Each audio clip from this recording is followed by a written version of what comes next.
The war was over. Lord Voldemort had fallen. But not everything died with him. In the crumbling ruins of a forgotten manor nestled deep within the Black Forest, far from the eyes of the wizarding world, a child cried out for the first time. The house elf, Mira, her wrinkled hands shaking, wrapped the newborn in a tattered emerald cloth embroidered with a serpent crest. The cries echoed through the empty halls as if the walls themselves recoiled from the legacy just born. Her name was Selene. She had her father's dark eyes, cold, unreadable, and unnerving, but her mother's pale golden hair fell in gentle curls. The woman who bore her, a witch named Callista Miravane, had once been one of Voldemort's most loyal followers. She had never been marked with the dark mark, not out of disloyalty, but because Voldemort had insisted she remain hidden, protected. For Selene. But Callista was dying. With a blood-stained hand clutching her daughter to her chest, she whispered her final command to the elf. Hide her, until the time is right. Mira obeyed. Years passed. Selene grew up in isolation. Mira told her stories, half-truths, twisted legends about a powerful man who had tried to reshape the world. The man had been wronged, misunderstood, and eventually betrayed. Mira never used his name, only called him the Dark One. Selene asked questions often, her young mind sharp and curious, but answers were scarce. Her days were spent learning magic from ancient texts left in the manor. Tomes so dark and strange that even Hogwarts had banned them. She learned to summon shadows, speak to snakes, and silence her heartbeat. At age 11, a letter arrived. Delivered by Owl, its parchment bore the seal of Hogwarts School of Witchcraft and Wizardry. Mira trembled as she held it. Selene watched her silently. You knew this day would come, Mira said finally. You must go. It is time. Selene stared at the letter, then at her reflection in the broken mirror near the fireplace. Her eyes were too sharp, her aura too dark. She felt it, the legacy curling inside her blood like a sleeping beast. The Hogwarts Express was foreign and overwhelming. Children buzzed around her in every direction, laughing and shouting. She sat alone, silent, cloaked in an unnatural stillness that drew more than a few curious glances. No one dared approach. Except one. A boy with curly black hair and freckles plopped across from her. I'm Albus. Albus Potter, he said with an easy grin. First year too. She nodded slowly, unsure of what to say. You don't talk much, do you? He said, not unkindly. No, Selene replied, her voice quiet and chillingly calm. He didn't flinch. Cool. I talk enough for two anyway. A strange warmth sparked in her chest, a feeling she didn't quite recognize. She wasn't sure if it was annoyance or something closer to amusement. At the sorting ceremony, whispers filled the great hall as her name was called. Selene Miravane. The sorting hat barely touched her head. Slytherin. She took her seat beside other Slytherin first years, but her presence cast a strange shadow. Some students avoided her, others watched her with suspicion. Even among Slytherins, she felt like an outsider. It didn't matter. She wasn't there to make friends. Her nights were filled with dreams. Not of the castle or classes, but of a man in black robes standing in a graveyard surrounded by green light. He never spoke, only watched her with eyes as empty as void. In her dream, she always reached toward him, but before she could touch him, she awoke in a cold sweat. In potions class, Professor Slughorn seemed both intrigued and unsettled by her natural skill. Miss Miravane, he muttered one afternoon, you've quite the hand for brewing, and quite the name, if I may say. I was raised far from Britain, she said. My family is long gone. A pity, Slughorn replied. You'd have made quite an addition to the Slug Club. She said nothing. Outside the classroom, Albus Potter continued trying to befriend her. She learned that he was Harry Potter's son, the boy who had vanquished the Dark Lord. Her stomach twisted at the knowledge. Should she hate him? Should she fear him? Or should she simply understand him? Late one night, as she wandered the dungeons, she came across an old mirror tucked behind a tapestry. The surface was cracked, but she saw something in it. Not herself, but a man standing behind her, his crimson eyes glowing faintly. Who are you? She whispered. No answer came, but the mark of her father pulsed faintly in her blood. Selene knew deep down she was different from the other students. And no matter how far she tried to run from it, the truth was waiting to be unearthed. Hidden in shadows, locked behind whispers, and carved in the ruins of a name no one dared speak aloud. Voldemort. And she was his daughter. The crack in the mirror haunted her. Selene returned to it every night after curfew, careful not to be seen. The figure never moved, never spoke, but his eyes burned brighter each time. Something about the mirror called to her. Deeper magic than anything she'd read in her textbooks. Even Myra's old grimoires hadn't mentioned such a thing. And yet, standing there, she felt closer to the truth. Closer to him. Days at Hogwarts passed in a blur of classes and quiet observations. Selene remained at the top of every subject without effort. Professor McGonagall had noticed, though she said nothing directly. The other professors shared glances behind her back. It was as if they sensed a weight in her magic, too precise, too practiced for someone her age. Still, she tried to stay unnoticed. Except Albus wouldn't allow that. "You always disappear after class," he said one afternoon after defense against the dark arts. "You never eat with anyone. You never even smile." "Should I?" she asked flatly. He blinked. "You could try. You're not scary, you know." She raised an eyebrow. "Aren't I?" He faltered. "Well, maybe a little. But I'm not scared of you." She tilted her head. That might be a mistake. The truth was, Selene didn't know how to connect with others. Mira had taught her how to curse a man silently from 30 paces, but not how to talk to boys who smiled too easily and meant well. Albus's kindness felt dangerous, not because he threatened her, but because he made her feel visible. And visibility led to questions. Questions led to truths. She couldn't afford that. On Halloween, the castle transformed. Pumpkins the size of cauldrons floated in the air. The great hall glittered with candles and ghostly lights. Selene sat alone at the far end of the Slytherin table, ignoring the festivities. Albus, sitting among the Gryffindors, caught her eye across the hall and raised a pumpkin pasty in salute. For a second, just one, her lips twitched upward. Then the hall went cold. So cold that the flames in the floating candles flickered and dimmed. A wave of fear spread across the students. Even the ghosts paused. Selene's heart pounded. From the far side of the hall, near the teacher's dais, a whisper slithered through the silence. No one else heard it. But she did. Because it wasn't in English. It was in Parseltongue. "Daughter, you are not alone." She dropped her goblet. Eyes turned toward her. Her breath caught in her throat. The whisper was gone, a phantom that vanished like mist, but it had been real. Professor McGonagall rose to her feet. "Everyone remain calm," she said, her voice firm but shaken. "It's likely a draft from the forbidden staircases. Return to your common rooms." The feast was ended early. Students shuffled out, murmuring about the cold and the strange feeling. Selene walked slowly, her thoughts churning. That voice had felt close, impossibly close, and familiar. She'd never heard it in waking life, but it matched the one in her dreams. That night, she returned to the mirror. It greeted her with the same cracked glass. But the reflection had changed. Now the man stood closer, his red eyes clearer.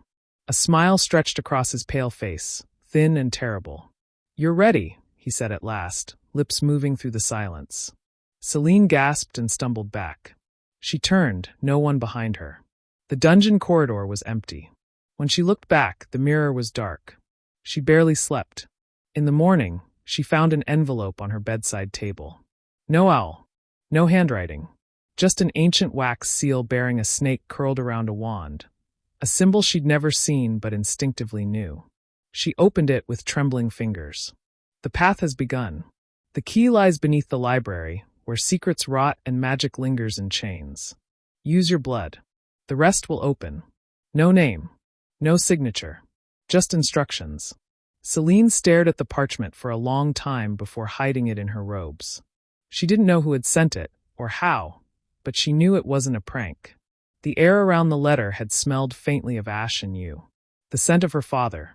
She skipped breakfast and went straight to the library. Madame Pants watched her with sharp, suspicious eyes, but said nothing as Selene disappeared into the deepest corners of the restricted section. She whispered the password Mira had once taught her, an old black family phrase in Latin, and a hidden door opened behind a shelf of crumbling tomes. A spiral staircase of black stone led downward. It shouldn't exist. But it did. At the bottom was a chamber filled with iron doors and a single pedestal. On it sat an obsidian blade. The moment she touched it, her blood sang. She pressed the blade gently to her palm, and the drops fell onto a faded sigil carved into the floor. The iron doors groaned, and one of them creaked open. Inside was a dark hallway lined with portraits, none of which moved. At the very end stood a door carved with serpents and stars.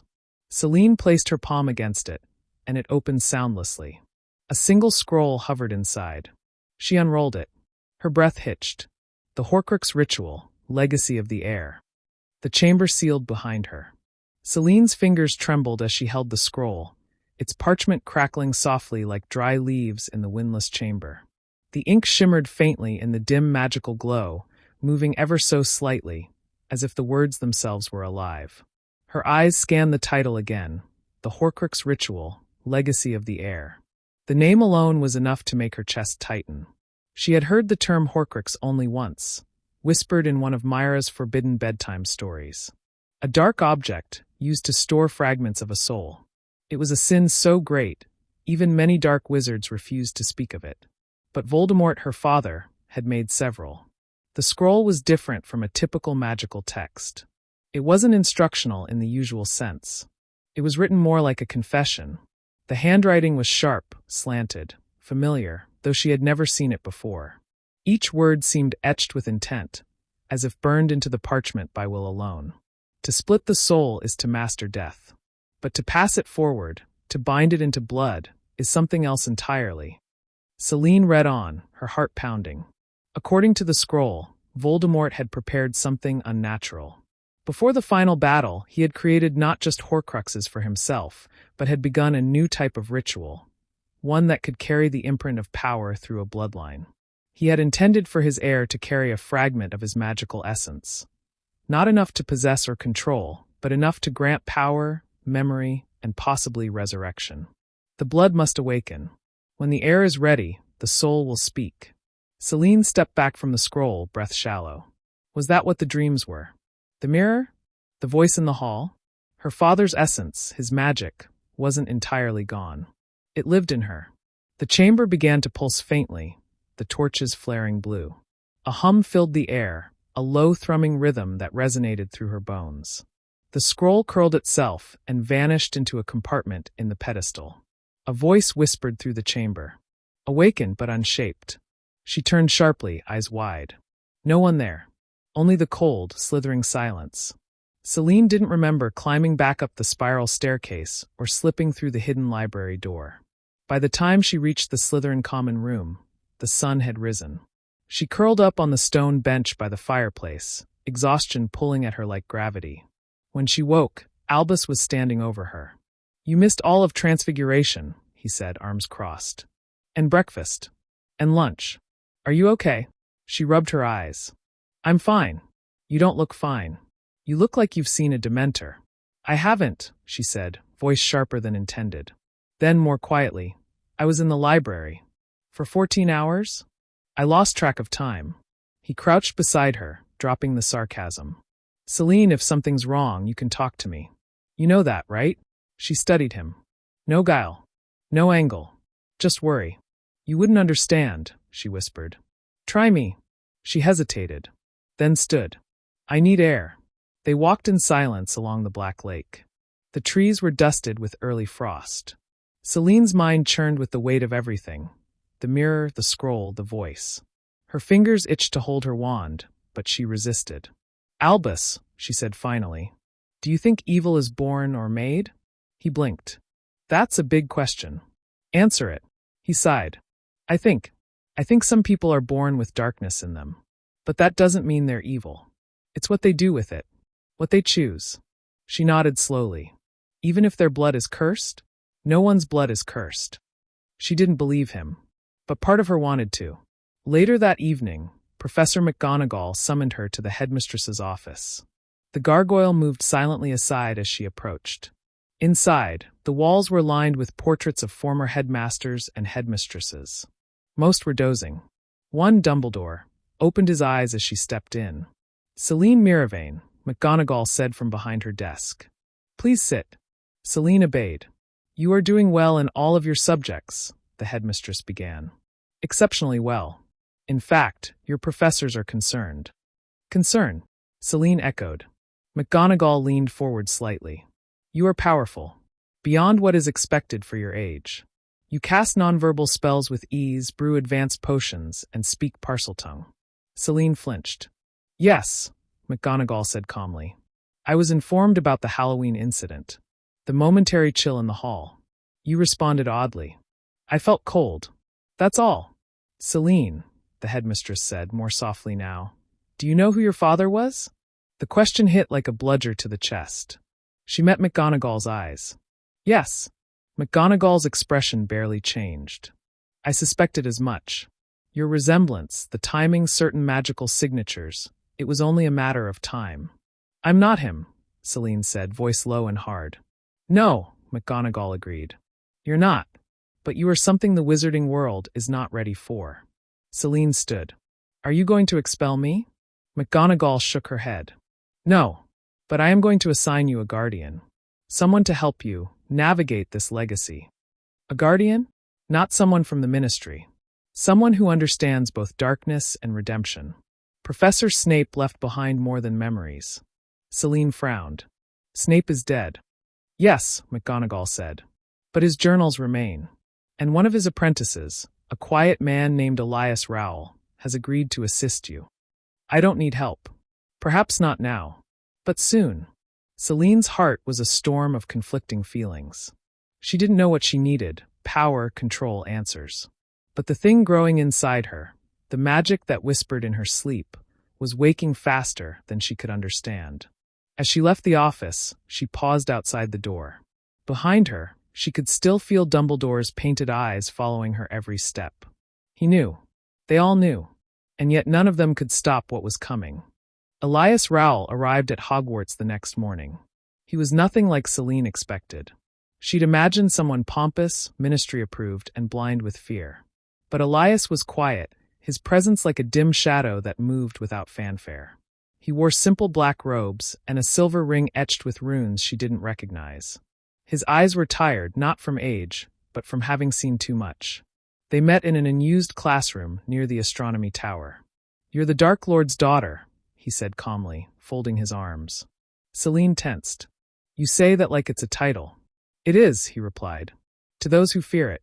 But to you it's a question. She narrowed her eyes. What question? What you'll become? She didn't answer. Elias stepped closer, not with threat but certainty. McGonagall thinks you need guidance. I think you need the truth. I already know the truth. No, you know his version of it, passed down in blood, carved in mirrors, whispered in dreams. But Voldemort was not a god. He was a man. Brilliant, cruel, terrified of death. And he left you a curse disguised as power. Seline met his gaze. Then teach me how to use it. Elias nodded once. Every morning before dawn. You'll meet me here. And we'll see what your father left behind. So it began. Seline's days became a blur of classes, secrets, and shadows. Each morning, she met Elias before the sun rose. They trained in silence, in spells not found in Hogwarts syllabi, shielding magic, occlumency, wandless casting. He challenged her without hesitation, dueling her across darkened floors and forcing her to read spells in dead languages. She resisted him at first, but over time she saw something in him she hadn't expected. Not admiration, but understanding. He knew what it meant to carry something too heavy for one soul. In those sessions, Seline began to feel control returning to her fingertips. The dark hum inside her was no longer something to fear. It was something to shape. Her magic was quicksilver, sharp and precise. She mastered spells in days that others struggled with for months. But the dreams worsened. She saw the mirror again, but this time her reflection didn't move with her. It stared back, mouth curling into a sneer, eyes red with hate.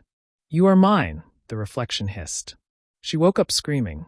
Albus found her the next day sitting by the lake, her hands trembling, wand gripped too tightly.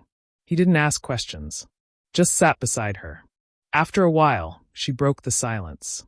Do you ever feel like you're not entirely yourself? He glanced at her. You mean like you're being haunted by your own blood? She froze. Yes. He exhaled. I'm Harry Potter's son. Everyone expects me to be brave, to be just like him. They want me to fight monsters and smile about it. Sometimes I think there's no space for me to be anything else." She turned to him, surprised. "You understand." He gave a small laugh. "Not the same way, but enough to know that pretending everything is fine doesn't help." She lowered her eyes. "I dream of him. Of Voldemort." Albus tensed but didn't recoil. "What does he say?" "Nothing sometimes. Other times, it's like he wants something from me. Like I'm the door he's trying to open." Albus was silent for a long time. Then he said, "Whatever he left in you, it's your choice what to do with it. You're not a weapon. You're a person." But was she? Later that evening, Selene returned to the mirror in the dungeons. This time, she brought her wand and a vial of her own blood. She stood before the cracked glass and whispered, "No more games." The mirror shimmered. Her reflection stepped out. Not physically. It didn't cross into her world, but it stood separate from her inside the glass. Same face, same eyes, but twisted, smiling cruelly. "I've been waiting," it said. "You're not him." "No. I'm you. Or what you could be." Selene clenched her fists. "I'm nothing like him." The reflection raised a mocking eyebrow. "Aren't you? You seek truth in shadows. You hunger for knowledge. You train in secret. You speak to serpents. That's not evil. It wasn't evil when he began either." Selene raised her wand. "What do you want?" "To show you your future. To remind you what you are." The mirror darkened, and in its surface she saw a vision. Hogwarts in flames. Students running. Spells firing. And in the center stood a young woman in black robes, her wand raised, eyes glowing crimson. Her face was her own. Selene staggered back. "No," she whispered. "That's not me." "It's one of you," the voice echoed. "The question is, which version will you choose?" The vision faded. She stared into the mirror's darkness for a long time before turning away. She didn't sleep that night. The next morning, Elias watched her enter the classroom with a tight jaw and haunted eyes. "You saw something," he said. She nodded. "He showed me what I could become. And I hated it." Elias stepped forward and placed a hand on her shoulder. "Good. That means you're still winning. For now." The week following the mirror's vision passed like a storm behind glass, silent, tense, and brewing something dangerous. Selene moved through classes like a ghost, her mind consumed by the image of herself standing amid fire and destruction, wand outstretched and eyes lit with crimson rage. Every time she blinked, she saw that version of herself, smiling as Hogwarts burned. She couldn't let that happen. But deep down, part of her feared it already would. Elias sensed the shift. Their training sessions intensified. He pushed her harder, testing her will, forcing her to cast spells with clarity even as her emotions frayed. She learned more about magical control than any Hogwarts class could teach. But each success came with a cost: exhaustion, fractured focus, and a quiet voice whispering in her mind. "Why are you fighting what you were born to be?" Then late one night, a package arrived. It wasn't brought by Owl. It simply appeared on her bed, a small, black box tied with silver twine. Her name was written on the lid in perfect cursive. Selene. She checked the wards she'd placed around her bed. All intact. No student or professor could have entered. Which meant magic far beyond school level. She opened the box cautiously. Inside was a ring, obsidian, cold to the touch, set with a dark red stone that shimmered faintly in the light. It looked ancient, and yet untouched by time. Beneath it, a note. "Heir of the Serpent, your time approaches. Wear it and remember who you are." There was no signature, but she didn't need one. She knew. Her hands shook as she held the ring. The stone pulsed faintly with a heartbeat that wasn't her own. Her instincts screamed at her to throw it away, to burn it, to bury it beneath layers of earth and forget it ever existed. Instead, she slipped it onto her finger. The moment the metal touched her skin, a flash of images seared into her mind. A throne made of bone and fire, legions of robed figures kneeling, and a voice like ice whispering, "You are the legacy. You are the vessel." She collapsed to the floor, gasping. The ring glowed faintly for a moment, then dulled. Later that night, Elias found her in the training room, sitting against the wall, eyes hollow. "You felt it," he said. She didn't answer. "Describe it." She lifted her hand. "A ring. It was a gift. Or a warning. He crouched beside her, examining the ring without touching it. That stone was cut in Nurmengard. Forbidden magic. It's bound to bloodline. It wouldn't activate unless you were his kin. She swallowed hard. Why now? Because someone wants you to make a choice. She looked at him, voice small. What if I choose wrong? Elias stood, his tone low and firm. Then you damn yourself and possibly the world. But that's why I'm here. To help you not choose wrong. But it was getting harder. In the days that followed, the ring's power began to stir. Not openly, not violently, but subtly. Her spells were sharper. Her reflexes quicker. Even her senses became heightened. She could hear whispered conversations across the hall. She could feel people's fear when they passed her in corridors. Some students started avoiding her entirely. Others stared. Rumors spread fast, especially when Albus Potter was seen frequently near her. Jealous Gryffindors whispered she was seducing him. Slytherins claimed she was using dark magic. No one spoke to her directly. No one dared. Except Rose Weasley. She cornered Selene in the library. You think no one notices, but we do, she said, arms crossed. Books vanish after you leave. The restricted section's wards are glitching.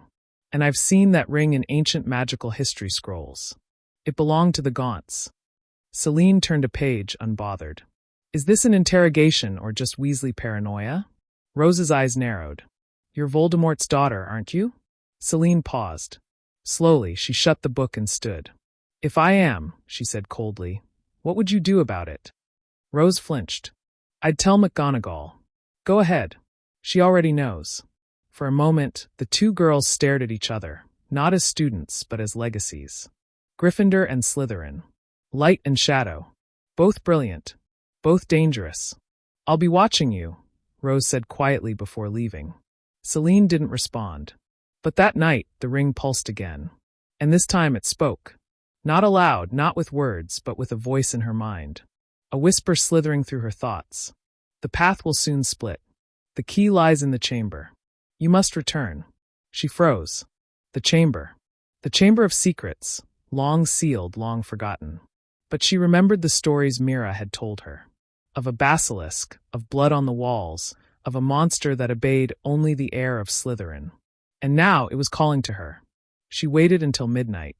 She told no one. Not even Elias. Down in the bathroom where moaning Myrtle once haunted, she stood before the sink and whispered in Parseltongue. Open. The pipes groaned. The ground shook. And the entrance, long thought sealed forever, split open once again.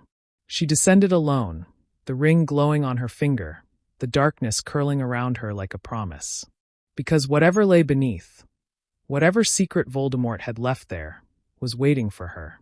The true heir. The descent was steep, the air thick with the weight of old magic and forgotten whispers. The stone passage stretched far below the castle, its walls slick with dampness and moss.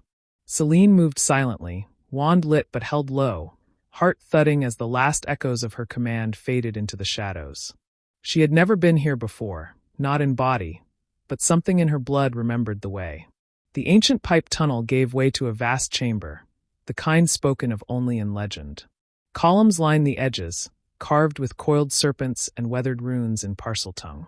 Torch sconces flared to life as she stepped forward, though no fire touched them. The glow was pale and greenish, casting flickering shadows across the wet floor. And at the far end, just as the stories said, stood the massive stone statue of Salazar Slytherin.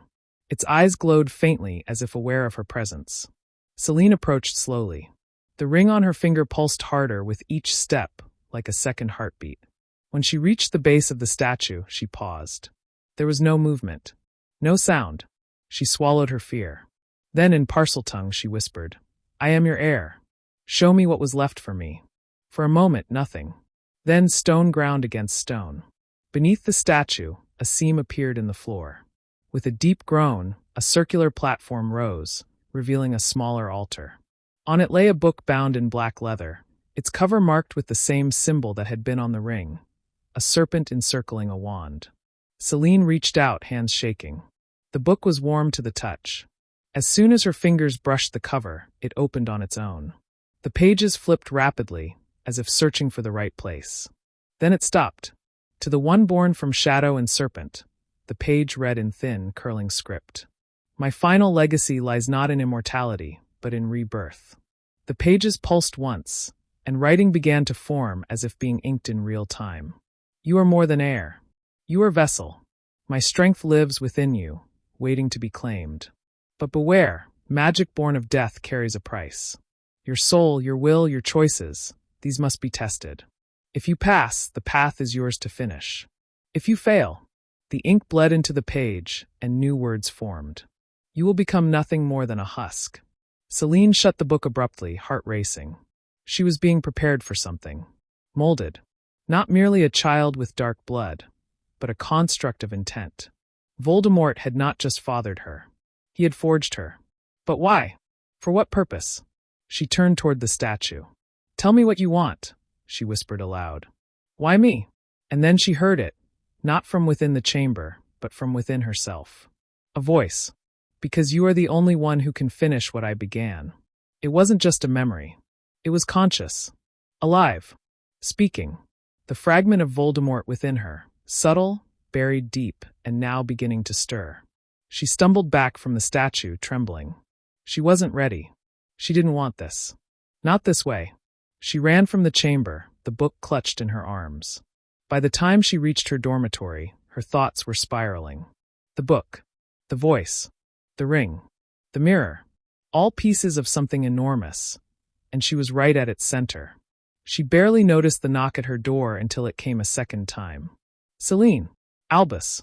She wiped her face and opened the door a crack. What? He looked worried. You weren't at dinner. Rose is saying something weird's going on. You're different. I'm fine. You're not. Look, I don't care what anyone says. You're not alone in this. She hesitated. What if I told you something bad was coming? That I might be part of it? He frowned. Then I'd say maybe that's exactly why I need to stay close. Selene looked at him for a long time, unsure how someone so bright could step so willingly into her shadows. She nodded. Okay. That night, she brought the book to Elias. He didn't flinch at the sight of it. You found the chamber. Yes. And more. There's a voice. He stiffened. Has it spoken directly? Once. But I think it's been whispering for longer. Elias stood pacing. Then we don't have much time. She frowned. What do you mean?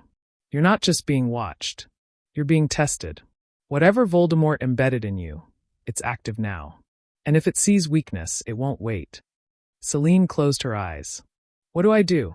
Elias turned to her, grave and certain. You learn how to fight it. From the inside. She stared at him.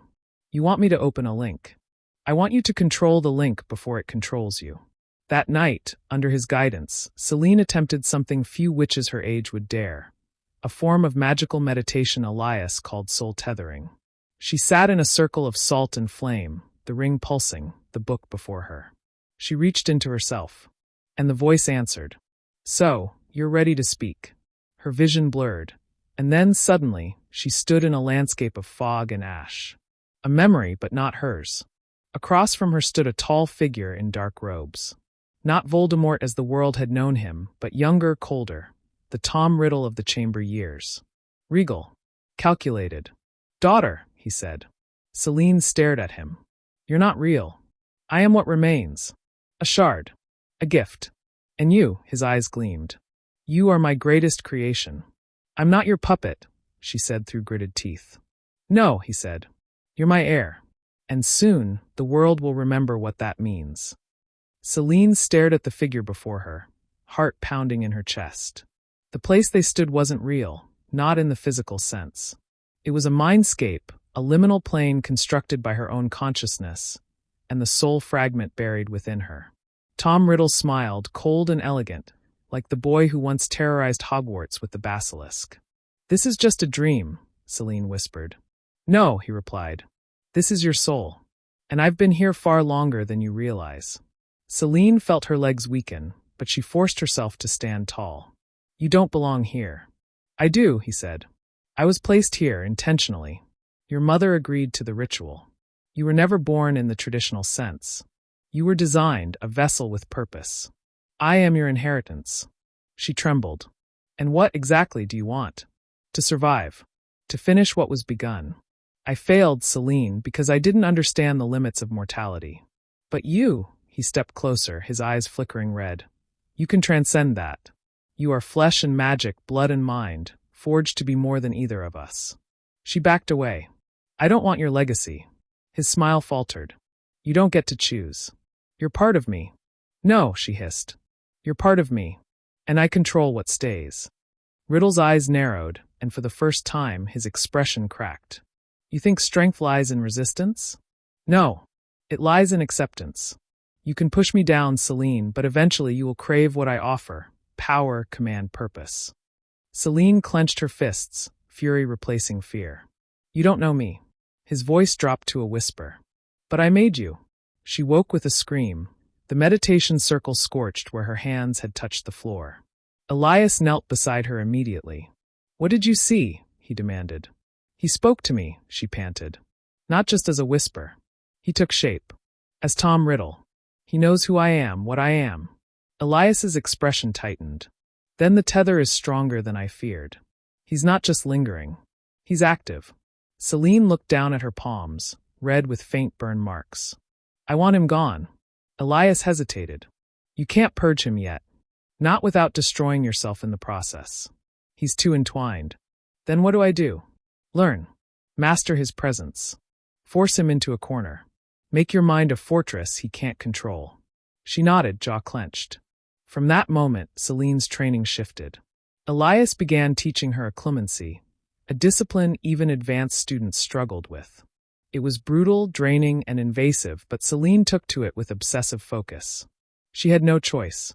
The more she trained, the quieter Riddle became. But not silent. At times, she caught flickers of his presence, flashes of memory that weren't hers. The smell of the gaunt shack, the hiss of Parseltongue, the echo of footsteps in the forbidden forest. He was feeding her fragments. Whether they were warnings or temptations, she couldn't tell. And then something changed. During a potions lesson one morning, Slughorn was discussing rare magical toxins when Selene's scarless palm suddenly burned. A mark appeared in ash-black ink, faint but visible, a spiral of serpents, identical to the one from the ring and book. Albus, seated beside her, noticed. What's that? She yanked her sleeve down. Nothing. Selene. I said it's nothing. She didn't sleep that night. Instead, she went back to the chamber. This time, she wasn't alone. The moment she stepped onto the stone floor, the torches lit. Not green, but red. The serpent statue's eyes gleamed like blood rubies. And a figure stood before the pedestal. Not Tom Riddle, but something else. A masked wizard in dark gray robes with no visible wand. The air around him shimmered with power. You've come, he said, voice muffled and distorted. Selene raised her wand. Who are you? I serve the one who once was, the figure said. And the one who will be. Her fingers tightened. You mean him? Voldemort. I mean you, Selene Miravane. She stepped back, pulse racing. How do you know my name? I was his most loyal shadow. My task was to wait, to watch, and to prepare the air. When the time came, I was to reveal the first truth. She narrowed her eyes. What truth? The masked wizard tilted his head. That you are not the only one. The word struck like a curse. What are you talking about? He created more than just horcruxes. He left behind contingencies. You are the primary vessel, the one born to carry his will. But others were marked, transformed, conditioned. There are followers you have never met. And some who await your command. She shook her head. No, I never asked for any of this. But they believe in you, the figure said. They wait for your sign. And the ring has awakened them. Selene felt her mouth go dry. Where are they? Scattered. Watching. Sleeping in plain sight. But one is here. At Hogwarts. Her blood ran cold. Who? The figure said nothing. Instead, he placed a small vial on the pedestal and vanished in a whirl of smoke. Selene approached the pedestal, heart thudding. The vial contained a memory, a swirling, silver liquid that shimmered faintly. She would need a pensieve to see what it held. The next day, Selene stole away to Elias's quarters beneath the dungeons. The old professor had his own pensieve, inherited from Snape, and though it was meant only for use in emergencies, this certainly qualified. She poured the contents of the vial into the basin, took a deep breath, and plunged in. When she emerged in the memory, she stood in a shadowed corner of the Slytherin common room. A boy was speaking in hushed tones to an older student, a 7th year with sharp features and a black ring on his finger identical to hers. "She doesn't know yet," the older boy said. "But she will. And when she calls, we'll answer. The blood has begun to stir." The younger student looked nervous. "What if she never calls? Then we make her." The 7th year turned, and Celine's breath caught. She recognized him. Scorpius Malfoy. The vision dissolved around her, the swirling mists of the pensive pulling Seline back into Elias's dimly lit chamber. She gasped as she staggered out of the stone basin, bracing herself against the table. Her fingers trembled, her pulse a pounding rhythm in her ears. Scorpius Malfoy. A student in her own house. A boy she'd spoken to in passing. Quiet, clever, often alone. And now, exposed as part of a secret Voldemort left behind. A sleeper, a follower, a believer. Elias stepped forward, face drawn. "What did you see?" She looked up. "He has others. They're here. Now." Elias's jaw clenched. "You're sure?" "Scorpius," she said. "He called me she. Said they were waiting for me to call them." Elias swore under his breath and began warding the room. That means the ring's activation wasn't just symbolic.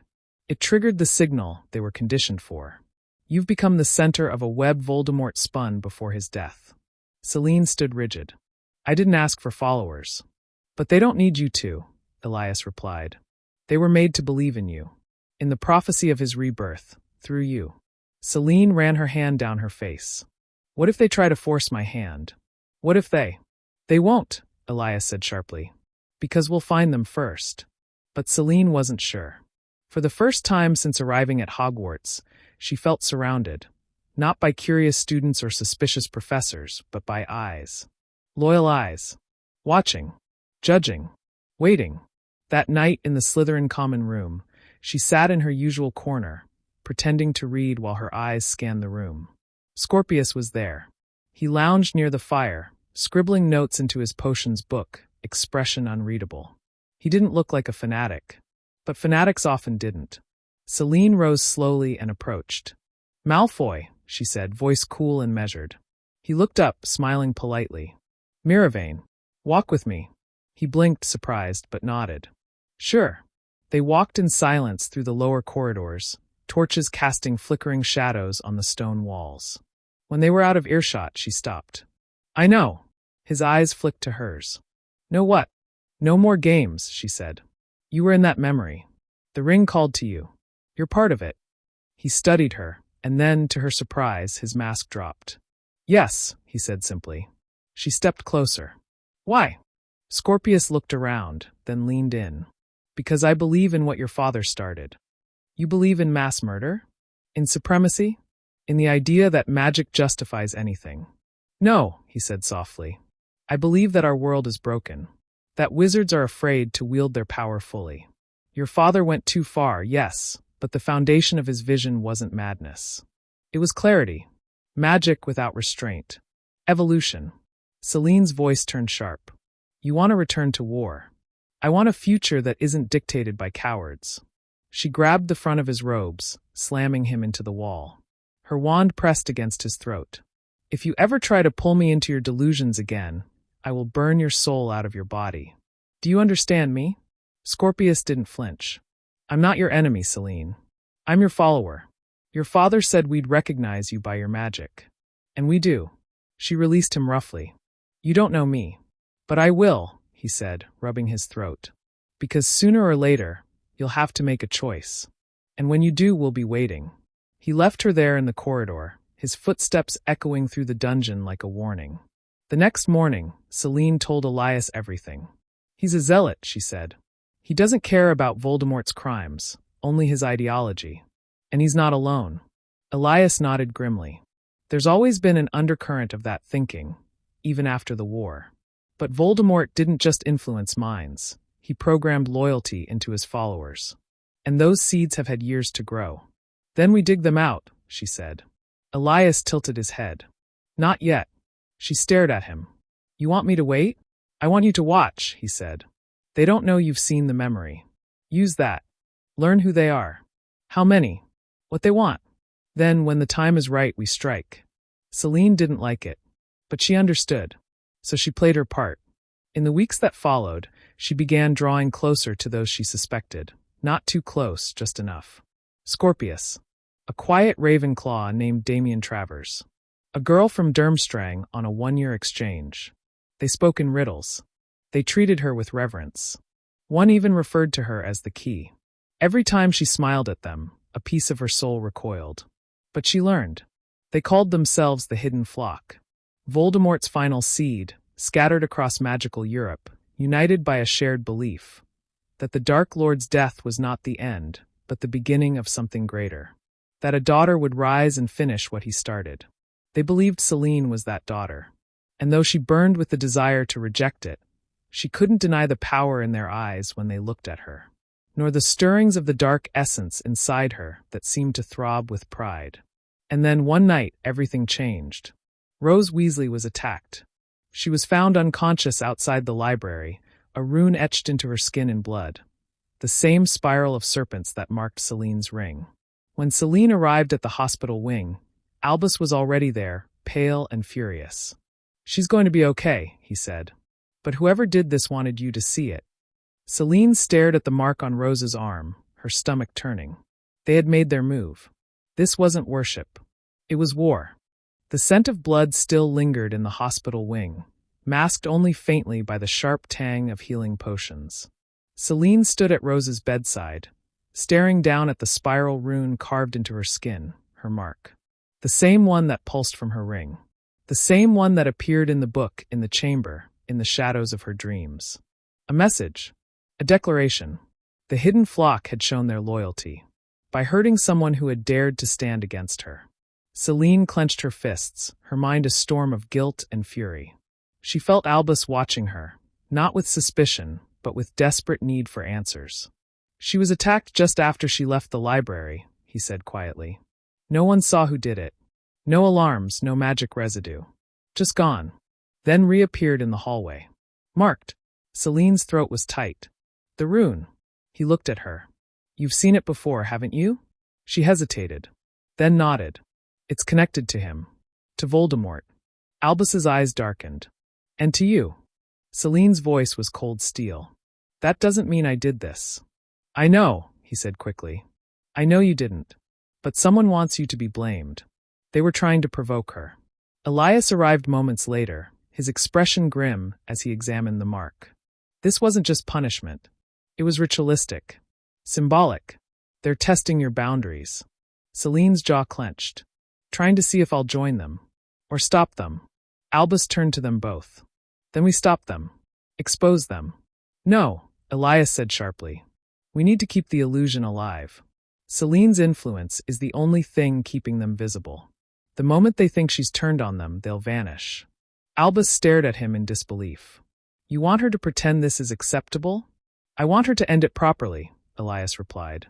"If she turns now, we lose our only window." Selene stepped between them. "They'll pay for what they did to Rose. But I need to understand how deep this goes. Who they answer to. Whether there are others outside Hogwarts." Albus's fists were clenched, but he nodded. "Then we do this your way." That night, Selene stood alone in the Chamber of Secrets, the ring heavy on her hand, the book open before her. She lit the candles with a flick of her wand. The flames danced red. She began to write. On the blank page, she scrawled in blood-inked script. "I call the flock. The serpent has seen your offering. Speak." The room trembled faintly. The book responded. "3 will come. 1 from within. 1 from without. 1 who waits in the veil of fire." The words glowed, then burned into the parchment. She didn't sleep. Instead, the next day, she arranged a meeting. A subtle signal through Scorpius. One he'd understand without suspecting she was baiting them. He told her to meet in the old arithmancy corridor. Long unused, off-limits after structural damage years ago. Midnight came. She slipped out in silence, unseen by the castle's watchful ghosts or portraits. Her wand tucked beneath her sleeve. Heart steady. When she reached the corridor, 3 figures were waiting. Scorpius stood at the center. Beside him, Damien Travers, the Ravenclaw boy who always sat near the windows during charms. The third figure wore a mask, a girl, smaller, robed in deep crimson, standing still as a statue. Scorpius smiled. You called. Selene nodded once. I did. You've seen what's coming, Travers said eagerly. You felt it. The dreams. The pull. The fire that's waking up beneath your skin. I have, Selene said quietly. But I need to know why Rose. Why hurt her? The girl in crimson finally spoke, her voice low, unfamiliar. Because she doubts you. Because she would destroy you. She represents the old world, where magic bows to fear. We gave her a warning, not death. She's my friend, Selene snapped. The girl tilted her head. Then she is your weakness. Selene stepped forward, eyes blazing. And if I told you I didn't want to lead the flock? That I never asked for any of this? You don't ask to be chosen, Scorpius said calmly. You are. We've waited. Prepared. Hidden. Because the world would never allow someone like you to lead openly. But now we're ready. Just say the word and we move. She stared at them, her breath shallow. They would follow her. They would kill for her. They already had. What if I order you to stop? She asked softly. Travers looked confused. Why would you? What if I command you to dismantle this group? To swear off bloodshed? The girl in crimson stiffened. That is not our path. So, it's not loyalty, Selene said, voice colder now. It's dogma. You follow a vision, not me. We follow the legacy you carry, Scorpius said carefully. Not your fear of it. The conversation was fracturing. She saw it, the lines forming. The test she had feared was coming. She made her choice. I will not rule through fear, she said. I am not Tom Riddle. And if any of you touch my friends again, I'll make sure you see how different I truly am. Travers took a step back. The girl raised her wand, but Selene's was already out.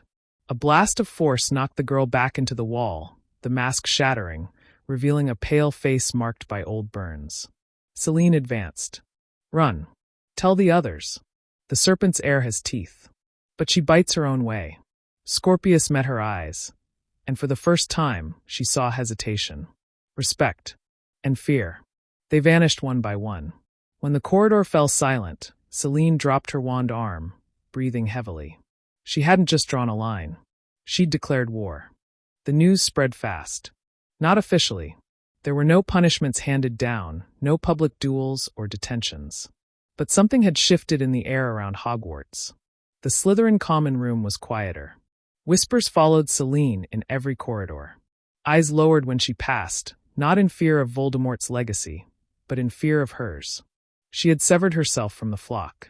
She'd made it clear that if they ever touched anyone again, if they so much as breathed wrong, she would not hesitate to strike them down. And they believed her. Yet despite the power she had gained, Selene didn't feel victorious. She felt hollow, because that night, after returning to her dormitory and locking herself behind every ward she knew, she allowed herself to cry. Not because she regretted what she'd done, but because she knew the fight had only just begun. She was no longer being hunted. She was being watched by both sides. Elias said nothing when she told him what happened. Just handed her a cup of dark tea, stared into the fire, and muttered, "So it begins." "Do you think they'll retaliate?" she asked. "They'll test you," he replied. "But they won't attack openly. Not unless you show weakness." Selene looked down at her hands. "And what if I do? Then they'll swarm." She sipped the tea in silence. "You did well," Elias said after a long pause. "You stood your ground. Drew your line. That was the first real battle." Selene met his eyes. "Then when does the war start?" He didn't answer. The following week brought a strange kind of calm. Classes continued. The professors noticed her quiet determination, but said nothing. Even Rose, recovering in the hospital wing, seemed more curious than fearful. "I don't remember much," she told Selene during a visit. "Just the symbol. The spiral. It felt like it was inside me for a moment." Selene swallowed her guilt. "They won't hurt you again." Rose smiled faintly. "So are you the villain now or the hero?" "Neither," Selene said. "Just the one who refuses to be anyone's puppet." Rose's gaze sharpened. "Good." The true surprise came days later, when Scorpius approached her in the astronomy tower.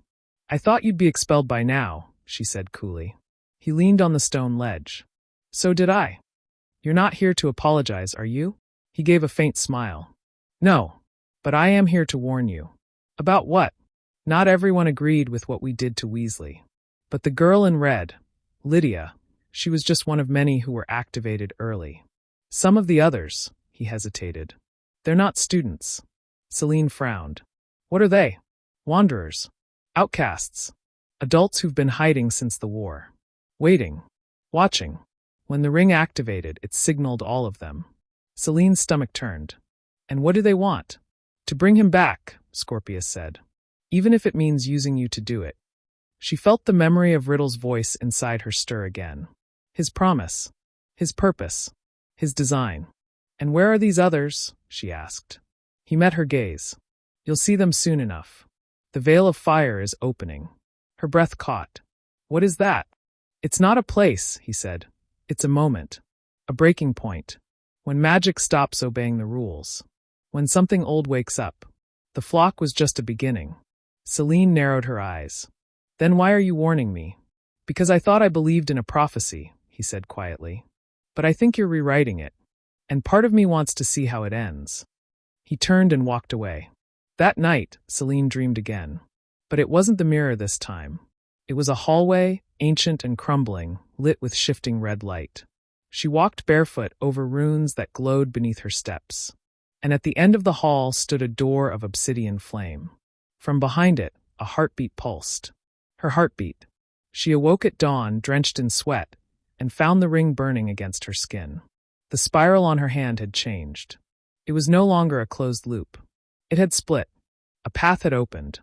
The spiral had always been a symbol of unity. One path. One purpose. One will. But now, etched into her skin and glowing faintly beneath the surface, it had ruptured. A single line cut through the center, a fork in the serpent's coils. A choice. Selene stared at it under the early morning light filtering through the window. It didn't hurt, but it felt alive. Like the mark was aware of her hesitation, her dread, her desire to defy the fate set in stone. She wrapped her hand and left her dorm without a word, robes clutched tightly around her. The castle felt colder today. Not in temperature, but in presence, like it was bracing itself for something it couldn't name. She found Elias in his usual place, in the forgotten study chamber beneath the dungeons. He didn't look up. You felt it, didn't you? She sat across from him. The mark changed. So did the wards across the forbidden forest. Something stirred last night. Old magic. Not from Hogwarts. Something deeper. He finally looked at her, his dark eyes grim. It's beginning. She clenched her jaw. The veil of fire. Scorpius said it wasn't a place, but a moment. A breaking point. Elias nodded. In ancient magical texts, the veil of fire refers to a prophecy lost to time. Not one of sight like Trelawney's, but of ritual. The moment when dark magic left unchecked for too long seeks a body to root itself in. A vessel. Selene whispered, me. Maybe, he replied. Maybe not. Prophecies don't dictate, they predict. What matters is what you do with the path you've been given. Selene stood. Then I need to see it for myself. Whatever this magic is, whatever's happening in the forest. I need to know. Elias looked conflicted, but finally nodded. Take Albus with you. She shook her head. No. If this goes wrong, I won't drag him into it. Then at least take this. He handed her a glass pendant filled with shimmering black mist. If your mark burns again, crush it. It'll call me. Once. She left without another word, wrapping herself in an invisibility charm as she passed the sleeping halls and vanished into the dark morning beyond the castle gates. The forbidden forest had always felt alive, but now it pulsed like a living heart. As she stepped beneath the twisted branches, the mark on her palm tingled again, not with pain but with pull. It was guiding her, dragging her forward. Her footsteps were silent, and the air turned colder with each yard she crossed. After nearly half an hour, she reached a clearing. She froze. It was not empty. 6 cloaked figures stood in a circle around a large, blackened stone. The air around them shimmered with magic that felt wrong. Heavy, ancient, laced with intent. The stone pulsed faintly, etched with the same spiral mark as hers. A new line cut through it, glowing red. One of the cloaked figures looked up. Daughter of the flame, he said, voice echoing unnaturally. You walk as foretold. Selene did not reveal herself. Another stepped forward. We are the Ashbound, guardians of the rebirth. We have waited for the veil to crack, and it has. Selene finally stepped into the clearing, dropping the invisibility charm. What are you trying to awaken? The figures didn't flinch. The soul that remains, said the first. Buried in the stone. Split once, but never lost. We kept it. Hidden. Guarded. Waiting for blood of kin to return. Selene's heart skipped. A horcrux. The cloaked figures nodded as one. The last one. Selene felt the forest close around her. Every piece clicked. The voices. The power in the ring. The fragments in the book. The stirrings in the mirror. Her birth hadn't just been the continuation of a bloodline. It had been the culmination of a ritual. The last horcrux, the final piece of Voldemort's soul, had not been destroyed. It had been preserved. For her. And now it was waking up. No, she breathed. This ends now. She raised her wand. The air around the figures warped as they began to chant, magic vibrating through the trees, shaking the ground. The blackened stone cracked. A light poured from its core, blinding, crimson, ancient. Selene flung a hex at the nearest figure, sending him flying. Two more drew wands. She blasted them back with a wave of pure will, the mark on her palm glowing brighter than ever. Her eyes shimmered gold for a split second, a glimpse of something beneath her human mask. The last figure finished the chant. The stone split open, and from within something moved. A breath that wasn't hers. A shadow with no form. A voice like knives whispered, "At last." Selene turned and hurled the pendant Elias had given her into the air. It shattered. Black mist erupted outward, covering the clearing. Wards surged. The forest bent inward. And Elias appeared, stepping through smoke like a storm. He didn't ask questions. He raised his hand, summoned a circle of protective fire, and shouted, "Run!" Selene hesitated, then fled, heart hammering, the voice still slithering in her ears. It wasn't over. The final piece had awakened. And it wanted her. Selene didn't stop running until the forest thinned and Hogwarts came into view, its towers gleaming under a gray dawn. Her lungs burned, her legs ached, but the voice still lingered, trailing behind her like smoke curling through the corners of her mind. At last, it had whispered. The last horcrux had not just awakened, it had recognized her. Inside the castle, the world remained unaware. The students were waking, yawning, gossiping about homework and Quidditch, while in the forbidden forest, something ancient had cracked open. She made it back to the dungeons, breathless and pale. Elias arrived minutes later, blood trickling from a wound across his ribs, his robes charred from spellfire. Selene stared. What happened? I stopped them from finishing the ritual, he said grimly. But only just. The Ashbound were prepared. That soul fragment, it's not complete, but it's aware now. Hungry. It called to me, she whispered. Like it knew me. Like it had been waiting. Elias looked her over, his face unreadable. That's because it has. And you are the only anchor left strong enough to contain it. Selene sank onto the nearest bench. You said the horcruxes were all destroyed. So did everyone, Elias replied. But Voldemort was too paranoid, too obsessed with control. He must have crafted a final failsafe, something that couldn't be found unless all others were gone. It was never meant to be discovered during his life. But it was, Selene said. And it was put into me. No, Elias corrected. You were shaped to receive it. You were never just a vessel. You're the end of the spell. She stared at him. You knew. I suspected, he admitted. From the moment you touched the book in the chamber and lived. From the way your magic flared with no training. From the way the shadows parted for you. Selene stood again, fists clenched. Then help me destroy it. I will, he said.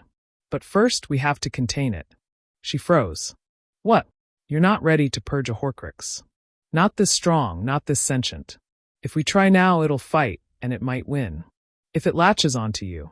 It already has, she shouted. It's been inside me, whispering, shaping my dreams. Yes, Elias interrupted. But it hasn't possessed you. That's the difference. You still choose. That's our advantage. Selene felt sick. How long do I have? He didn't answer.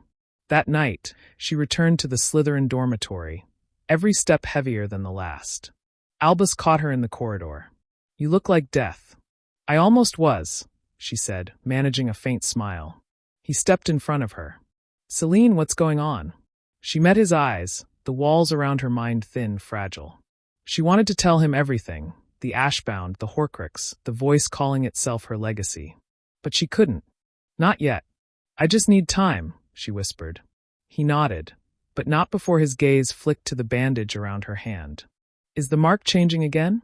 Her silence was answer enough. That night, the dreams were worse. She stood in a mirror-lined hall, each reflection showing a version of herself, younger, older, cloaked in shadows, crowned in fire. In the center stood the soul fragment, no longer formless, but now shaped like a man of smoke and thorns. Tom Riddle. Not the boy from the diary. Not the monster from the Battle of Hogwarts. Something else. Something perfected. "You opened the path," he said softly. "And now I walk it." "You don't belong here," Seline said. "But I do. I am what remains. What you were always meant to be. Don't resist. Accept me, and we will become whole." "No. You hesitate because you still care. About friends. About choices. That's weakness. But you'll learn. When they turn on you, and they will, you'll come to me willingly." She raised her wand. He didn't flinch. "You cannot kill me here. Not yet. But you will bring me into the world." And he vanished. She awoke screaming, drenched in sweat, and found a second mark beside the first spiral. A vertical line, jagged and crude, like a crack running down her arm. It hadn't just awakened. It was spreading. Seline stared at the new mark on her arm, heart hammering in her chest. The spiral had cracked, and now the fracture had grown. The black, jagged line pulsed faintly beneath her skin, not painful but wrong, like a curse trying to stitch itself deeper into her veins. She staggered to the mirror above her desk, peeling back the bandage and staring at her reflection. The spiral coiled like a sleeping serpent. And now, the crack down its center pulsed faintly with a red hue, blood and fire. Two paths. Two fates. Behind her, the door creaked open. "Seline!" She spun around. Albus stepped into her dorm room, his face pale with concern. Sorry," he said quickly, glancing at the exposed mark. "You didn't answer your mirror, and I was." "It's fine," she said, pulling her sleeve down quickly. "I just needed to think." He took a few steps in, lowering his voice. "This thing on your arm, it's getting worse, isn't it?" She didn't respond.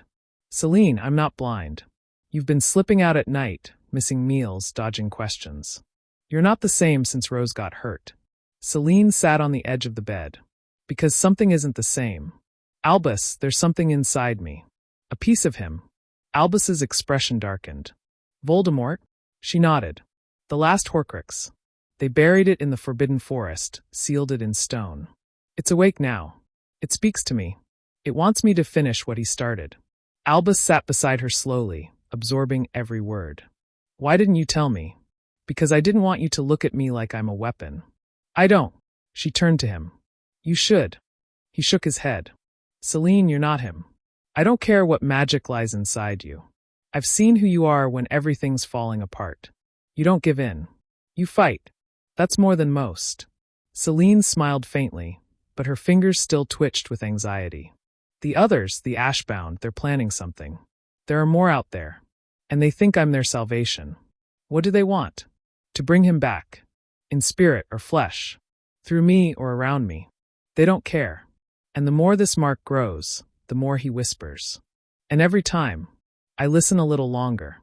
Albus reached into his robes and pulled something small from his pocket.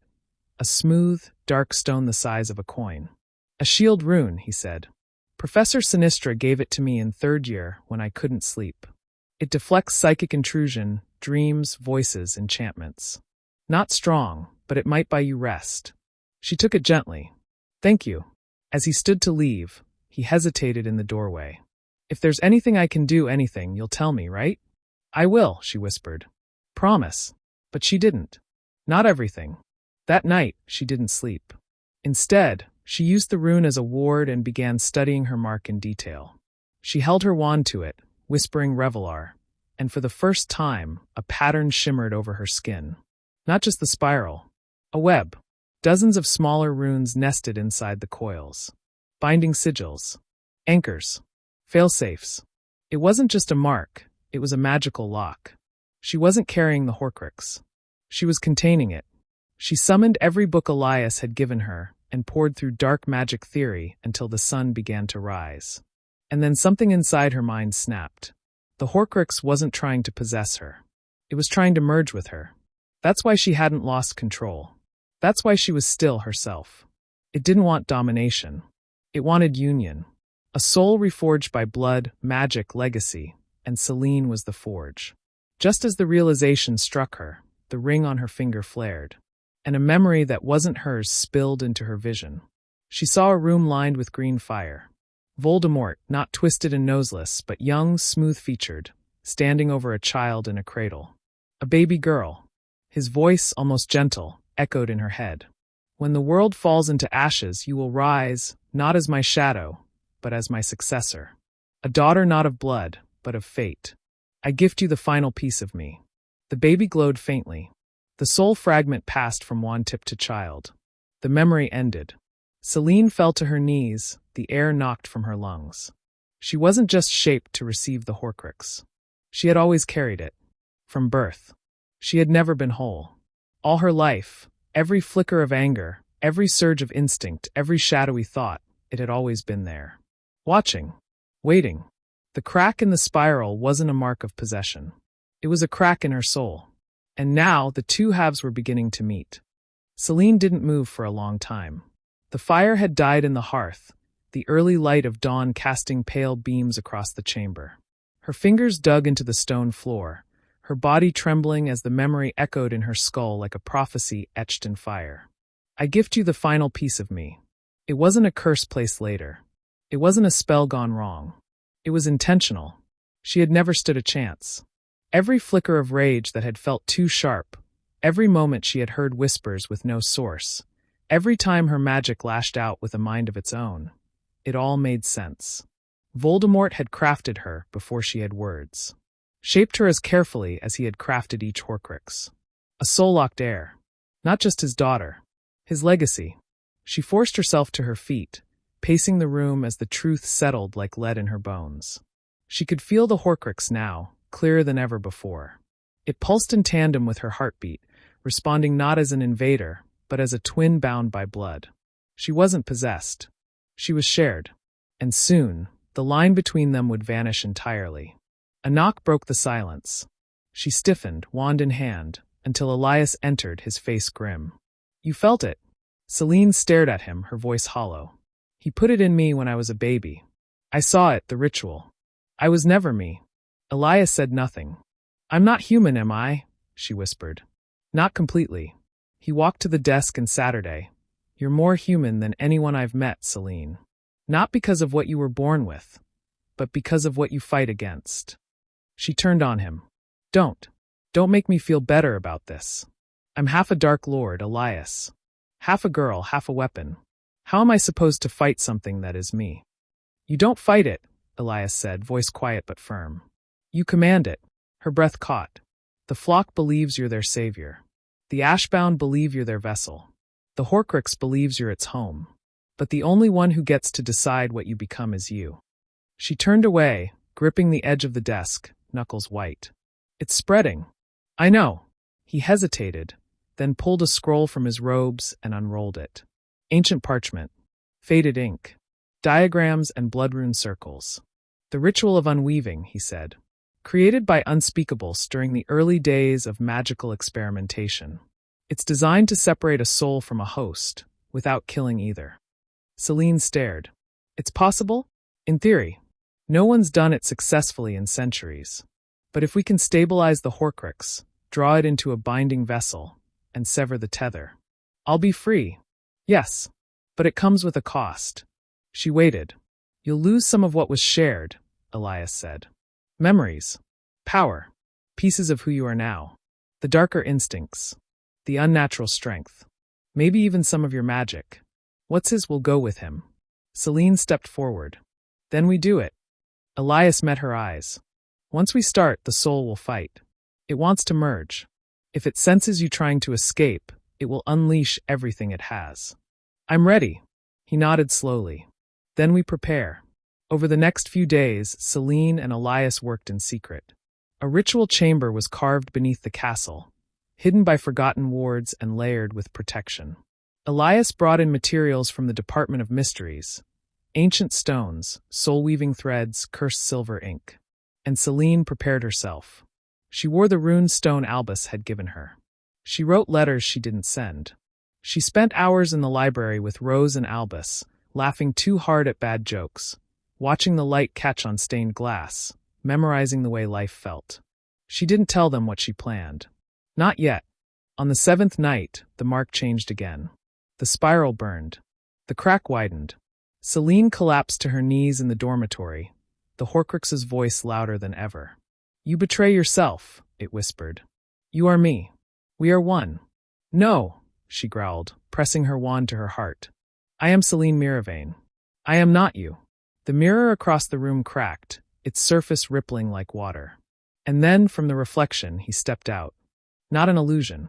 Not a dream. Tom Riddle, formed from smoke and soul, stood in the center of the room. Your bleeding power, he said softly. You can feel it, can't you? That ache in your magic. That hunger. It's me. It's always been me. Selene aimed her wand. You're not real. I'm what's inside you, he said, taking a step forward. Why fight it? Let go. We could be gods. I'd rather die. Riddle smiled. That can be arranged. He lunged. Magic exploded between them. Selene screamed as her own body fought her. Instincts clashing, light and shadow warring inside her veins. Her wand trembled. Spells shot wild. The room bent. Her mind fractured. Then the pendant around her neck, Albus's gift, glowed white-hot. It pulsed once, and burned the shadow from her body. The mirror shattered. Riddle vanished. Selene collapsed, shaking, gasping for breath. She wasn't strong enough to fight him in her head and in the ritual. Not alone. She needed help. And now she knew exactly who to ask. Selene sat in the ruins of her dormitory as shards of mirror glittered like ice on the stone floor. Her breathing had slowed, but her hands still trembled. She'd faced him, not in a dream or memory, but here in her world through her reflection. The horcrux was growing stronger. Its soul fragment, awakened and hungry, had begun using her magic as a channel. And if that much power could leak through unbidden, what would happen when the full ritual began? She couldn't survive it alone. And she didn't want to die trying. So that morning, she broke her own rule. She told Albus the truth. They met in the astronomy tower just before sunrise. No students. No professors. Only the wind and the pink and orange horizon breaking across the forbidden forest. I'm going to separate the horcrux, she said. There's a ritual. It might kill me, but if I don't try, it will consume me. Albus stared at her. You should have told me earlier. I thought I could handle it. He stepped closer, looking her over with more sadness than fear. Selene, you've been bleeding for weeks without showing it. You're brave. But you don't need to bleed alone. She hesitated. The ritual, it needs more than power. It needs trust. A binding of intent. You can't just assist with spells. You have to tie yourself to the soul being extracted. You'd be tethered to it for as long as the ritual runs. He didn't hesitate. Then tether me. She blinked. You'd do that for me? I believe in you, he said simply. And I'm not letting you walk into that chamber without someone who'll pull you back if you slip. They embraced, just for a moment, just enough to say what words couldn't. Then she went to Rose. You're not asking me to forgive you, Rose said calmly when Selene explained. You're asking me to help stop him. Selene nodded. I was angry, Rose admitted. Scared. I still am. But I know what Voldemort was. And I know you're not him. You could have been, she added, eyes narrowing slightly. But you chose not to be. That means more than anything born from blood. Selene's throat tightened. I don't deserve your help. You're not getting my forgiveness, Rose said. But you are getting my wand. Let's end this. They met Elias that night in the secret ritual chamber beneath Hogwarts. The room was unlike anything else in the school, circular, with obsidian walls etched with star-like runes. A stone basin stood in the center, filled with shimmering gray liquid. Floating over it was the binding vessel, a hollow glass heart, runes carved into every angle. This is where it happens, Elias said, voice low. Albus and Rose will form the external anchors. Selene, you'll stand in the center on the seal. I'll perform the extraction. But once it starts, nothing can interrupt it. What happens if it goes wrong? Rose asked. Elias didn't answer. Selene stepped into the center and raised her arms. Her mark pulsed, the spiral burning, the crack extending up her forearm. The two paths inside her soul had drawn closer than ever. Albus and Rose took their positions on opposite sides of the seal, holding hands, wands trained toward her. The runes on the floor lit in a ring of green and gold. Elias lifted his wand. Begin, Selene whispered. He muttered the incantation, a language older than the Founders, more primal than Latin. The air thickened. Magic surged. Selene screamed. It felt like her soul was being peeled. Riddle's voice snarled in her mind. Foolish girl. You could have ruled. And now you'll die broken. The shadows poured out of her, black mist, spectral claws, fragments of memory, all screaming, resisting. Albus gritted his teeth and poured magic into the tether. Rose steadied the current. Selene's legs buckled, but the seal held her upright. The horcrux flailed, seeking another host. The heart-shaped vessel pulsed. Elias shouted, Now, Selene! Name yourself. She forced her eyes open. I am not you, she said to the darkness. I am Selene Miravane. Not a curse. Not a vessel. Not a child of death. But a girl who chose to live. With a roar, the horcrux burst from her chest like fire through glass. The room exploded in light. The vessel shook.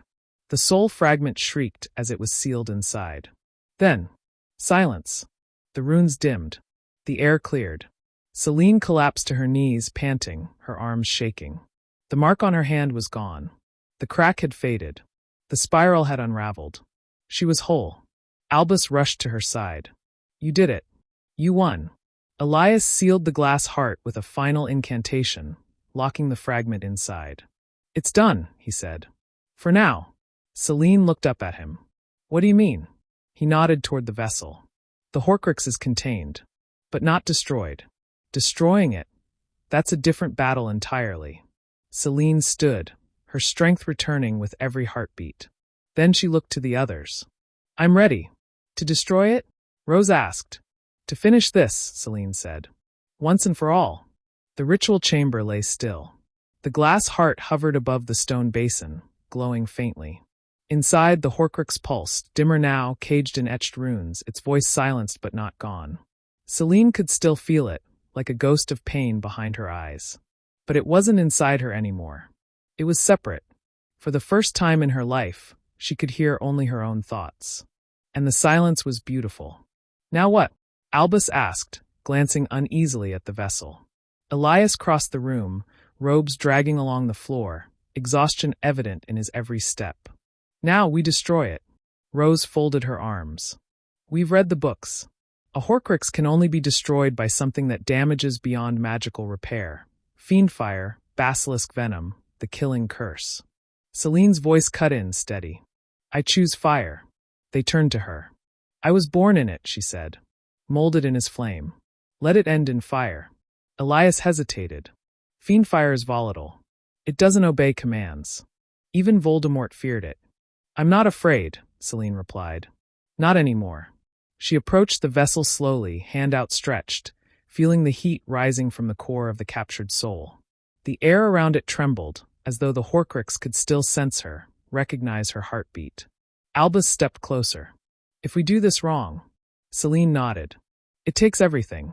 One misstep, and we all burn. But she didn't flinch. She looked at Elias. Teach me. He placed a hand on her shoulder. Fiendfire is not summoned with rage. It's born of it. You must command it with purpose. If you lose focus, it will consume everything. I understand. They moved the vessel into the central ring of the ritual chamber and inscribed a containment circle of salt and silver around it. Everyone else stood back.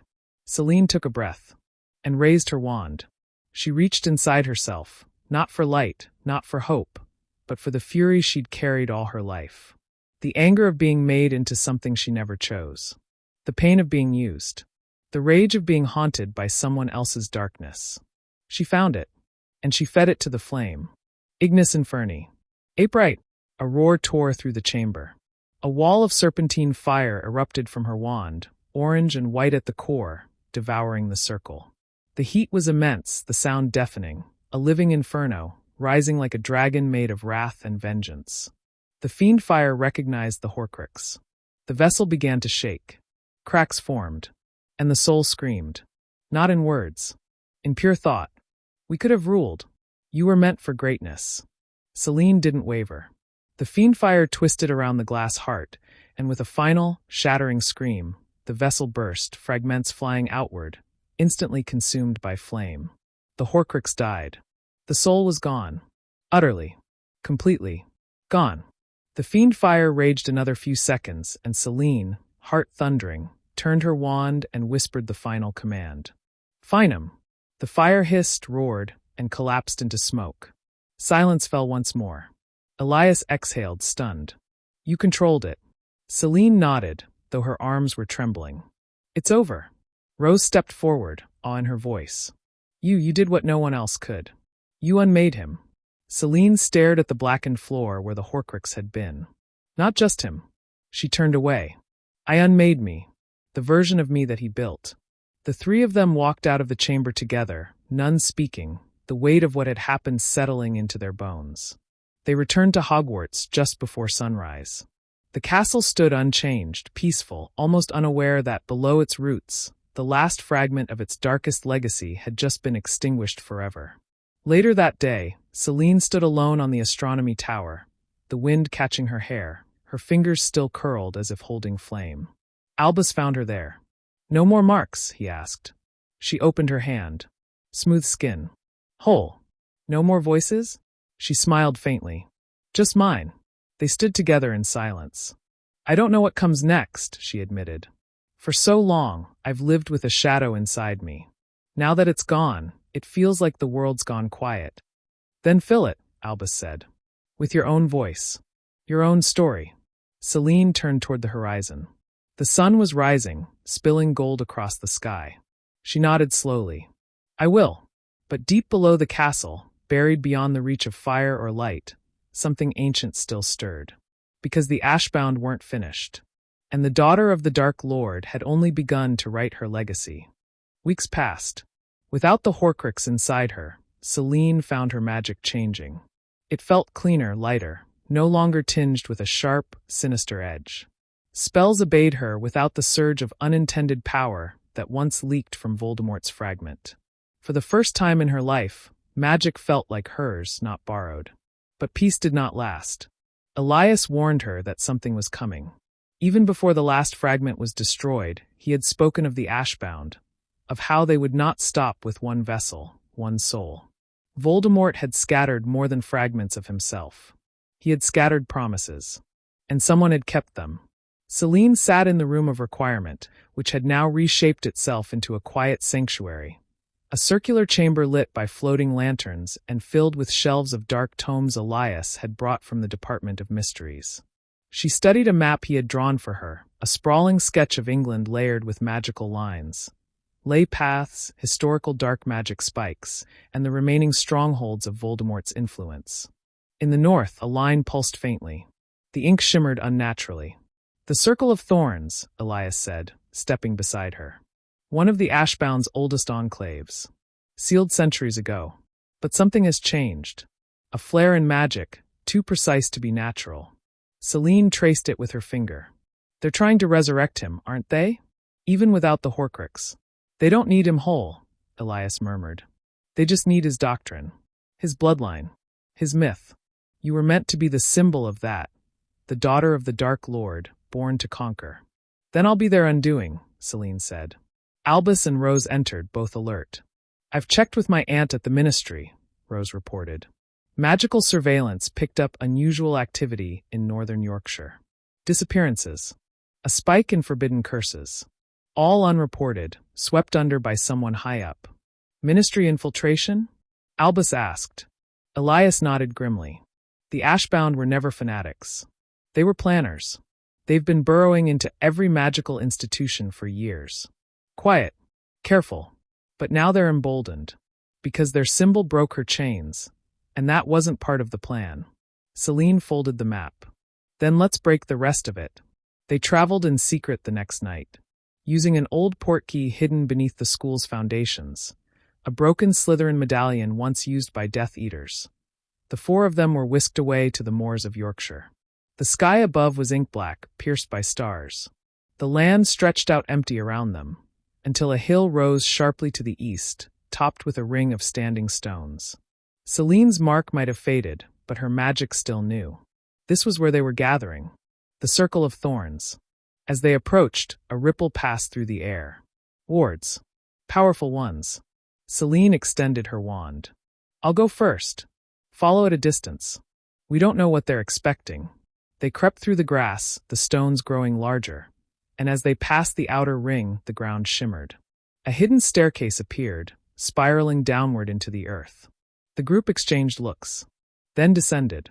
The tunnel was cold, damp, and lined with etchings that glowed faintly red, spirals, thorns, and the same split coil rune that had once marred Selene's skin.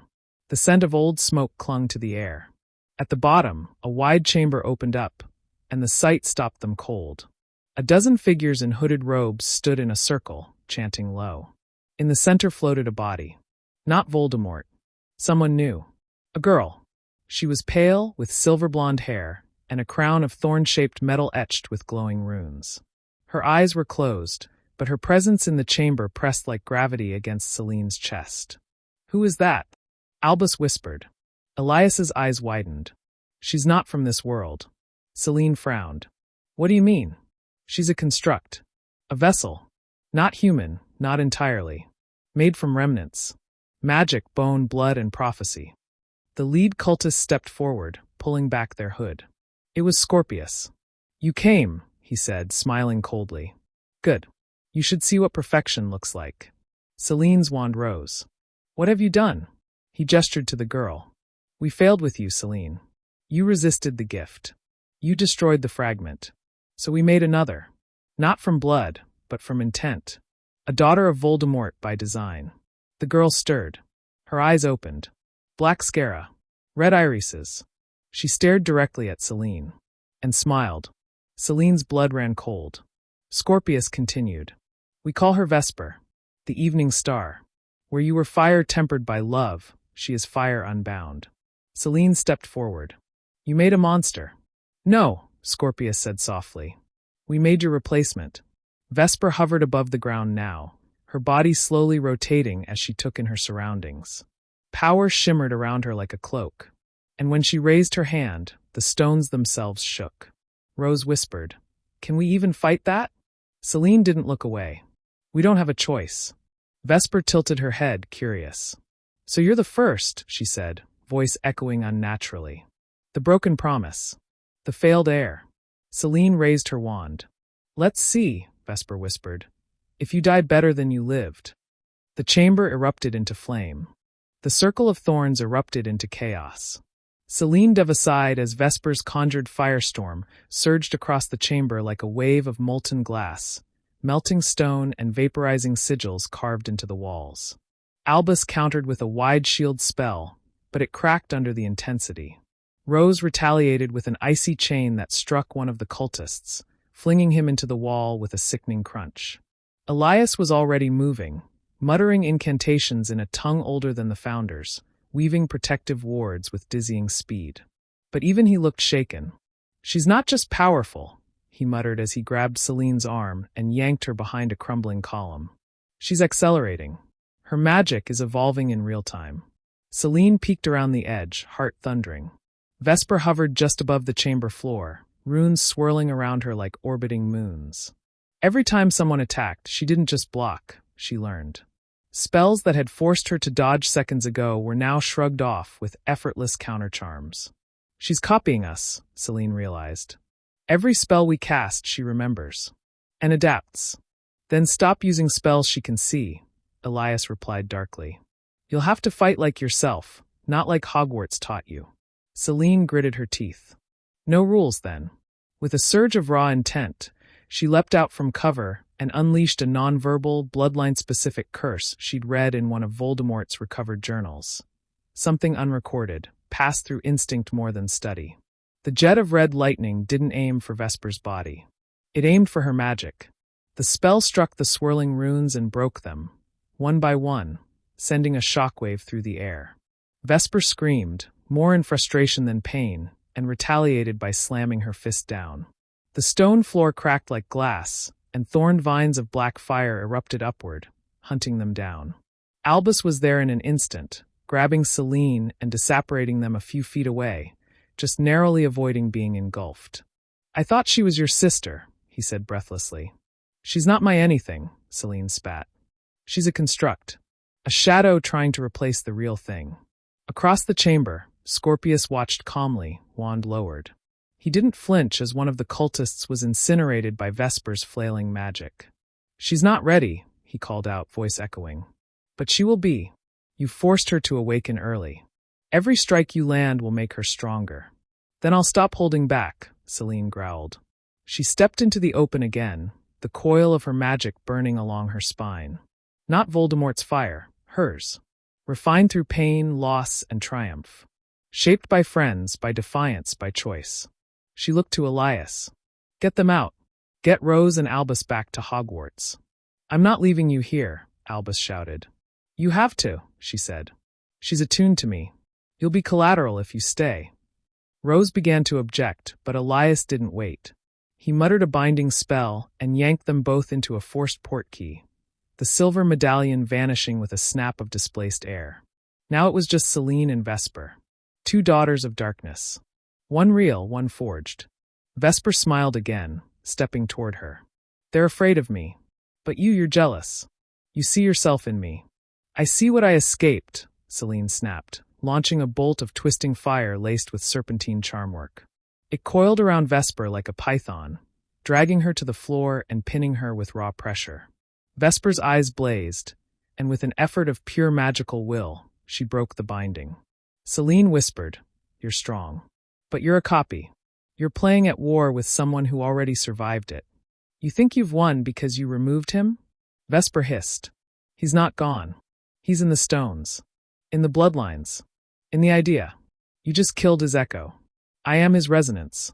Seline's lip curled. "Then let me silence you too." They clashed again.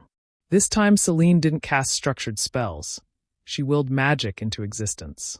She forced the air to become knives. The floor to erupt. The ceiling to collapse behind her in case Vesper tried to escape. The runes etched into the chamber buckled under the weight of their duel. But Seline wasn't fighting to kill. She was fighting to delay. To trap. And Vesper hadn't yet learned strategy. After minutes of back and forth, Seline saw the opportunity. She feinted with a blast of cursed ash, and while Vesper raised a ward, she slammed her hand onto the floor, triggering a spell Elias had secretly taught her. The seal of hollow binding. Instantly, the chamber began to twist, shrinking inward, trapping Vesper in a prism of stone and light. Vesper roared in fury, trying to shatter the barrier, but the seal didn't bind her. It bound the magic around her. Seline stepped back, panting. "You'll break it eventually," she said. "But by then, we'll be ready." Vesper bared her teeth, black flames licking the inside of her mouth. "I am the heir now. You were just the prototype." Seline turned and walked away. "You're not the heir," she called back. "You're the reminder of what we're never going to become again." As she reached the tunnel, the barrier holding Vesper shuddered again. It wouldn't hold forever, but it would be enough. Enough to warn the world. To prepare. To gather allies. Because this wasn't about Voldemort anymore. This was about what came after him. And Seline, truly free now, would do everything in her power to make sure the next shadow never rose. The portkey dropped Seline just beyond the Hogwarts gates, her boots hitting the earth with a thud. The night sky above her was still. No fire, no screams, no echo of the chaos she'd just left behind. It almost felt wrong to breathe air that wasn't scorched. Her knees buckled slightly, and she caught herself against the nearest stone marker. Her arms were trembling. Her body ached. But inside, for the first time since she'd set foot in the Forbidden Forest weeks ago, she felt clean. Not empty. Not broken. Just herself. But her peace only lasted a moment. The wards around the castle flared the instant she crossed them. A silent alarm for the headmistress. Sure enough, Professor McGonagall was waiting at the entrance when Selene reached the courtyard, flanked by 2 Aurors and Professor Sinistra. "Miss Miravane," McGonagall said, voice steely, "would you care to explain why my wards detected a cursed life form beneath Yorkshire linked to forbidden blood magic, and why I found Albus Potter and Rose Granger Weasley unconscious in the medical wing with scorch marks across their robes?" Selene bowed her head. "It was the Ashbound. They've built a weapon. A construct. Her name is Vesper." Professor Sinistra stepped forward, concern written across her face. "A girl?" "Not quite," Selene said. "She's a magical entity. A vessel designed to replace me, the perfect heir of Voldemort. They built her to finish what he couldn't. I tried to trap her, but the spell won't hold forever." The 2 Aurors exchanged sharp glances. McGonagall's eyes narrowed. "You acted alone?" "No," Selene said. "I acted with allies. People who chose to help even when they didn't have to." "Then thank Merlin they survived," McGonagall said, her voice quieter now. "Come. We have much to discuss." That morning, Selene gave her report to the Hogwarts staff, the ministry liaisons, and an emergency Wisengamot panel convened via enchanted mirrors. She left nothing out: the ritual, the horcrux, the Ashbound's interference, and Vesper's awakening. Some in the ministry tried to dismiss it as exaggerated, but the magical readings from Yorkshire and Elias's department records made denial impossible. The Ashbound were real, and Vesper was now their queen. When Selene emerged from the meeting hours later, she found Albus and Rose waiting on the front steps. Albus stood first. "You survived." "So did you," she replied. He smirked faintly. "Barely. Rose punched me for trying to stay behind." "She was right," Rose said flatly. They walked with her down the path toward the Black Lake. The water shimmered in the mid-morning sun, quiet and still. "I've been thinking," Selene said slowly. "We're not just cleaning up Voldemort's mess. We're fighting something new. Vesper's more than a dark clone. She's a symbol. They'll build stories around her. Fear. Power. Faith. People love legends," Rose muttered. "Even the wrong ones." "Exactly," Selene said. "And if we don't give them better ones, the Ashbound will win without a spell being cast." Albus turned toward her. "Then let's give them new stories." She stopped, facing them both. "We need more than Hogwarts students. We need allies. Outside Britain. People who've seen what happens when dark ideas become dark armies." "Like who?" Rose asked. Selene looked out across the lake. "Durmstrang. Mahudakoro. Castelobruxo. There are students and scholars all over the world who know war. Who survived it. We ask for their help." Albus raised a brow. "We'll be seen as radicals." "Good," Selene said. "Let them call us whatever they want. But when the next battle comes, I want to be surrounded by people who chose resistance, not people who waited until it was too late." They sat by the lake for a while longer in silence, the gravity of their next steps settling in. Later that evening, Selene met Elias in the room of requirement. He stood at a conjured desk, studying a map of the wizarding world. "You were right," she said quietly. "The Ashbound weren't just a cult. They were a foundation, and Vesper is their monument." Elias turned, his expression unreadable. "And you?" Selene took a breath. "I'm going to be something else. Not their queen. Not their mistake. I'll be their opposite." He gave a faint smile. "Then it's time you built your own circle. Not of thorns. Of fire. Not to bind, but to protect." A parchment lay on the desk. Blank. She took the quill beside it, and wrote the first words. The Ember Circle. A new alliance. Not built on fear, but purpose. Students, outcasts, survivors, and believers. Those who had seen the worst of magic and still chose to wield it for good. They would find others. And when Vesper rose again, the world would be ready.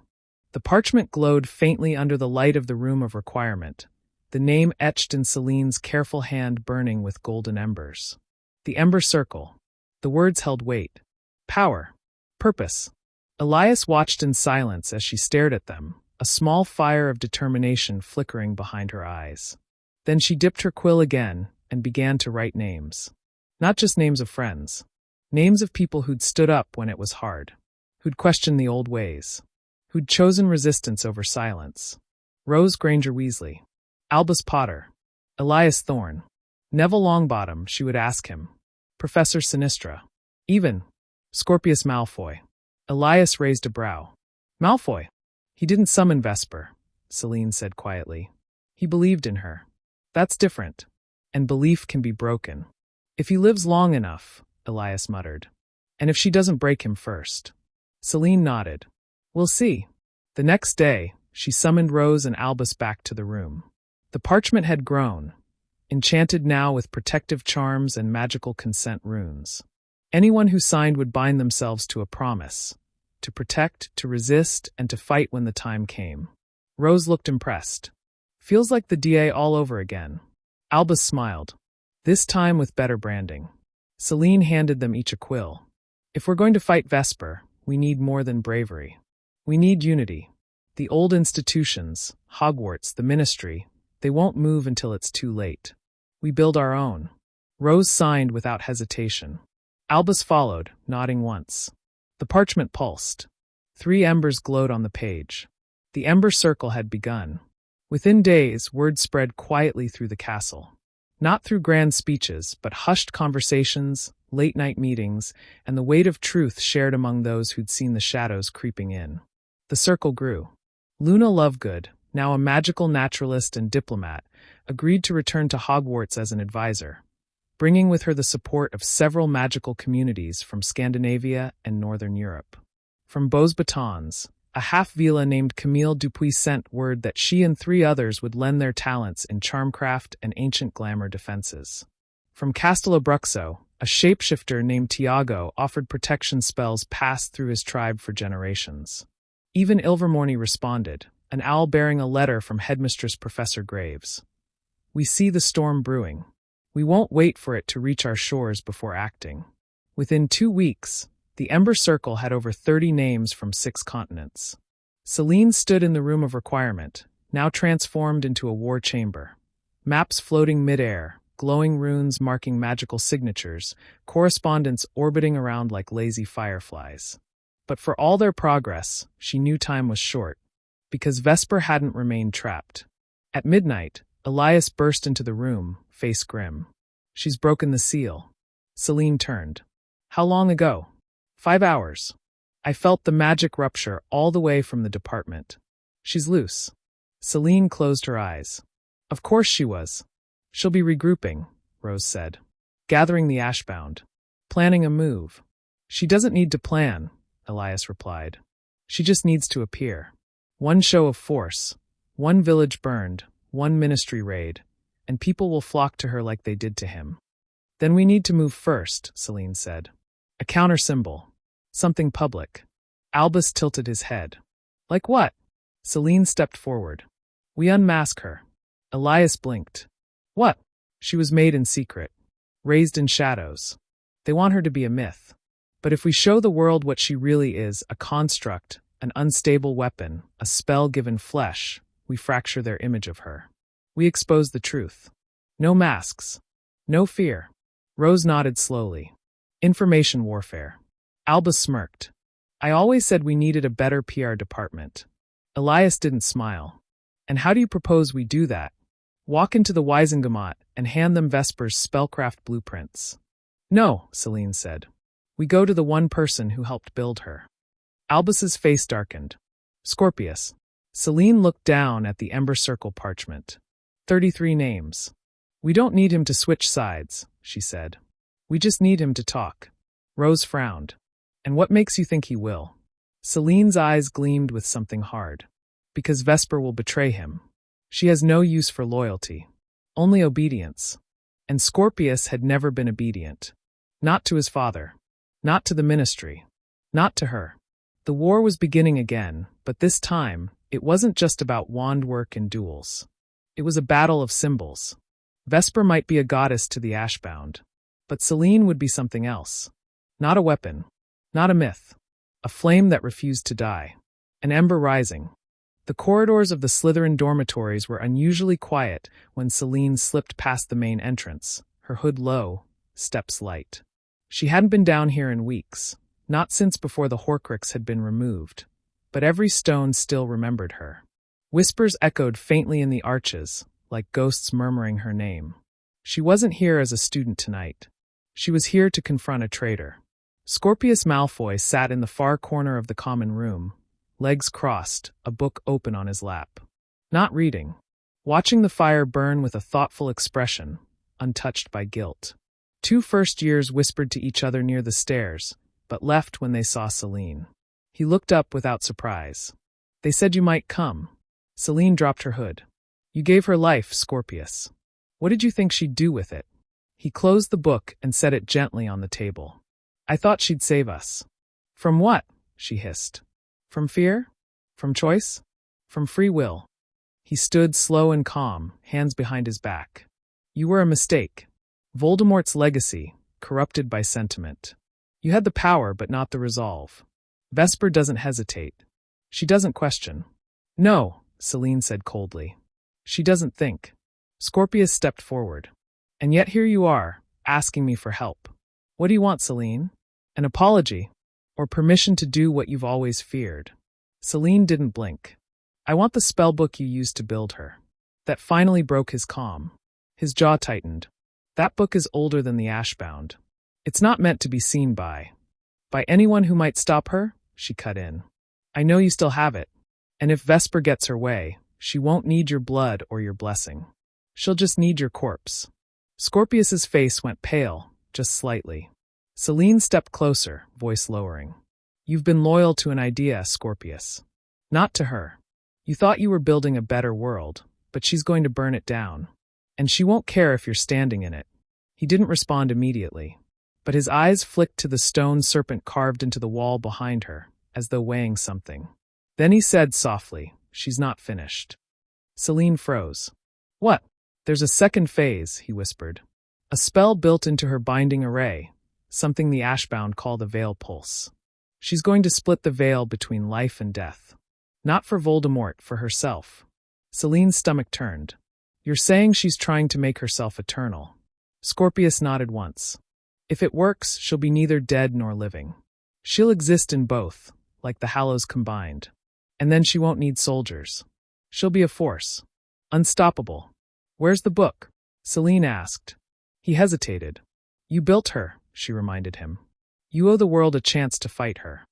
With a quiet sigh, he walked to the fireplace, tapped 3 bricks in a pattern, and pulled out a small, rune-locked case. He handed it to her, eyes avoiding hers. I want it back, he said, voice dry. If there's a future left.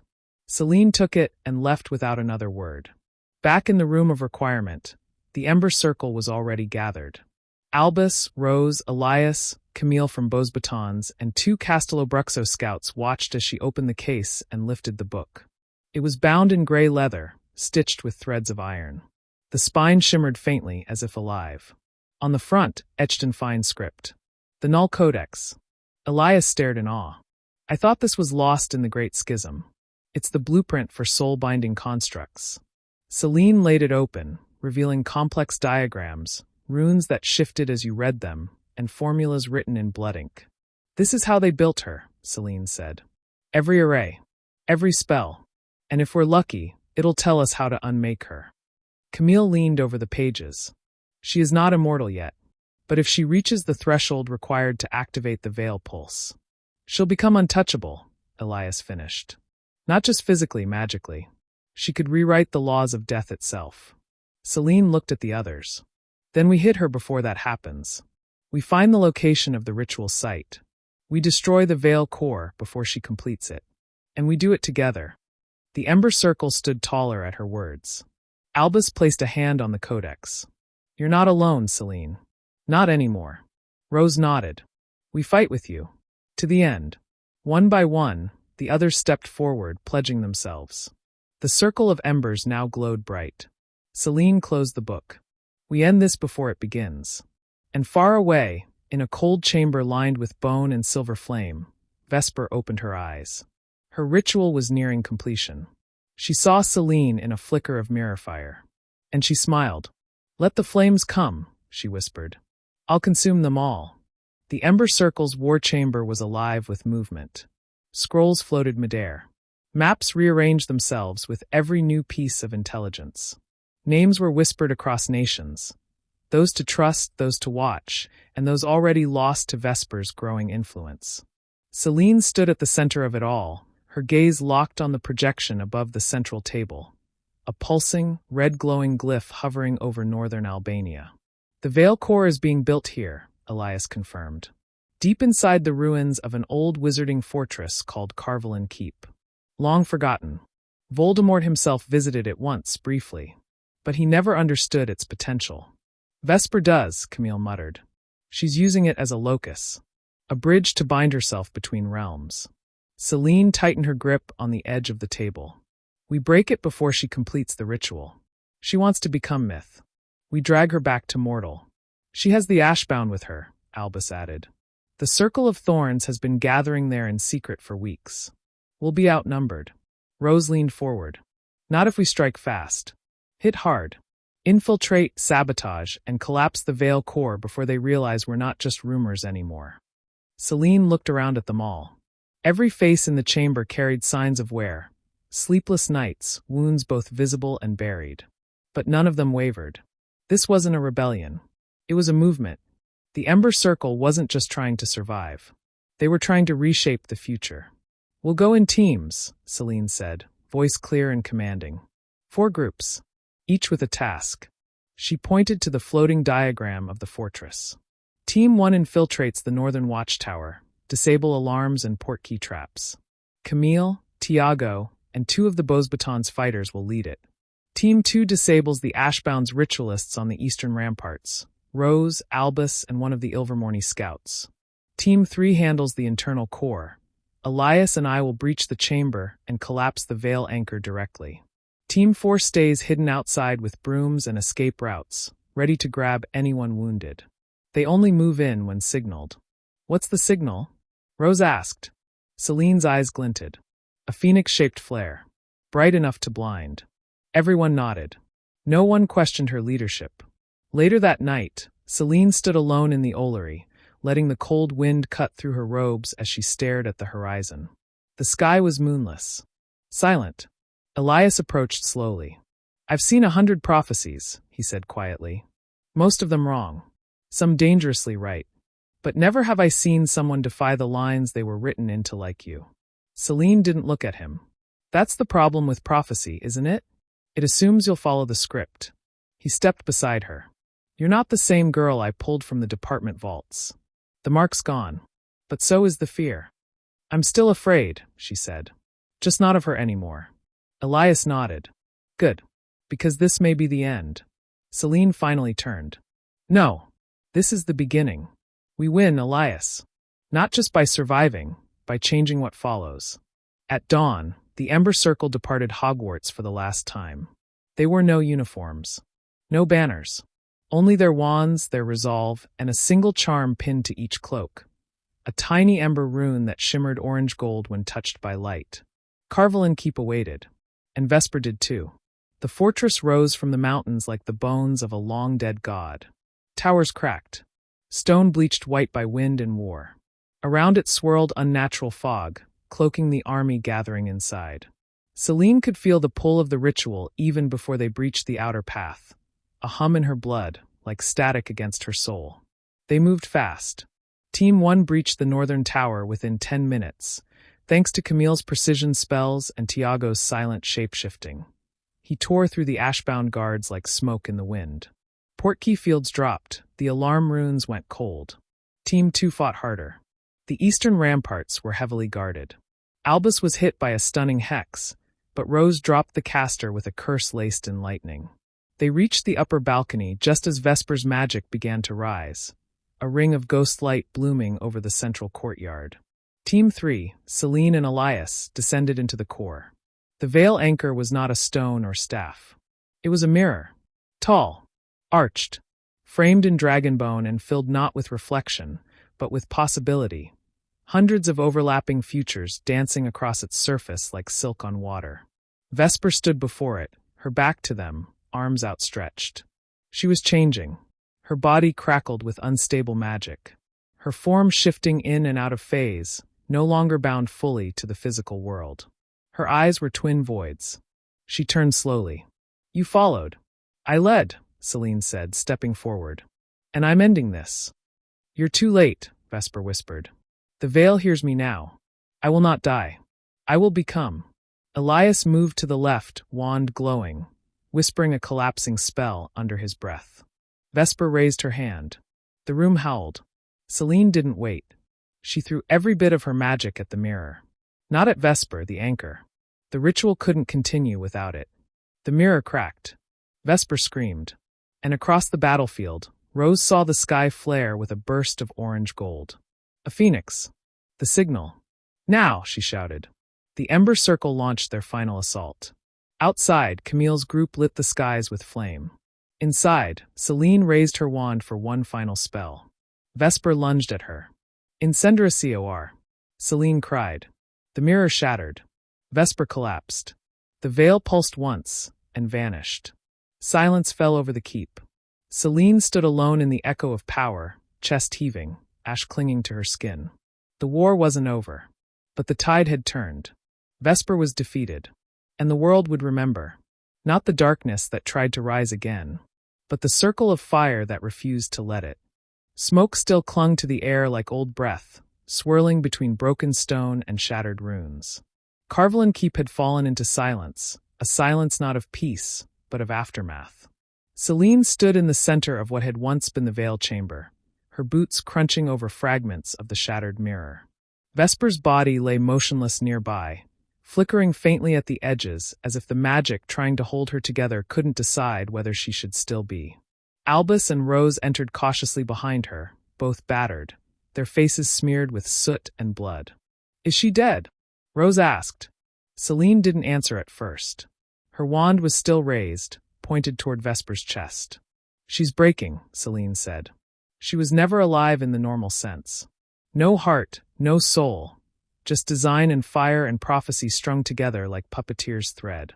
She's bleeding magic, Albus said, kneeling near the fragments. Draining into the floor. The core is gone, Seline murmured. Without it, the spell holding her together has no anchor. She's unraveling. They watched as Vesper's fingers twitched once, weak and unnatural. Her eyes, once glowing pits of red void, now shimmered with something different. Fear. I was meant to become, Vesper whispered, her voice as hollow as a dying echo. Seline stepped closer. You were meant to replace me. But no spell can replicate choice. Or humanity. I could have been forever, Vesper rasped. No, Seline said. You were built to be a symbol of domination. But symbols can be broken. She knelt beside her and laid her hand gently on Vesper's shoulder, not in comfort but in recognition. You were never alive, she whispered almost softly. You were someone else's ambition wrapped in flesh. Vesper's form pulsed once more. Then, with a shuddering exhale, her body fractured into particles of gray light, like ash swept into the wind. Gone. Nothing remained. Rose released a breath she didn't realize she was holding. It's over. No, Elias said as he stepped through the ruins, clutching his side. It's only just begun. Seline turned. The ritual's broken. The ashbound lost their vessel. And scattered to reform, Elias said grimly. I've already sensed magical signatures vanishing, mass disapparitions. They were always patient. This was just the most visible part of their plan. We destroyed their goddess, Albus said. Let them rebuild in fear. They won't stay afraid, Elias replied. They'll adapt. Hide. Wait. They'll pick a new name, a new shape. Darkness always does. Seline stood. Then so will we. The ember circle regrouped outside the ruined keep. Most were wounded. One of the Castello Bruxo scouts had died holding off reinforcements. The Ilvermorny scout had lost a hand conjuring the containment dome. But their eyes still burned bright. They had won. Neville Longbottom met them at the perimeter, having arrived with Ministry Orus once the Phoenix Flare had gone up. You've made a lot of enemies, he said to Seline quietly. I intend to make more, she replied. He cracked a smile. Good. The world needs a few troublemakers. In the days that followed, news of the battle spread like wildfire. Not just among witches and wizards, but through every magical channel across the globe. Daughter of the Dark Lord destroys his successor. The Ember Circle, a new alliance for a new age.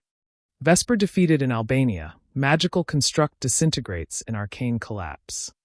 The Ministry, slow to respond as always, attempted to spin it as an international cooperative effort. But wizards knew the truth. The heroes hadn't worn badges. They'd worn embers. Selene returned to Hogwarts not as a student, but as something else. Not quite a leader. Not quite a symbol. But something stronger. A witness to history. The Room of Requirement, no longer a war room, became a quiet sanctuary once again. A place where the Ember Circle could gather, train, and remember. The parchment remained, now bearing over 50 names. New ones added daily. And at the center, still burning faintly, Selene Miravain. One night, as the castle slept and rain struck the windows, Selene stood on the astronomy tower with Elias. She said she wanted to become a goddess, she murmured. And instead, Elias said, she became a warning. Selene looked up at the stars. People will still fear me. I carry his blood. His shadow. Then give them something else to follow, Elias said. Let them fear less because you chose to be better. Selene smiled faintly. No more thrones. No more chains. And so the daughter of Voldemort chose not to rule, but to watch, to guide, and when necessary, to burn, because the world would always flirt with darkness. But now it had an ember that would never go out. Weeks passed. The wizarding world tried to return to normal, but normal didn't feel the same anymore. There were whispers in every corridor, in every shop, every alley. Whispers of a girl with her father's fire, but none of his cruelty. Of a battle fought in silence and ash. Of a circle rising from the ruins of war. Selene Miravain walked the halls of Hogwarts as a free woman now. Not a student, not a weapon, not a secret. She was a story. A warning. A name spoken with awe, caution, and sometimes hope. The headmistress offered her a permanent place at the school. An apprenticeship, a professorship, even a quiet life in the library's forbidden wing. Selene refused. Her place wasn't within walls. It was in the world.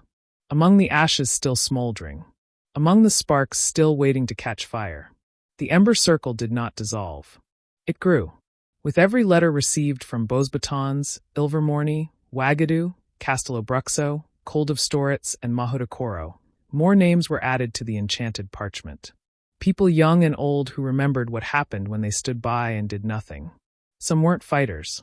They were healers. Historians. Magical theorists. Beast handlers. Curse breakers. All brought something different. Because Selene knew.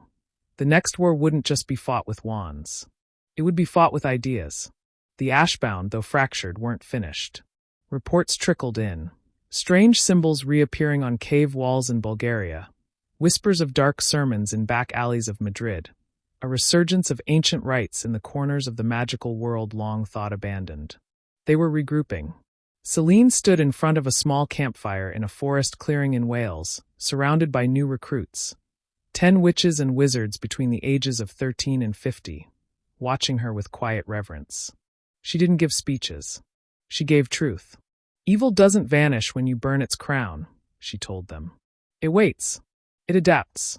It wears new faces, new robes. Sometimes it even claims to help you. That's how it spreads. A teenage boy with burned scars on his arm asked softly, "What do we do when it comes back?" Selene stepped closer to the fire, her voice low and sure. You don't wait.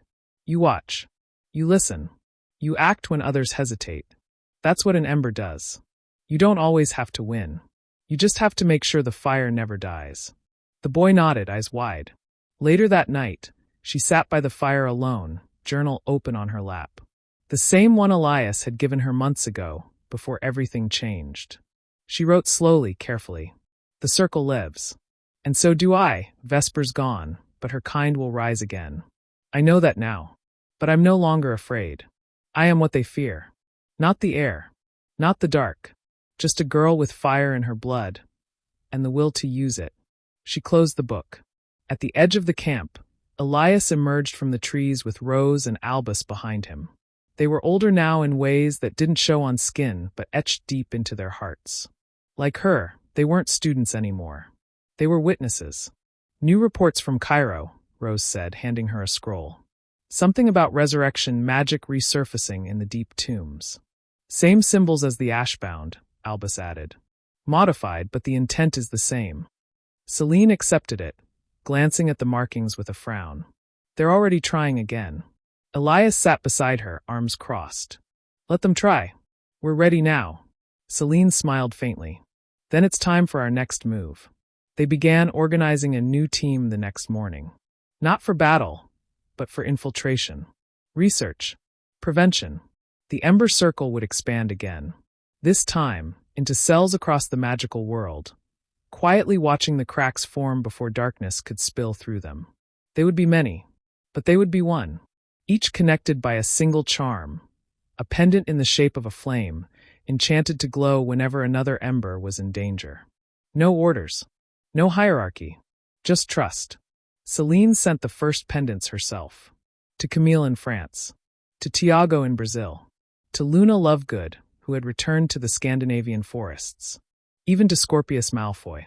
His letter had been short, without sentiment. I will not fight for your light, but I will not bow to their shadow again. It was enough. As dawn rose, Selene stood atop the astronomy tower once more. The same spot where she had first faced the truth of who she was. The stars above blinked quietly. She raised her wand. A trail of orange light shot into the sky, a flame that burst in silence, then slowly faded into dozens of smaller sparks. Across the world, embers looked up and remembered. Rain swept across the cobbled streets of Paris, falling in sheets that blurred the edges of buildings and spells alike. Selene moved through the city unnoticed, a shifting ward wrapped around her like a cloak. She could feel the magic in the air, not just the kind she cast, but the kind that watched. Camille met her near the old Beauxbatons embassy, cloaked in silver gray and soaked to the bone. They're here, she whispered as they ducked beneath a balcony. Ashbound remnants.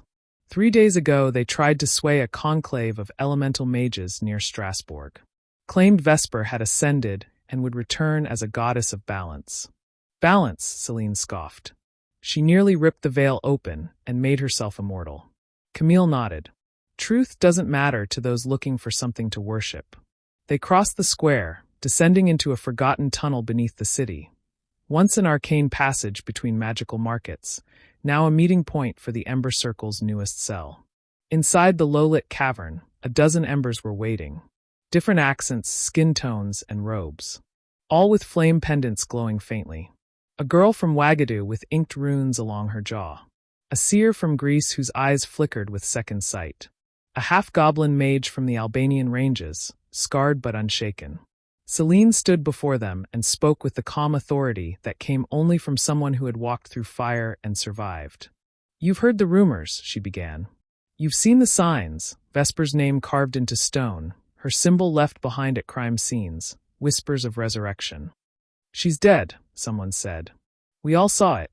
Yes, Selene answered. She is. But what she stood for, the lie of a perfect heir, the seduction of certainty, that lives on. And it's mutating. Camille conjured a glowing sigil in the air. The twisted spiral of the Ashbound, now with a central eye added, Vesper's goddess sight. They're calling it the Eye of Return, Camille explained. And they've begun recruiting again. Not through fear this time, but faith. Selene turned to the group. That's what we're fighting now. Not soldiers. Not spells. Belief. And we don't crush belief with fire. We counter it with truth. The Greek seer raised her hand. And if truth fails? Then we remind them what fire really feels like, Selene said, and her wand sparked in the dim. Later, back at Camille's safe house, Selene dried her cloak by the hearth and opened her journal. So much had changed. But some things never would. The pages held names of fallen allies. Ashen, the Castelobruxo scout. Mira from Ilvermorny. Even Professor Sinistra, who had been caught in a magical explosion 2 weeks earlier during a raid on an ashbound crypt near Kent. She traced their names with her wand, adding a flicker of warmth to each. A small flame for each soul that still lit the circle from beyond. Albus and Rose arrived through the flue that night, exhausted but smiling. We stopped a summoning attempt in Oslo, Rose reported. They were trying to use a fragment of Vesper's discarded veil shroud. Albus tossed her a scroll.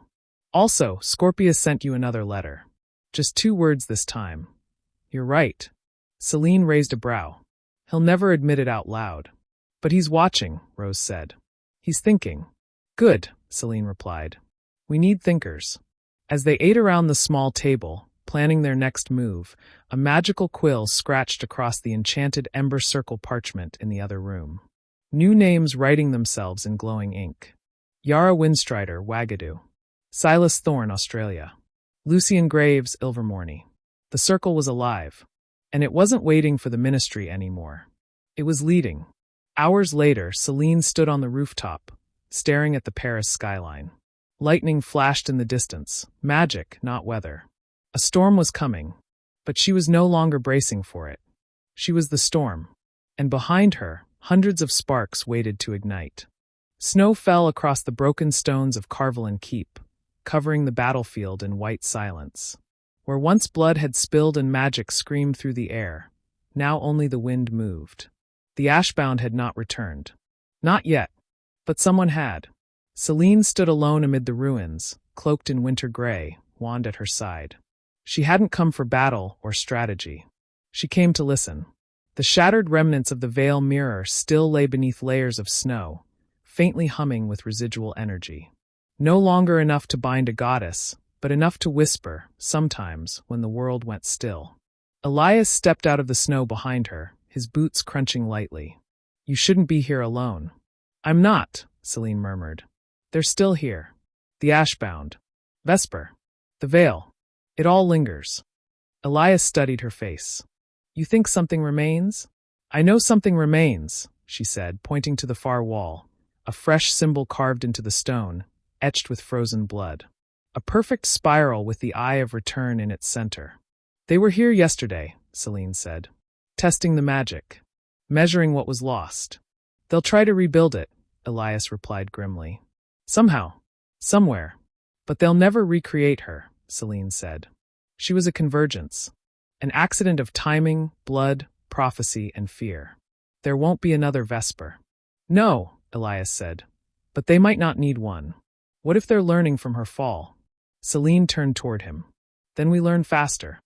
Back at Hogwarts, now one of the Ember Circle's most fortified hubs, Albus and Rose had assembled a team in the Room of Requirement.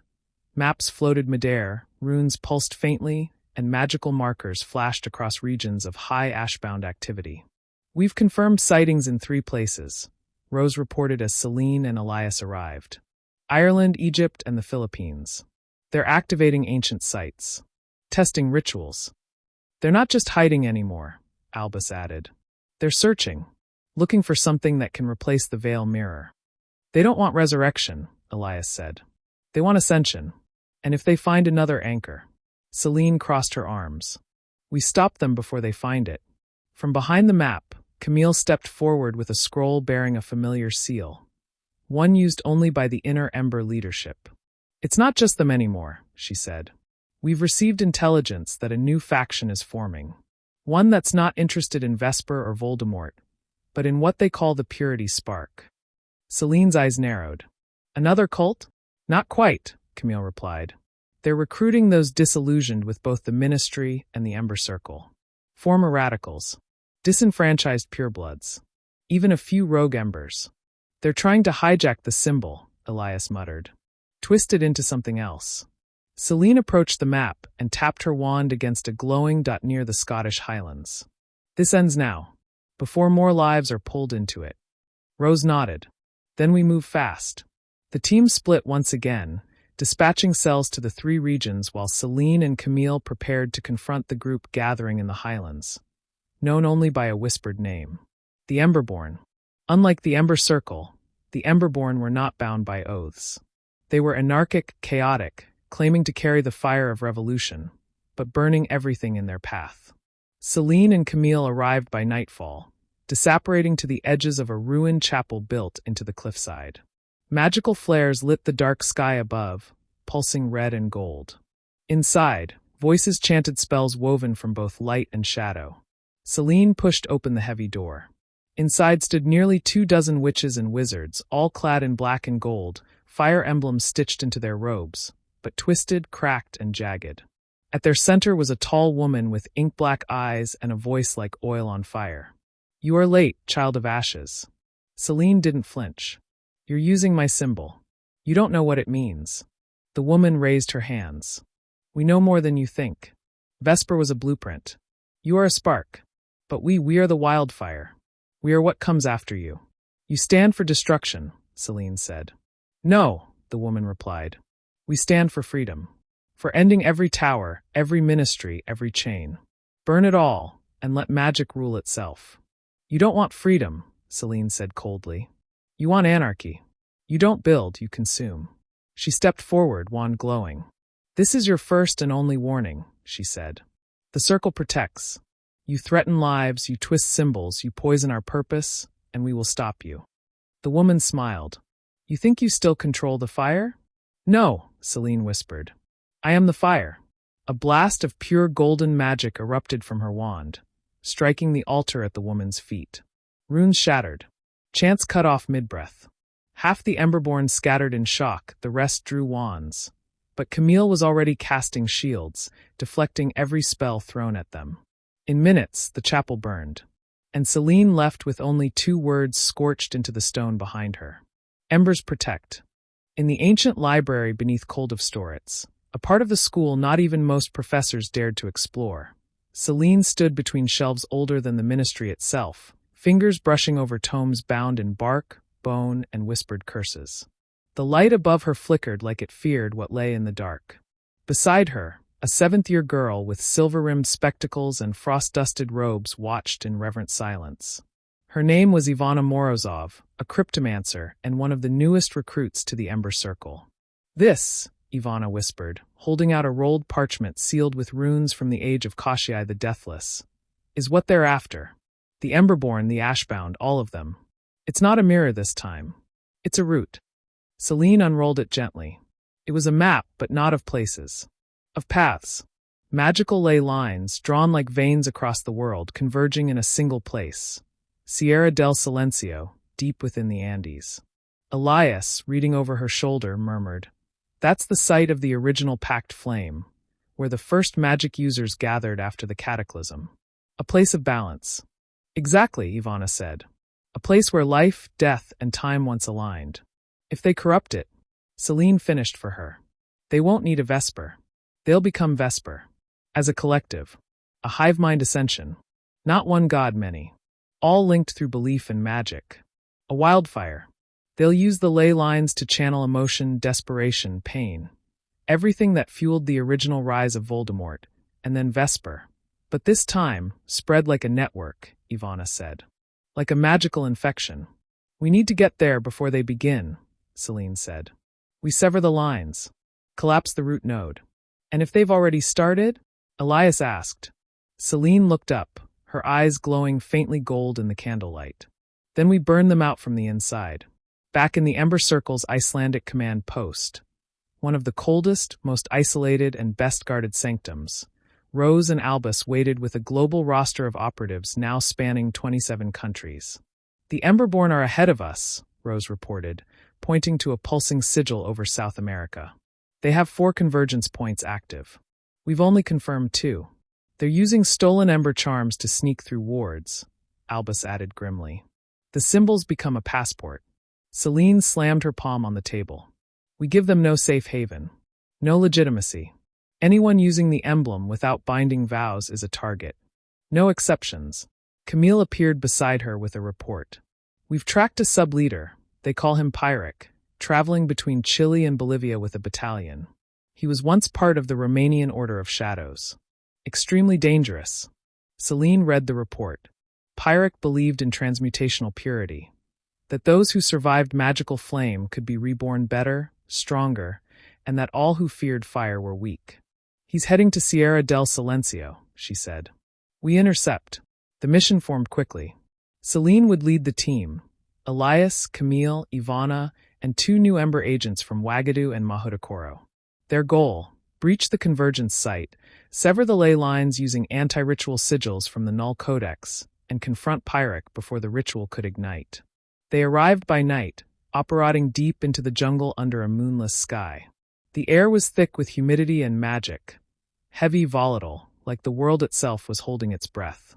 As they moved through the dense forest, the trees grew strange. Twisted, charred at the roots, as if fire had passed through recently and left them alive but wrong. Ivana paused. They've already started channeling. The lines are pulsing beneath us. Camille conjured a detection rune. The earth glowed faintly with flickering red. Not natural magic, but forced convergence. They're accelerating it, Elias said. They know we're coming. The clearing appeared suddenly. A crater of scorched earth where Pyrrhic stood atop a stone altar, arms outstretched, his robes aflame but his body untouched. Surrounding him, dozens of Emberborn chanted, their pendants glowing with the same twisted emblem.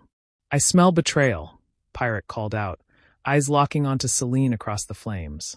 The girl who burned the goddess. You're not a goddess, Seline said, stepping forward. You're a parasite. And yet you came, he sneered. Drawn like all things to the flame. Why fight it, Seline? Why deny what you are? Let the world burn. Let magic evolve. No, she said coldly. I don't let the world burn. I shape the fire. She raised her wand. The battle erupted. Spells crashed like storms against the jungle canopy. Camille conjured gale wards, blasting Emberborn off their feet. Ivana sketched null runes midair with both hands, severing ley lines with a snap of thunder. Elias, darting between flames, stabbed his wand into the earth and cast a binding seal. Selene dueled Pyrrhic alone, wand against wand, flame against flame. He laughed as they fought, his body warping through fire. You think you can stop evolution? I think evolution doesn't need sacrifice, she growled. With a final incantation, she unleashed a pulse of golden fire, not meant to kill, but to purge. It enveloped Pyrrhic's body, not burning it, but unraveling the magic he'd bound himself to. His screams echoed across the Andes. The ley lines buckled, the earth cracked, and the convergence collapsed. Silence returned, and where Pyrrhic had stood, only ash remained. Later, as dawn rose over the quiet jungle, Seline sat on a scorched rock, wiping blood from her hand. The others rested nearby, exhausted but victorious. Elias approached her. That was their best chance. Their most powerful spark. It's never the last, she said. But we're still here. And so the fire beneath the world flickered once more. Held by the ones who had chosen not to destroy, but to defend. Darkness fell like a curtain over eastern Romania, where snow refused to settle and magic drifted uneasily across the Carpathians. Deep beneath the surface, in a forest older than the Statute of Secrecy itself, lay Crucial Hollow, a buried fortress untouched by time, and long believed destroyed. Selene Miravane stood at the entrance, flanked by Camille and 2 other Ember agents. Her wand was lit with only the faintest glow. They were not here to fight, yet. This was a reconnaissance mission. But even without open battle, danger hung thick in the air. Pyrrhic was just one head of the Hydra, Camille said in a hush. We've received word that another leader of the Emberborn survived the Andean collapse, one called Ferox. Not a spellmaster. A shifter. Old magic. Blood magic. Seline nodded. The kind of threat you can't talk down. The ruins before them were twisted, fanged, grown from obsidian roots. A kind of natural architecture that pulsed in sync with dark energy. A predator's lair built not with hands, but instinct. Camille motioned to a runic seal glowing on the cavern arch. He's claimed this place as his throne. It used to be a vampiric conclave, neutral territory for centuries. Not anymore, Seline said. They entered the hollow silently. Inside, the walls pulsed like veins. Magical torches burned green-blue, casting shadows that moved just a second too late. Crucial Hollow breathed, like something still alive and waiting. In the center chamber, they found him. Ferox was 7 feet tall, humanoid but bestial. Pale skin stretched over lean muscle, face part wolf, part man, and glowing yellow eyes that pinned Seline the moment she stepped forward. His voice was rough stone. You wear his blood, he said. And yet you fight us? I wear my own blood, Seline replied calmly. Not my father's, not Vesper's, and certainly not yours. Vesper was an echo, Ferox said. But I am a source, a creature of primal balance. You seek to control the flame. I am the fong that strikes in the dark. Seline glanced around. Dozens of Emberborn followers watched from ledges and crevices. Not all were human. Some were hybrids. Magical experiments. Shifters bound by cursed pacts. This wasn't a cult. It was a den. You used to fight for freedom, Selene said, voice raised. Now you rule through fear. What changed? Ferox bared his teeth. You. Your circle. Your rules. You speak of protection, but you decide who is worth saving. You build a future by tearing down the wild. The untamed. He stepped forward, clawed hands open. Join me. Burn away your name. Leave behind their laws. We could shape a new order. You with your fire. Me with my teeth. We could devour the old world. Selene shook her head. You want me to become what I was born to be? No, she said firmly. I've spent my life defying that. Ferox lunged. Camille and the others threw up shields just in time, as Selene met his strike with a countercharm that sent magic shattering through the chamber. Ferox's strength wasn't just magical, it was ancient. He fought with fury, ripping through rock and fire alike. But Selene didn't give ground. Not anymore.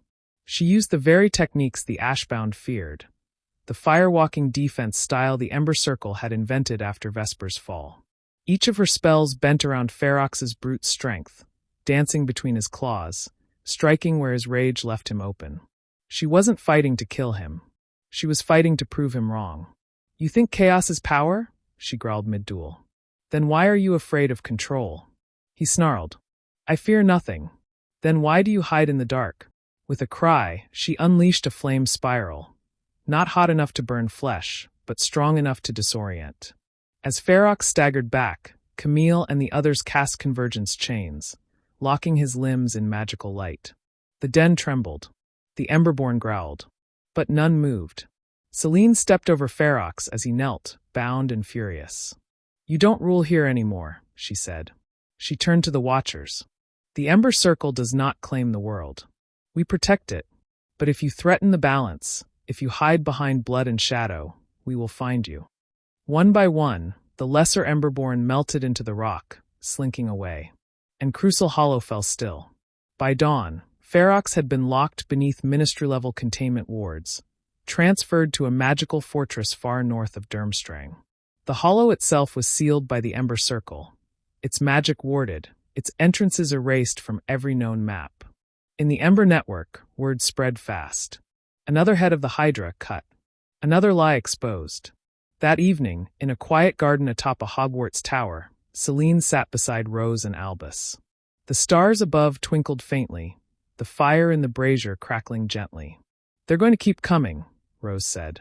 Then we keep standing, Selene replied. Albus smiled. You were born aflame, Selene.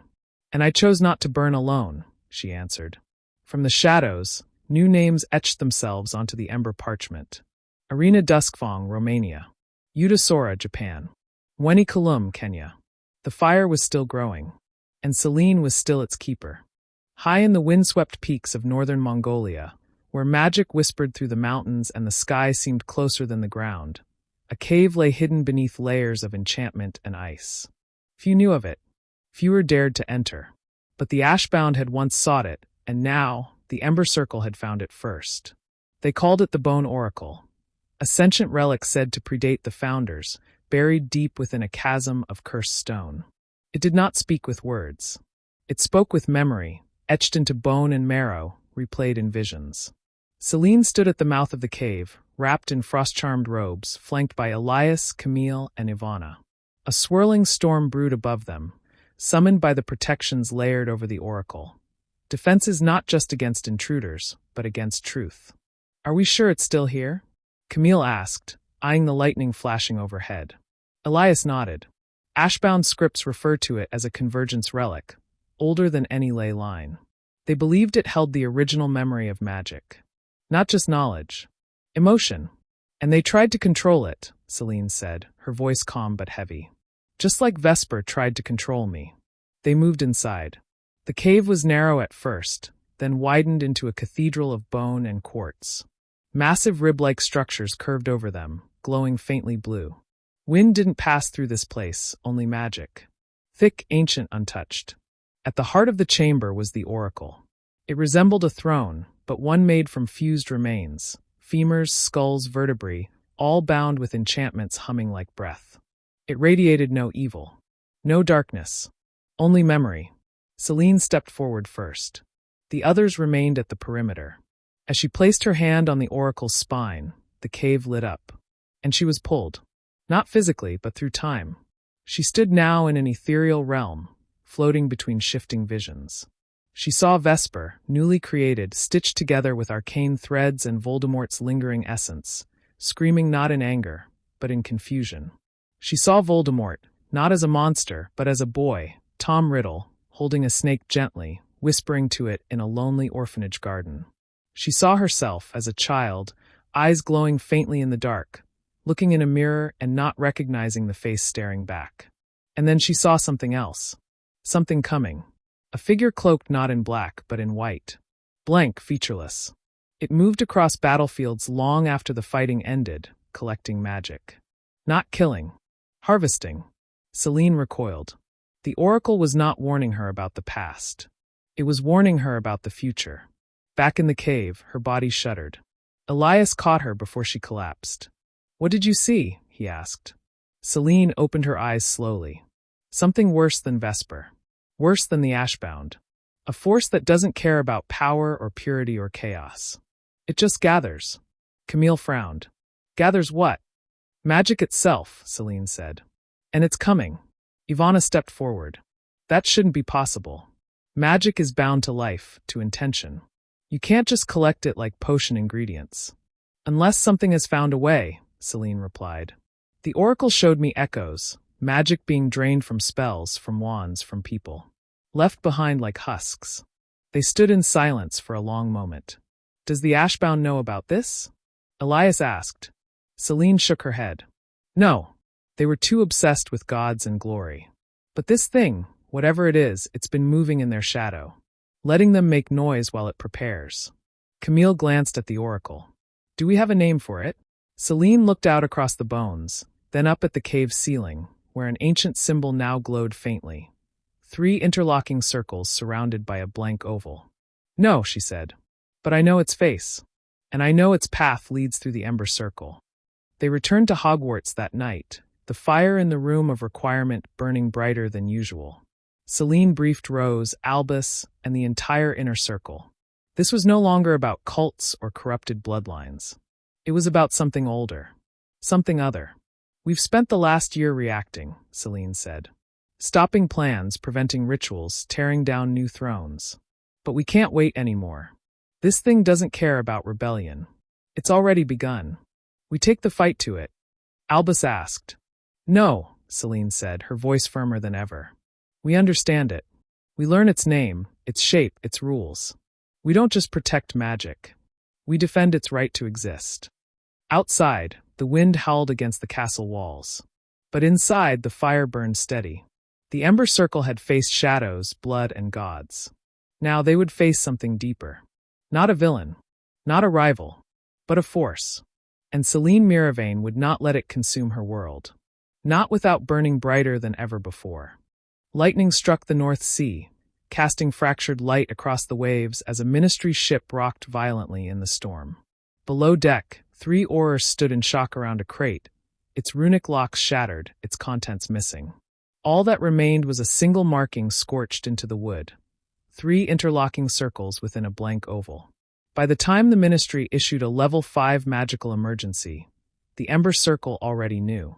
Selene stood in the Ember Tower, a recently constructed stronghold beneath the Scottish Highlands, enchanted to exist between wards and time.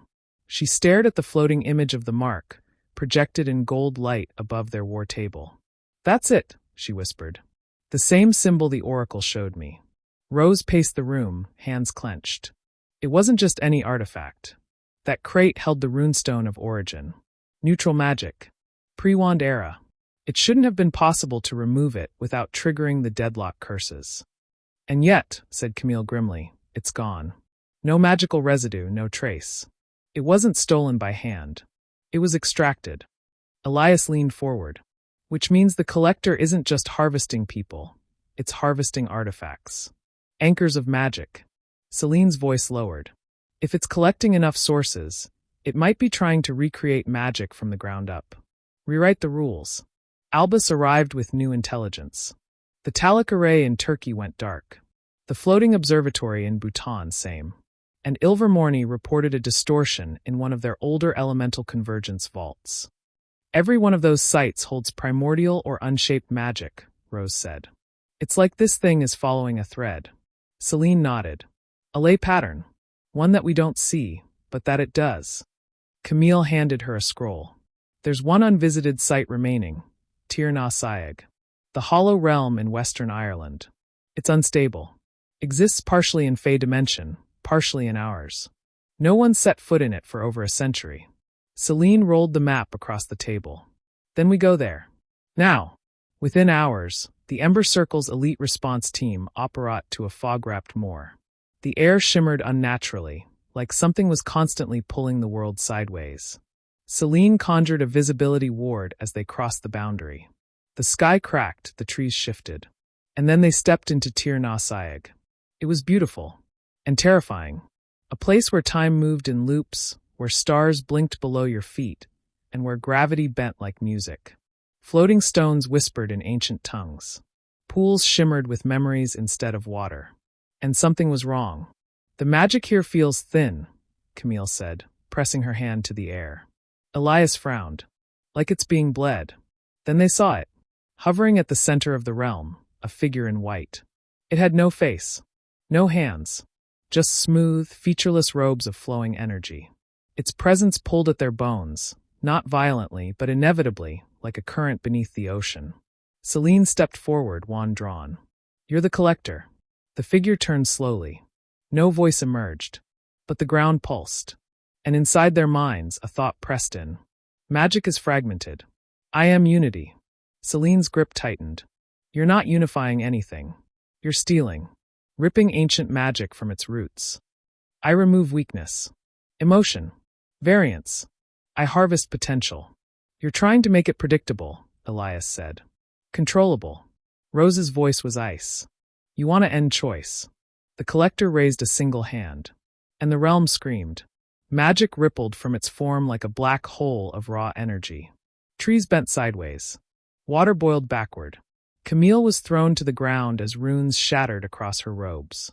Seline launched a counterwave, golden fire infused with memory, the purest form of defensive ember magic. It hit the collector like a wave against stone. No reaction. It was like it didn't even register the spell as a threat. This thing isn't attacking, Elias gasped. It's absorbing. Seline turned to Rose. The Fey runes. They bind this place. If we can overload them. On it. As Rose sprinted toward the binding stones, Camille and Elias cast convergence shields, containing the collector within a shrinking spiral of magic. It kept moving, gliding forward silently, draining the air of warmth and will. Then Rose activated the rune spike. The realm convulsed. Time lurched. The collector flickered, its form breaking into static pulses of light, glitching like a spell resisting its own anchor. Seline hurled a convergence sigil directly into its chest, and for a split second, she saw inside it. Not a person, but a prison of stolen spells, memories, and broken artifacts, all crammed together inside a shell of artificial order. She saw faces trapped in stasis. Vesper. Pyrrhic. Countless others. It wasn't just stealing magic. It was collecting souls. With a cry, Seline released a flare burst. Pure emotion, pure choice. Everything the collector rejected. And the realm fractured. The collector vanished in a flash of white. And Seline fell to her knees. Silence returned. But not peace. Later, back in the Ember Tower, the circle gathered in grim silence. Camille, bruised but alive. Elias, meditating in a recovery chamber. Rose, writing new protective sigils around the map room. Seline stood alone in the highest observatory. The collector was not defeated. But now they had seen it. And it had seen them. Her journal lay open before her. It doesn't want power. It wants control. It thinks magic is broken because it's unpredictable. Because we have feelings. Flaws. Doubts. But that's what makes us worth saving. She closed the book. And beneath her breath, she whispered, "Let it come. We won't go quietly." The fire still burned. And the circle was ready. Far beneath the North Atlantic, where daylight could not reach and gravity bent under old enchantments, a hidden sanctum pulsed with quiet, ancient magic. The ministry had forgotten it. Most of the world had never known it existed. But the collector hadn't forgotten. And now it was feeding. Selene stood aboard an ember submersible, its interior warded against pressure, time distortion, and magical detection. Camille piloted the vessel through a canyon of jagged sea stone, while Albus, Rose, and Elias reviewed intelligence from a half-shattered relic they'd recovered from Tir na Saig. This sanctuary, Rose said, pointing to an old sea chart, was created by the earliest magical architects, the Dreamweavers. They built it to preserve unstable spells and magical consciousness too dangerous to be destroyed. And now the collectors found it, Elias muttered. It's not just targeting ley lines or artifacts anymore.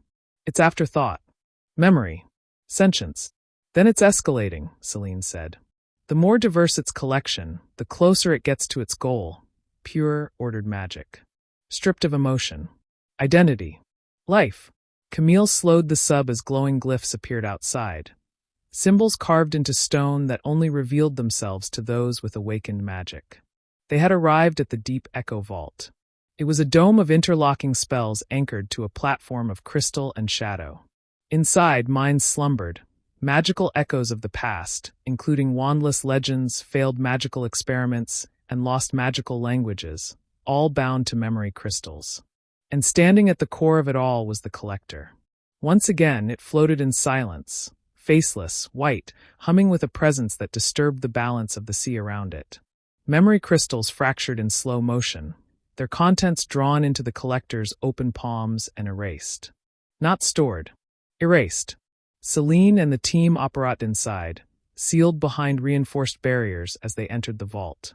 The aura here was even worse than Tir na Saig, not because of raw power, but because of the emptiness. Like walking into a world that had been cleaned of soul. The collector turned as they approached, its body pulsing gently. Memory is flawed. Truth is static. Order survives. Camille snapped. You're destroying the world one thought at a time. The collector moved a hand. A glyph burst beneath them. Rose threw up a counterward just in time, but the shockwave still split the floor. Elias yelled, "It's not just collecting, it's decoding the vault's spells. Learning how minds work." Seline stepped forward. You want magic without variance. Without emotion. Without risk. But you don't understand. Risk is where meaning lives. The collector did not answer. It simply raised both hands. And the battle began. Albus struck first, unleashing a hex swarm designed to overload its absorption ability. Camille followed with entropic fire, woven with paradox runes. But the collector absorbed each spell, converting the magic into radiant pulses of blank light. Seline dove toward the memory crystals, calling out, "We can't outfight it. We have to unravel it." She reached the core, a spiraled cluster of silver-black memory stones containing centuries of magical thought. One crystal shone faintly. She recognized it. It bore her own magic signature, one of her earliest ember spells, a living fire incantation based on grief. It had been stored in the vault years ago, after nearly killing her in a training accident. She whispered to it, "I'm not afraid of you anymore," and cast it. The fire erupted in golden blue waves, not destructive, but emotional, searing the chamber with the pure memory of loss. The collector reeled. Its form flickered. "Keep going," Rose shouted. "Emotional magic is the key. It can't process it." Elias conjured a storm of laughter-based illusions from his school days. Camille unleashed rage-forged blades from her time in the French Resistance. Albus cast a memory of his mother holding him after his first broken wand. And Seline, she whispered one word, "Vesper," and let herself feel it. Not just the fear, but the pity, the understanding, the tragedy of someone built to burn who never got to choose her flame. The fire around her shifted, now not golden but violet, tinged with sorrow. It hit the collector like a curse wrapped in a lullaby.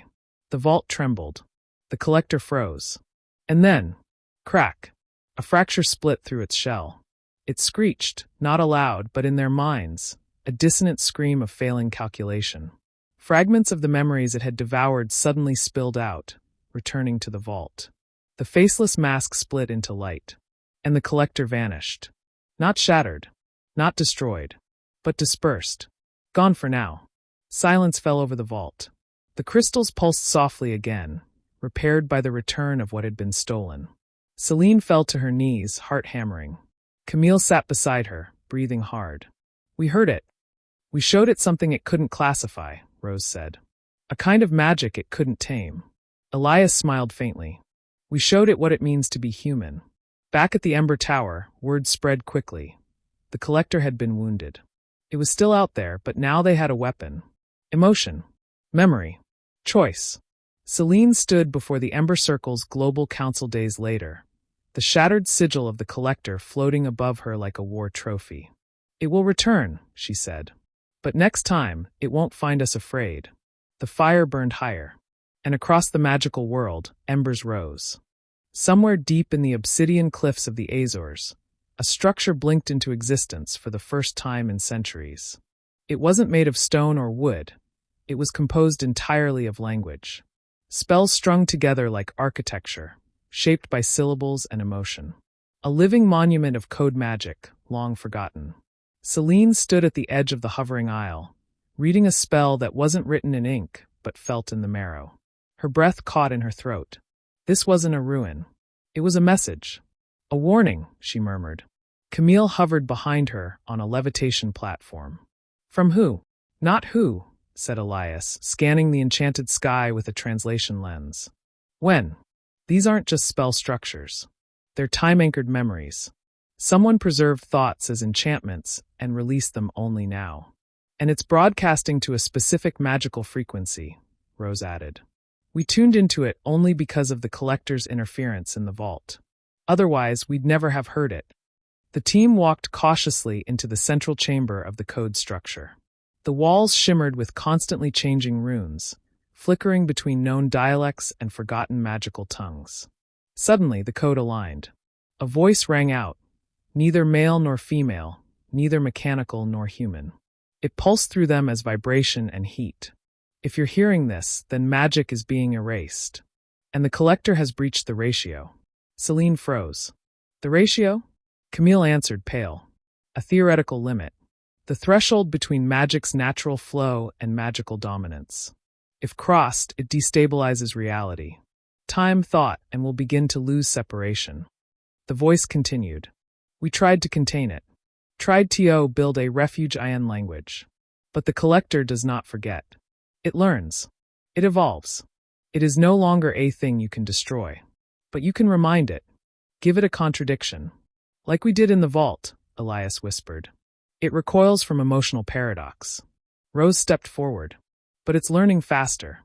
The next time it surfaces, it won't fall for the same contradiction. We need something deeper.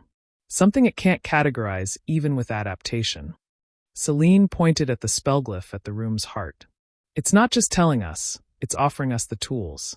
With a flick of her wand, she activated the code memory.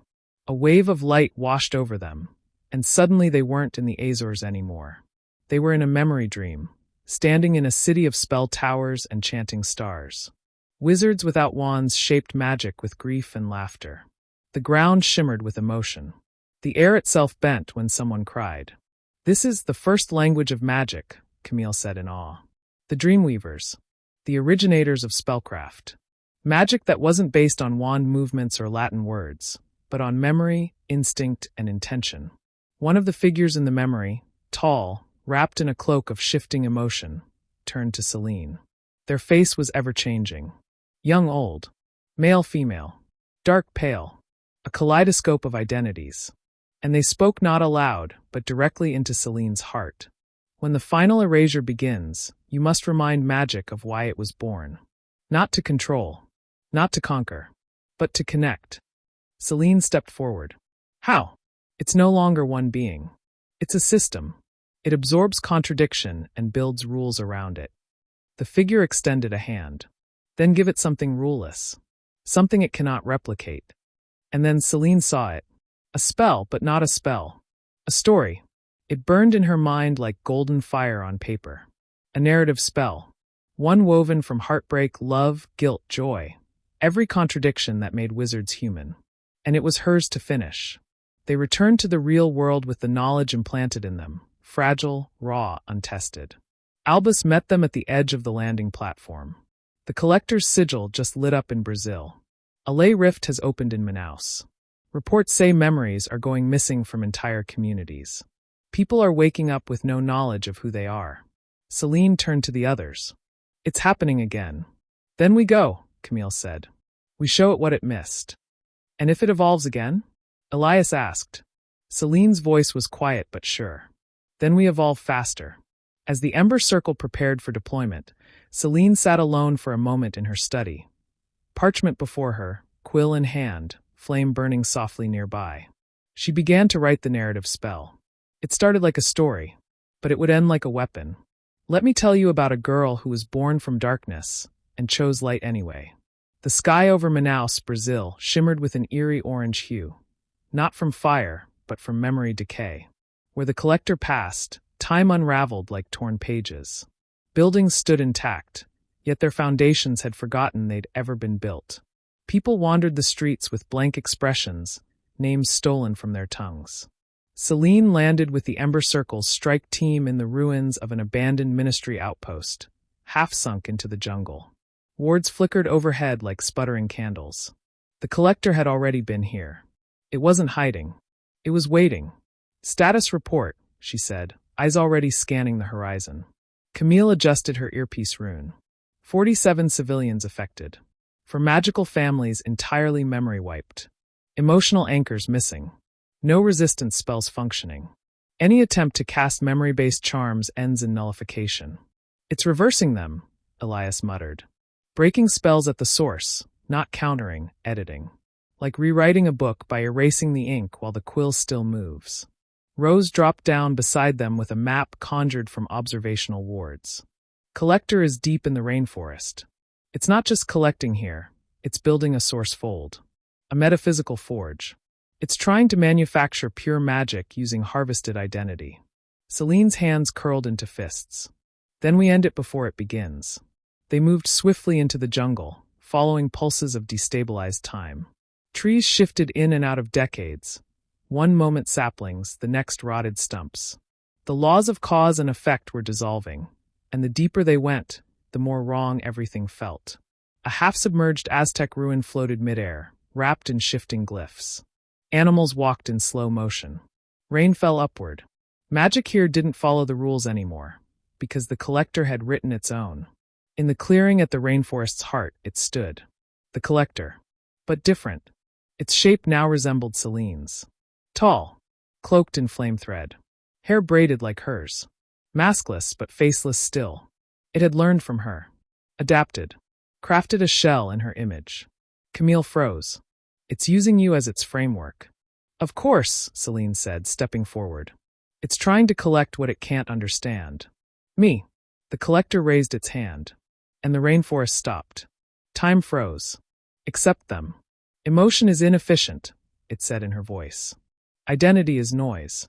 Selene narrowed her eyes. But it's real. Reality can be engineered. No, she said. Reality is made by stories. And you'll never own mine. She reached into her coat and pulled out a sealed scroll, the narrative spell she'd begun writing. The one crafted from every contradiction, every trauma, every memory she'd ever survived. A spell written like a story the collector could not replicate. She opened it, and read aloud. Once upon a time, there was a girl born not from love or hope, but from prophecy and ruin. She was meant to end the world, but she fell in love with it instead. The parchment caught fire, golden fire, woven with truth. She hated the fire in her veins, until she saw what it could protect. And when the world asked her to burn, she chose instead to warm. The collector twitched, glitched. Its cloak flared and dimmed, trying to realign. They told her she was made of ash. She chose to become light. The narrative magic exploded outward. A pulse of story-based energy swept through Manaus, and everywhere it touched, memory returned.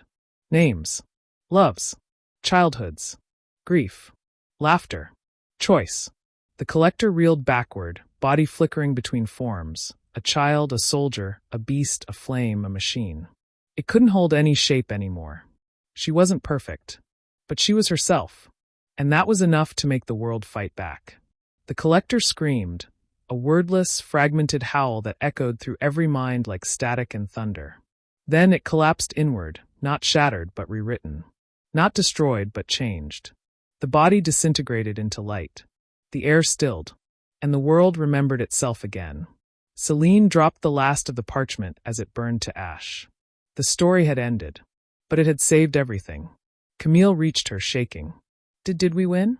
Selene shook her head. We survived. That's different. Elias looked to the sky. Do you think it's truly gone? Selene stared at the fading embers of the collector's shell. No, it was never about defeating it. It was about proving something it couldn't delete. Rose stepped beside her. And what was that? Selene smiled faintly. That we are not just magic. We're memory. We're story. We're human. The Ember Circle returned home to celebrations, to tears, to remembrance. For the first time in months, the world was quiet again. But Selene knew better. The collector had changed. But magic was still evolving.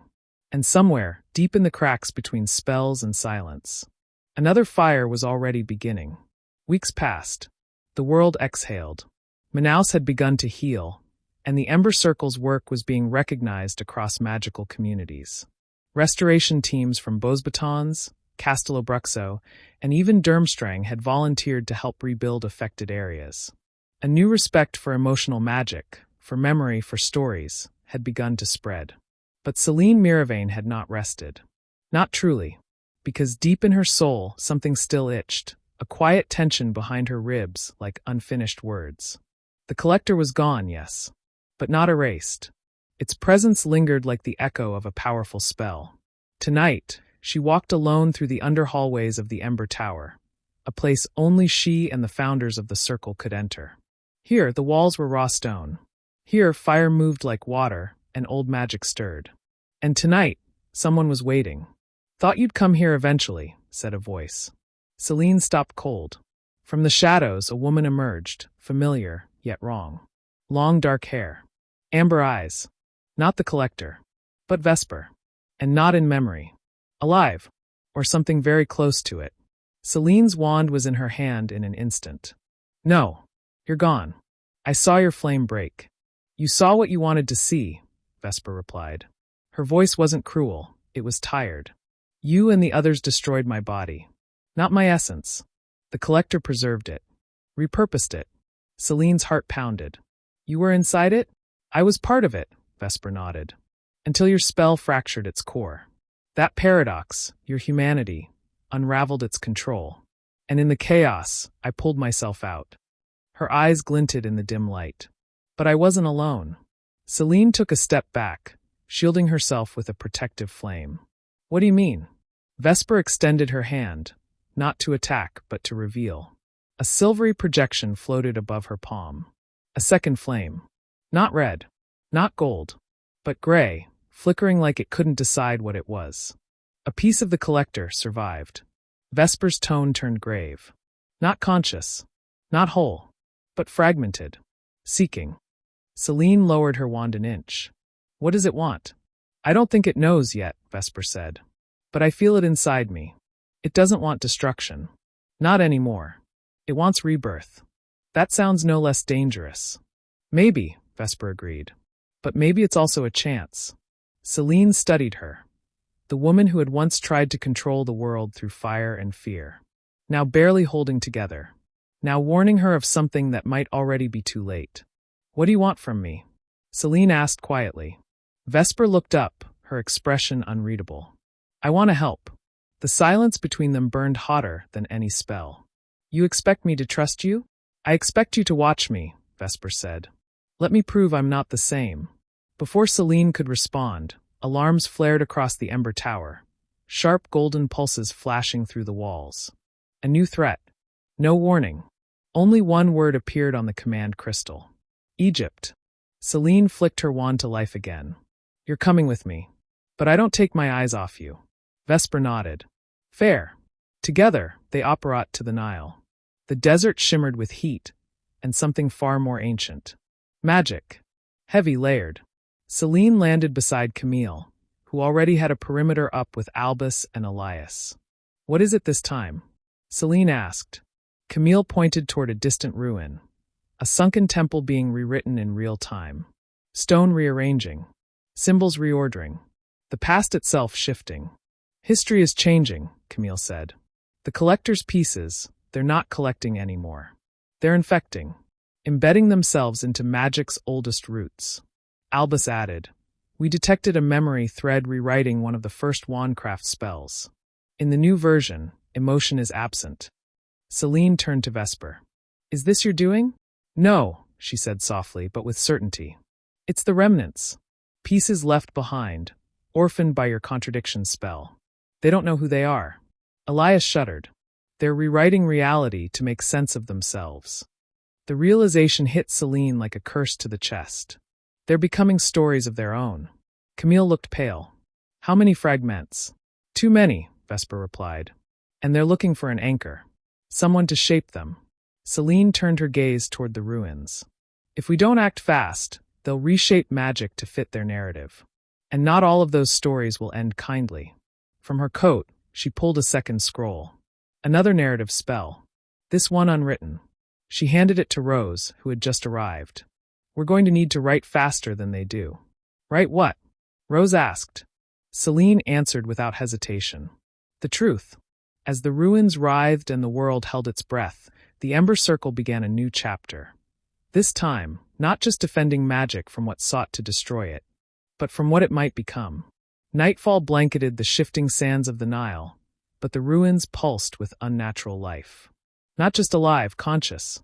Hieroglyphs danced across stone walls as if quills were still carving them. The collector's fragmented essence had embedded itself into ancient spell lore, rewriting not just incantations, but the meanings behind them. Selene and the Ember Circle watched from a distance, concealed behind powerful wards. Camille murmured, I don't recognize these symbols anymore. They were healing runes. Now they read like obedience charms. Memories are being bent into new shapes, Elias said grimly. It's taking magic's oldest stories, its origins, and corrupting the morals. They're turning into shadow tales, Vesper said, stepping from behind a broken pillar. Twisted reflections of what once was. Like fairy tales with the endings rearranged. Albus looked to Seline. Then we need to overwrite them with our own. Seline pulled out her narrative spell scroll. Still blank, save for one golden thread glowing faintly across the parchment. We write with truth, she said. But not facts. Meaning. That's what the collector's fragments don't understand. Rose stepped beside her, opening her own half-written spell. This is the Ember Circle's answer. We don't just fight. We remember out loud. They began assembling the Spellwrite Circle, a team of the Circle's best narrative casters, those trained in emotional magic and story-woven enchantments. Wordsmith wizards from Ilvermorny, griot keepers from Wagadu, scroll-binders from Mahudakoro, elders who preserved oral spells, children who remembered dreams. It wasn't a duel. It was a chorus. At the edge of the infected temple, the ritual began. Seline stood at the center, scroll raised, wand outstretched. Around her, 30 witches and wizards joined hands, chanting memories into the air. Not just spells, but moments. I remember my first wand, splintered secondhand, but it still chose me. I remember my sister crying because she thought her magic was too quiet to matter. I remember choosing to forgive someone who didn't deserve it, and the way my magic softened when I did. One by one, they poured stories into the scrolls. And the spell ignited. Gold and violet flames burst from the parchment. Not destructive fire, but truth light, the very essence of lived experience. It surged toward the ruins, enveloping the corrupted glyphs in waves of remembrance. The temple screamed. Or rather, the shadow of it did. The twisted narrative that had replaced the original structure began to resist, fighting back with its own rewritten incantations. Snakes of dark ink slithered across the sand, forming illusions of ancient betrayal, fear, conquest. Vesper stepped forward and summoned her own flame. I remember being the villain. I remember loving the power more than the people. And I remember the moment it broke me.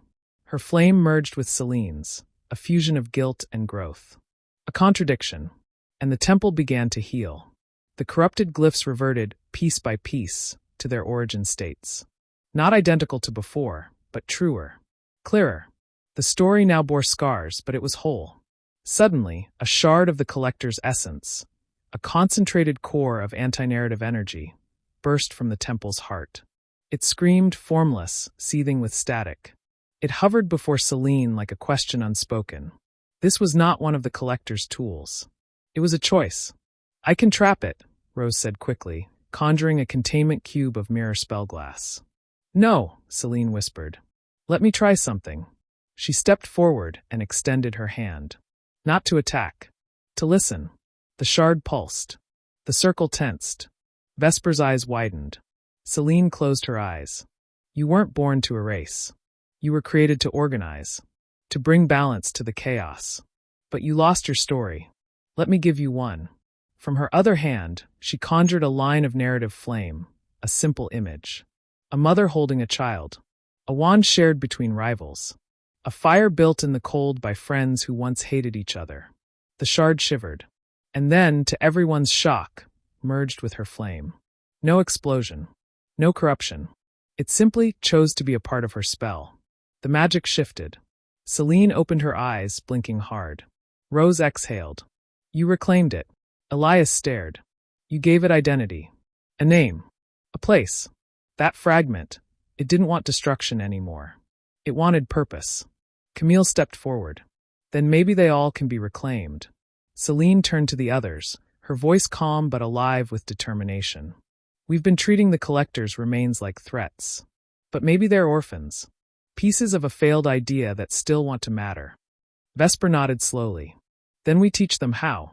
From that day forward, the Ember Circle launched the Spellwrite Initiative, not just to battle the remnants, but to rewrite them.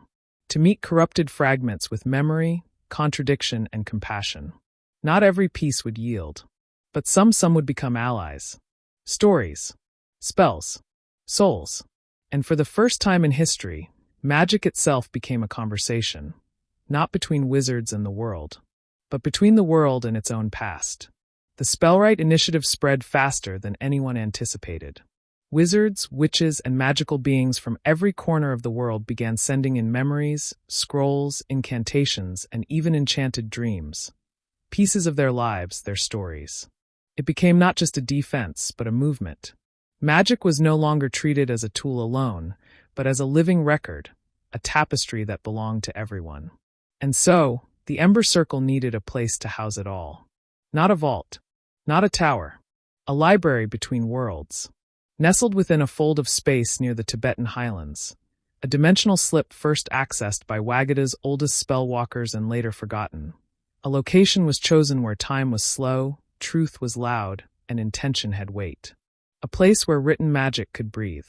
Selene stood at the threshold with Vesper at her side, watching the floating shelves settle into place, each holding scrolls written in hundreds of tongues, some human, some ancient, and some born from the collector's fractured mind, now rewritten into light. "It's beautiful," Vesper said quietly, gazing at the infinite corridor of stories. "And fragile." "That's the point," Selene replied. "Every spell here is alive. They remember. They evolve." Albus appeared behind them, holding a newly translated scroll from Brazil. "This one's from a witch who lost her name in the Manaus incident. She couldn't remember her past, so she wrote a new one. We cast it on a fragment last night." "And?" Selene asked. "It wept." Selene closed her eyes. That word had become important lately. Not in weakness, but in recognition. Emotion was no longer their weapon. It was their language. But not everyone approved.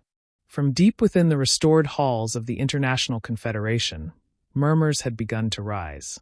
Elders whispered that the Ember Circle was playing with unstable magic, weaving spells with subjectivity, anchoring enchantments to feelings rather than facts. They called it dangerous. Some even called it heresy. And someone or something was feeding that fear. Back in the Ember Tower, Camille and Rose met Selene in the map chamber, where a shimmering thread of dark magic hovered over Europe. It wasn't collector energy, but it was similar. "This doesn't follow the pattern of the fragments," Camille said. "It's not feeding. It's speaking." "Propaganda," Rose added, frowning. "We intercepted a communications spell winding through the Austrian ley grid. It's preaching magic without memory. Not a machine. A movement." Selene's heart sank. It's not just fragments anymore. Someone is building a counter-ideology. A rejection of emotional magic. Vesper entered the room, hands wrapped around a glowing crystal. I know where it's coming from. The room fell silent. Vesper held the crystal high. Inside was a rotating sigil, unfamiliar and wrong. A circle within a triangle, surrounded by shards of broken letters. A bastardization of both ember and collector runes. They call themselves the Silent Concord. Elias spoke from the far end of the chamber. Sounds like a cult. Worse, Vesper said. They're true believers. People who saw the collector's logic and found comfort in it. No chaos. No contradiction. Only purity. Precision. Silence. Camille narrowed her eyes. What do they want? Not to destroy magic, Vesper answered. To purify it. To strip it down to its essential form, function over feeling. Power over memory. Seline looked at the crystal. And they're using the collector's language to do it. No, Vesper corrected. They're using mine. The parts one gave the collector before I broke free. They're repurposing my spell work. For the first time in weeks, Seline saw true regret in Vesper's eyes. I started something, she whispered. Now they're finishing it. Rose stepped forward. Then we end them before they begin. But Seline didn't speak. Her eyes were fixed on the library between worlds, glowing softly in the distance. Every scroll, every spell, every whisper of humanity now stood in contrast to the rising tide of silence. The war wasn't over. It was just changing shape. Later that night, Seline sat beneath the library's open-sky dome, the stars above dancing like ink on an unwritten page. She opened her journal and began to write. They want a world without grief, without risk, without contradiction. But to erase pain is to erase healing. To erase anger is to erase justice. They don't fear magic's darkness. They fear its heart. As the ink dried, the stars above shifted, revealing a new constellation, 3 sparks surrounding a broken void. The Silent Concord was moving. But so were they. The Ember Circle didn't need to shout. They would speak in fire. And in truth. Dawn broke not with light, but with a rumble. In the enchanted Swiss village of Andelstam, once home to a thriving magical archives guild, every single spellbook awoke screaming. Not metaphorically. The bindings split. The ink bled down the walls. And the voices of every memory cast within them cried out in panic as their pages were silenced one by one. No fire. No visible attacker. Just a blanking.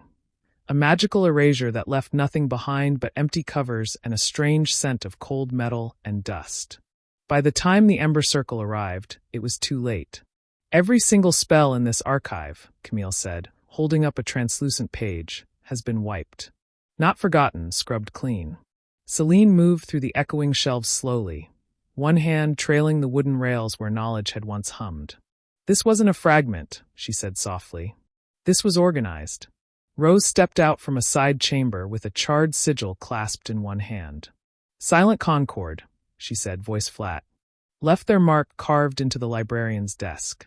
Silence is sacred. Elias added from across the room. Witnesses report no attackers, just stillness. Then darkness. Then the spells died. And it's spreading, Camille murmured. I got a report that the oral spellkeepers of Kyo had their chants unravel mid-ritual. Someone's rewriting magical architecture globally. Seline stared into the heart of the ruined archive. They weren't fighting corrupted remnants anymore. They were fighting people. Back at the Ember Tower, the Circle met in emergency conclave. Representatives from 5 magical nations attended via flame channel. Mahudakoro, Wagadu, Castellobruxo, Bosbatons, and Ilvermorny. Each had felt similar disturbances. This is a pattern, said Zara and Goma of Wagadu. Whoever the Silent Concord is, they have access to anchor chant erasure magic. That's not just rare. That's impossible. It's not impossible, Vesper said from the side of the table, her voice brittle. It's mine. Heads turned. I told you, she continued. The collector used pieces of my early research. The Concord is finishing it, sharpening it. They're using anti-memory sequence charms originally designed to rewrite emotional traumas. They've adapted it to erase identity from spells. Elias paled. They're turning magic into a corpse. Function with no memory. Power with no conscience. Camille frowned. And the worst part? It's working. Seline turned to Vesper. We need to hit them. Fast. Publicly. Loudly. Rose nodded. We tracked a communication thread from Andelstam to a remote monastery in northern Albania. Abandoned on the outside, but magically sealed. Concord must be using it as a node. Selene stood. Then that's where we strike. They moved fast. By nightfall, Selene, Camille, Elias, and Rose stood outside the ancient stone gates of the monastery, cloaked in multi-layered concealment wards. The mountain wind carried strange whispers, like pages turning backward. Selene whispered, "Let's end this." They breached the ward line. The interior was silent. Candlelight flickered against cold iron walls that pulsed faintly with anti-magic resonance. Scrolls sat on floating slabs, not written in ink but in scarred spell absence. Magic burned out of shape. And standing before them, in robes stitched with mirrored sigils, were 5 silent Concord acolytes. They didn't raise wands. They didn't speak. They simply looked. And Selene felt it, the same pull she'd felt from the collector. But colder. More human. Like someone watching from the end of history, too far away to care. One of the figures stepped forward. A woman. Pale. Eyes gray like fog. Voice empty. "You poison the arcane with grief. With love. With imperfection." Selene didn't flinch. "We remember. That's not poison. That's purpose. You chain magic to narrative. We free it. You erase life," Elias growled. Another acolyte, a younger boy, face scarred with failed silence runes, said softly, "Emotion clouds clarity. We remove the cloud." Camille spat. "Then you've never understood magic at all." Selene raised her wand. And the first battle with the Concord began. It wasn't flashy. It was elegant. Their spells didn't explode, they unraveled. Ember fire met silence charms midair and froze. The acolytes cast with minimalist movements, each spell carved with mechanical precision. Every incantation came from pre-collector purity, ancient spellcraft stripped of intent. But the circle adapted. Camille laced her countercharms with her earliest childhood memory, her mother singing in French. The Concord's silent spells recoiled. Elias bound his shielding hexes with fear, the moment he first realized he was magical. It stuttered their assault. Rose shattered a Concord sigil with a memory of heartbreak and forgiveness. And Selene? She looked straight at the lead acolyte and cast a single flame-bound word. Vesper. It wasn't an attack. It was a name, and it hit like truth. The acolyte staggered. For just a moment, her eyes flickered. Recognition. Doubt. Selene whispered, "That's the difference. You follow silence. We follow story." The circle pressed forward, overwhelming the acolytes one by one. Not killing, binding. Redeeming where possible. Burning the silent sigils from the walls. The monastery fell. And with it, the Concord's first node. Back at the tower, Selene stood in the war room, watching flames flicker across the updated map. One Concord outpost burned. Dozens remained. She looked at the scroll in her hand, the one forged from a reclaimed collector fragment. It shimmered with stillness and potential. "If they want to steal magic's soul," she said aloud, "then we'll become its memory." From this moment on, the war was no longer just about survival. It was a battle for the very meaning of magic.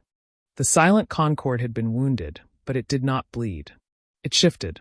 Less than a week after the Albanian monastery fell, 3 other Ember-affiliated libraries reported containment breaches.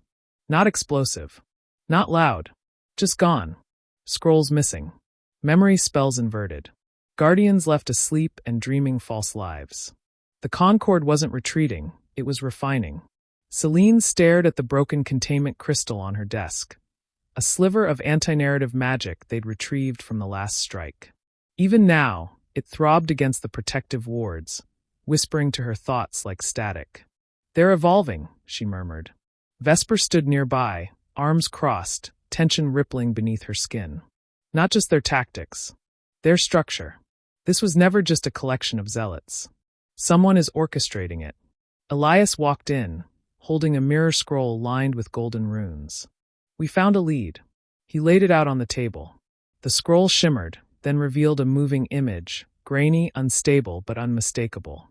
A man in gray robes, standing in front of a silent congregation.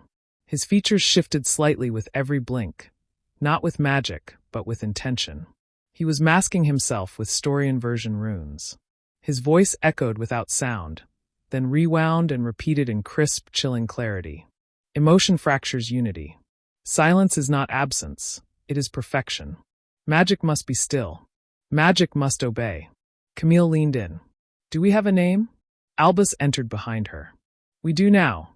He dropped an identity rune shard onto the table. The moment it touched the scroll, the image flared, and the figure's face locked into place. Selene's blood froze. Rose whispered, "No. That's impossible." Vesper looked stricken. I knew him. I studied with him. The architect of the silent concord was Professor Caldus Thorn, once a revolutionary magical theorist, once Selene's instructor at the Arcaneum, once the man who introduced her to the idea that magic itself could evolve consciousness. Now the one trying to erase it. He vanished after the fifth circle collapse, Camille said. Everyone assumed he died with his research team. Selene's voice was low. He didn't die. He chose to vanish. And took the collector's design with him, Vesper added bitterly. Elias turned toward her. He's using your spell frames, Vesper. Is there anything you created that he might still be building toward? She hesitated. There was a theory of final spell, a convergence ritual called the Quiet Sigil, a way to overwrite not just memory spells, but language-based magic itself. Camille's eyes widened. He wants to silence the root of all magic? Yes, Vesper said. If he completes it, emotional, story-tethered magic won't just be weakened. It'll cease to function. Selene turned back to the crystal, her voice like flint. Then we stop him before he casts it. They deployed in secret to the last location Thorn was traced to, the island of Gabrisa, a place removed from both magical and muggle maps, a floating isle veiled by ever-shifting storm wards. No ley line led there. It had to be felt, not found. They arrived by spell glider, carried through dream navigation, a dangerous technique Elias had learned from the shamans of Patagonia. As they neared the island, the sky turned a hueless gray. No wind. No sound. Even thought felt sluggish. We're in a silence zone, Rose said. He's built a field around the island. Story-based spells may not function here. But Selene felt something underneath the silence. Not absence. Not fear. Expectation. They landed on solid stone, but the island moved. Not physically. Narratively. The ground reshaped as they walked, as if rewriting the terrain in real time, testing how they reacted to it. A living narrative grid, Camille breathed. He's coding us into the story. And then, from the center of the island, a staircase emerged, leading down, not up, into a library turned inside out, where pages floated without books and memories flickered in cages of cold light. Thorn waited at the heart of it. He stood alone, no guards, no followers. Just a circle of whispering flame and an unfinished sigil glowing beneath his feet. Selene stepped forward. I trusted you. Thorn didn't smile. You still do.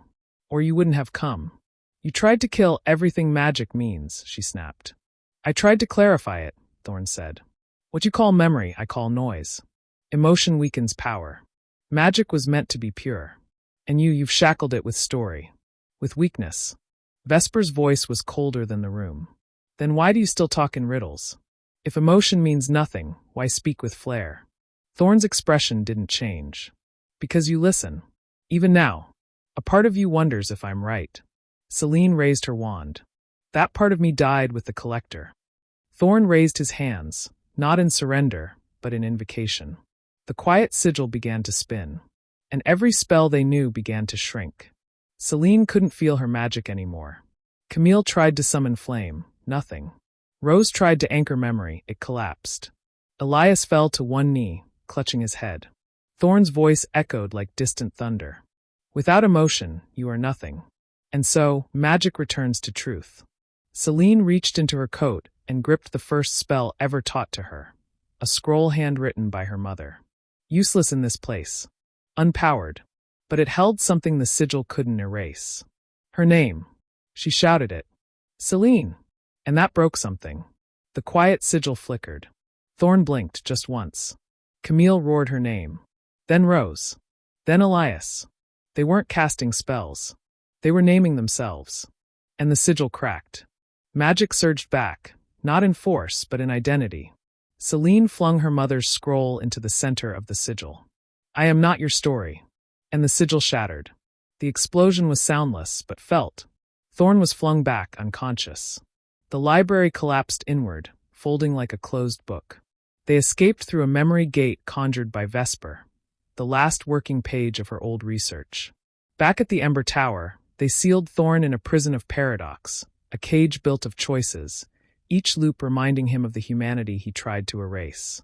Selene stood before the council that night and said only, "Silence will not save us. But our stories might." And across the world, the fire burned again. The war was far from over. But now, it had a face. News of Thorn's capture spread like wildfire, not just through the magical world, but through magic itself. His name had been carved into too many theories, too many incantations, too many structures. The moment the Ember Circle broke the quiet sigil, it wasn't just a victory. It was a ripple. Wards that had fallen silent flared to life. Spells long dulled by the concord's corruption began speaking again, some even rewriting themselves, instinctively seeking emotional tethers to realign with. But the silent concord wasn't dead. In truth, Thorn's defeat changed everything. It made him a martyr. Selene stood at the top of the Ember Tower's observatory, reading the letter delivered by Storm Owl just an hour earlier. No magic, no sigils, just ink and meaning. "You silence one. But we are many. We do not burn. We wait. Soon, you will forget yourselves. And we will be there when you do." Echo Division, Concord Ascendant. Camille stormed into the room, hair soaked from the rain, fire glowing faintly along her sleeve. "There's been a breach in the Atlas Vault." Selene turned sharply. "Where?" "Rome." Selene's eyes widened. "The Echo Chamber?" "Yes," Camille said. "They stole the last tongue scroll." The air seemed to freeze around them. Rose and Elias arrived moments later, breathless. "No alarms were tripped," Elias said. "They didn't enter. They echoed." Rose finished grimly. "They used a folded version of the spell, a reflection cast outside the ward barrier. A trick even the collector never pulled off." Selene's hand clenched around the railing.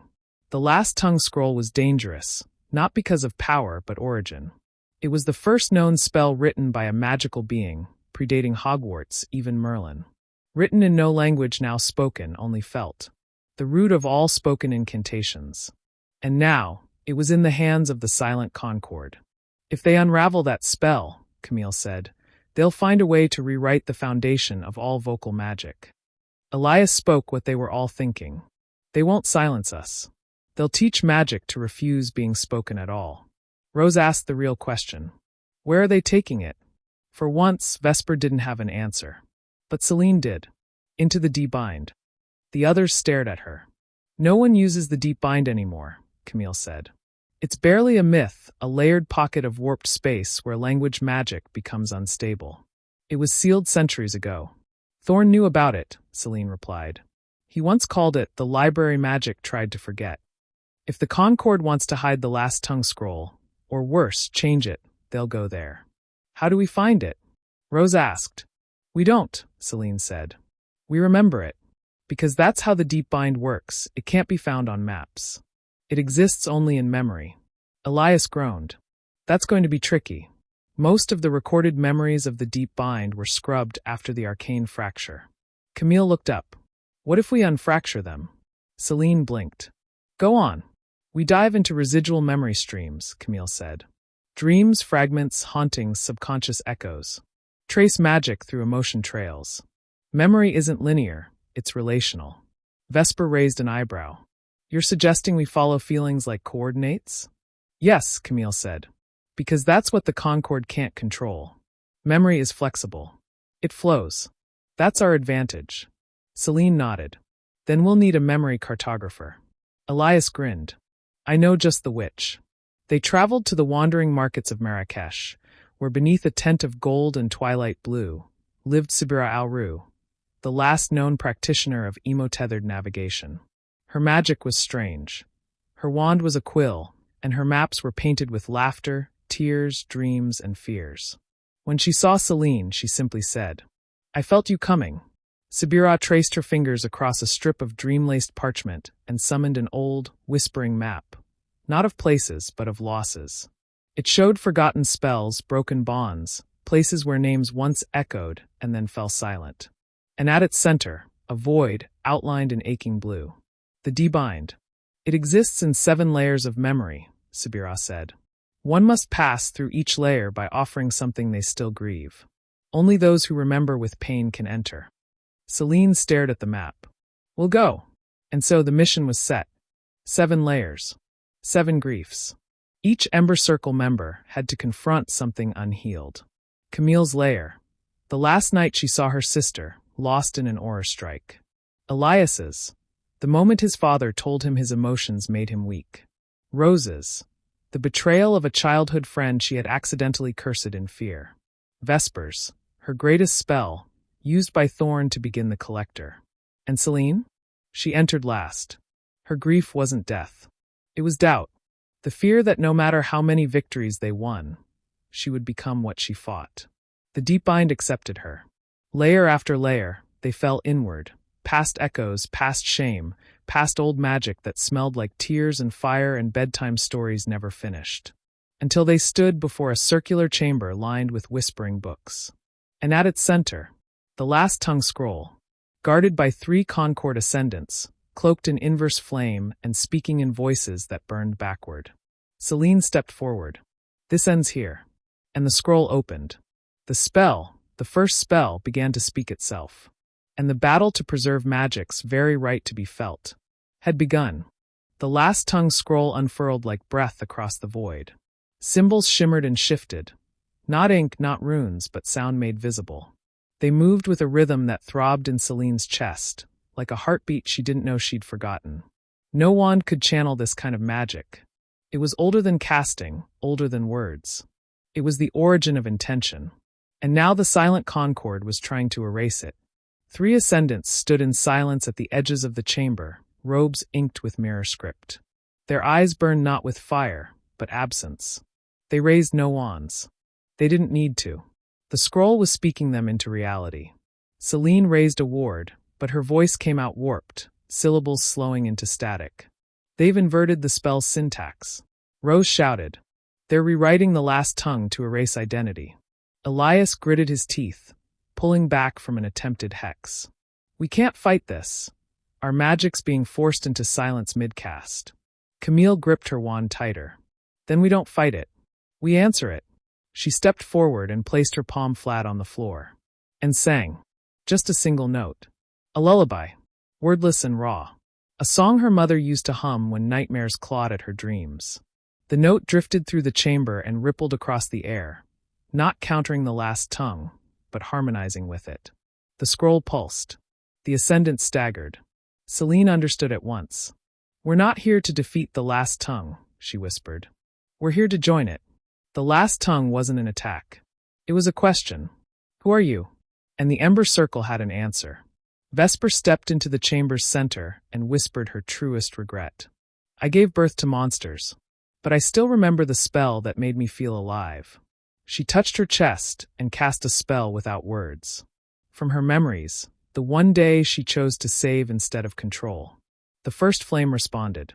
Elias stepped forward and unleashed the memory of his first student, the young boy who had once cried because his magic never made sparks, only warmth. Wandless, voiceless, Elias murmured, but still magic. The ascendants hissed, pushing back with mirrored emotion. A null spell that drained all light and heat from the floor. But Rose stepped forward, eyes blazing. Your silence comes from fear. Mine comes from grief. And I'm not ashamed of it anymore. She poured her heartbreak into the room. Her failure, her betrayal, and her forgiveness. The chamber trembled. And Seline? Seline opened her hands and let go of the deepest thing she had left. Her father's memory. A man who raised her with no wand, who knew only stories, and believed every word she said carried weight. I am not magic because I cast spells, she said, eyes brimming. I am magic because I remember why they matter. The last tongue scroll responded. Not with a blinding light. Not with fire or thunder. But with a single word. A word no one could translate, but all of them understood. Love. The scroll folded shut. And the chamber split open. The Concord ascendants fell back, their connection to the sigil severed. For the first time, Selene saw fear in their eyes. One of them whispered hoarsely, "You've corrupted the spell." "No," Selene said. "We've completed it." The first flame surged behind her.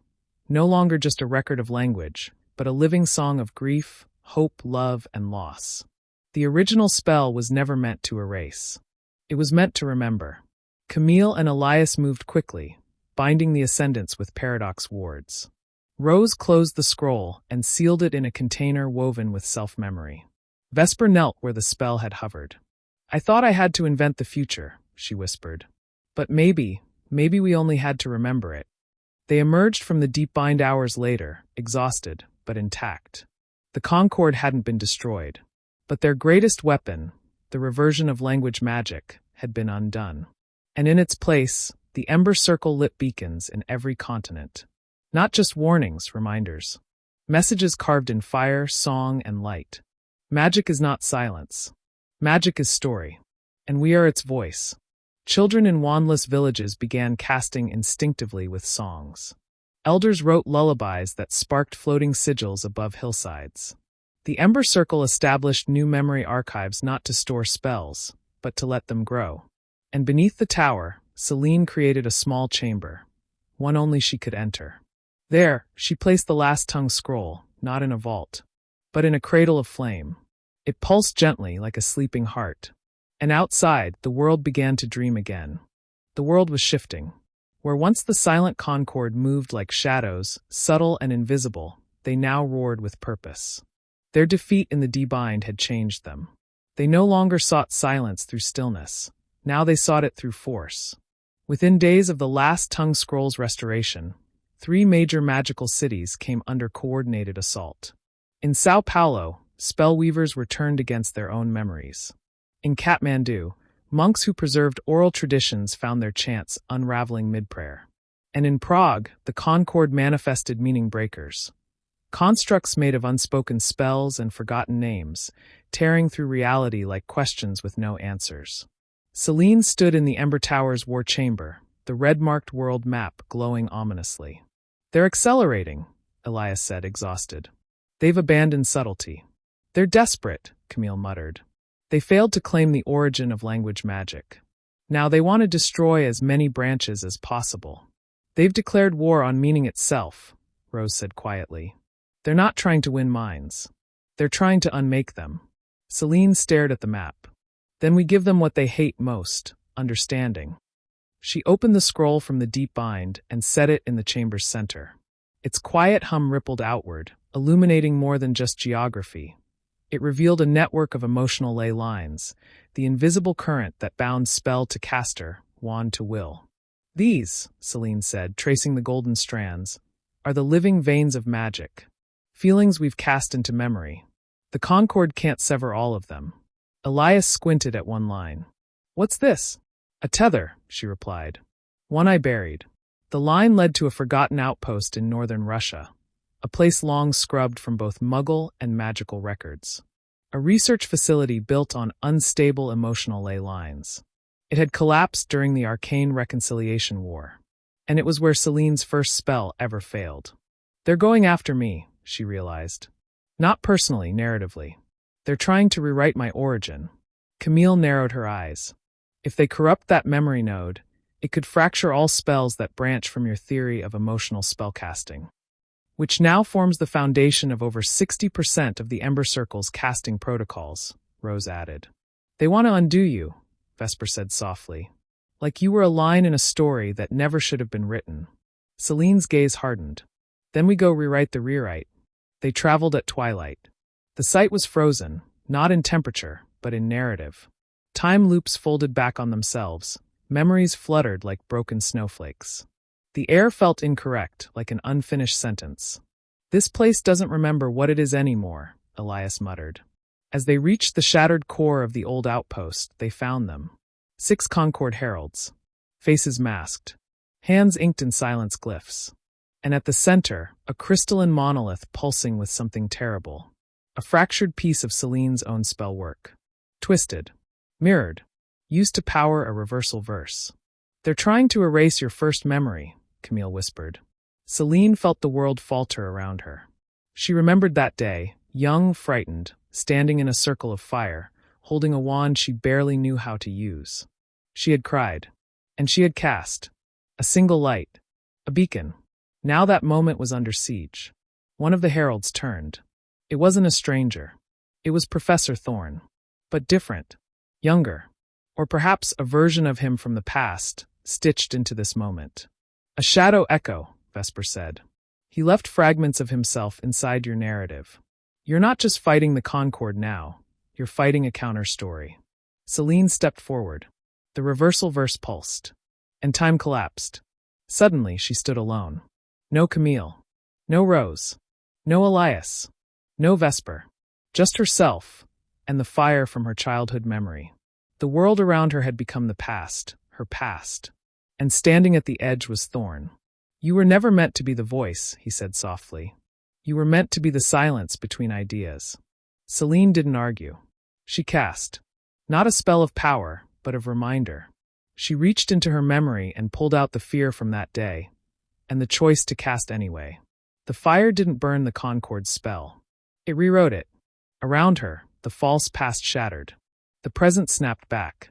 Camille caught her as the memory world dissolved. You did it, Rose whispered. Selene stood upright. No, we did. The reversal verse was undone. But Selene knew. The concord's next strike wouldn't be against cities or memories or even ideas. It would be against legacy. They would attack not what was, but what could be. They'll go after the children next, Selene said. Elias paled. The young minds, the unformed ones. The ones just starting to learn magic. They'll try to rewrite the future by silencing it before it speaks. Selene turned toward the glowing scroll. Then it's time we teach the next generation to sing. The wind howled through the highlands as Selene and the Ember Circle stood before the gates of the Lyria School, an isolated magical academy nestled in the Carpathian Mountains. Unknown to the wider world, protected by ancient wards, and home to some of the most magically sensitive children alive. It was here that first casters, those whose abilities often sparked without wands, spells, or incantations, were nurtured until their magic stabilized. Now those children were in danger. The concord's already inside, Camille whispered, eyes scanning the frozen towers. They didn't blast the wards, they convinced them. The children don't know they're under siege, Rose added. They're being lulled into quiet. Elias stepped forward. I trained with Lyria's former headmistress. If they've corrupted the school's emotional architecture, they can rewrite how the students learn. They won't silence the children, Selene said, drawing her wand. Not while we still remember how to fight. The Ember Circle moved swiftly through the main courtyard. It was eerily still. Snow floated through the air in perfect silence, as though the world had forgotten how to exhale. The stone statues lining the path, usually cheerful guardians, now turned their heads to watch them pass, eyes etched with inverted sigils. Inside the school, everything was orderly. Too orderly. Children walked in perfect synchronization, their eyes unfocused, voices muted to whispers. They've replaced free will with pattern, Vesper murmured. This is beyond silence. This is puppetry. In the great hall at the front of the room stood a tall woman in concord robes. The Whisper Matron, one of the silent concord's highest ranks. Her face was unmarked, blank as marble. Her voice, when she spoke, bypassed the ears and went straight into their thoughts.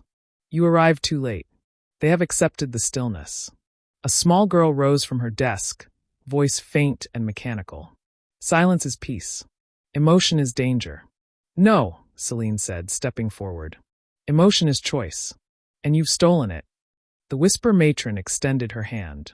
An arc of mirror light rippled through the hall, attempting to pull the children back into the concord's influence. But Vesper raised her wand, her voice trembling. I remember every name I erased. I remember every child who looked at me and saw someone they trusted. You won't take another one. She cast Backsong, a spell of emotional resonance once banned for being too unstable. It didn't attack. It didn't shield. It reminded. The room filled with echoes, laughter, fear, wonder. The raw sounds of childhood. Some of the students blinked. One boy whispered, I had a brother. He used to teach me songs. A girl murmured, My mother made firebirds when I cried. The matron hissed, She turned her spell on Vesper, a pure line of silence meant to slice memory clean from thought. But Elias stepped in, arms wide. "Try it on me," he said. The spell hit, and shattered, because Elias had nothing left to forget. He had already faced it all, and in that moment, the purity of his self-knowledge made him unbreakable. Camille began casting sparks in the air, each burst shaped like a story, a feeling, a question. Her magic wasn't offensive. It was curious. What do you feel when you're scared? What do you dream when no one is watching? One by one, the children began to respond. Small flickers of uncontrolled magic rippled around the room. The Whisper matron stumbled back. "You are corrupting them with questions." Seline nodded. "Because answers without choice are control." She held up the last tongue scroll. It pulsed faintly in her grip, not with power, but presence. She didn't cast a spell. She read. Before words, there were wants. Before spells, there were songs. Magic remembers what you feel, not just what you say. The scroll echoed through the hall. A thunderclap of quiet broke, and the silent spell collapsed. Children gasped. Some cried. One screamed with joy. The hall erupted into life. The Whisper matron raised her hand to flee, but found herself facing a wall of young spellcasters, their eyes no longer hollow, their wands trembling with unshaped intent. She backed away, the light fading from her robes. And then, she vanished. No explosion. No farewell. Just gone, like an unwritten sentence. But her damage had already frayed the school's magical foundation. Wards began to flicker. The floor shuddered.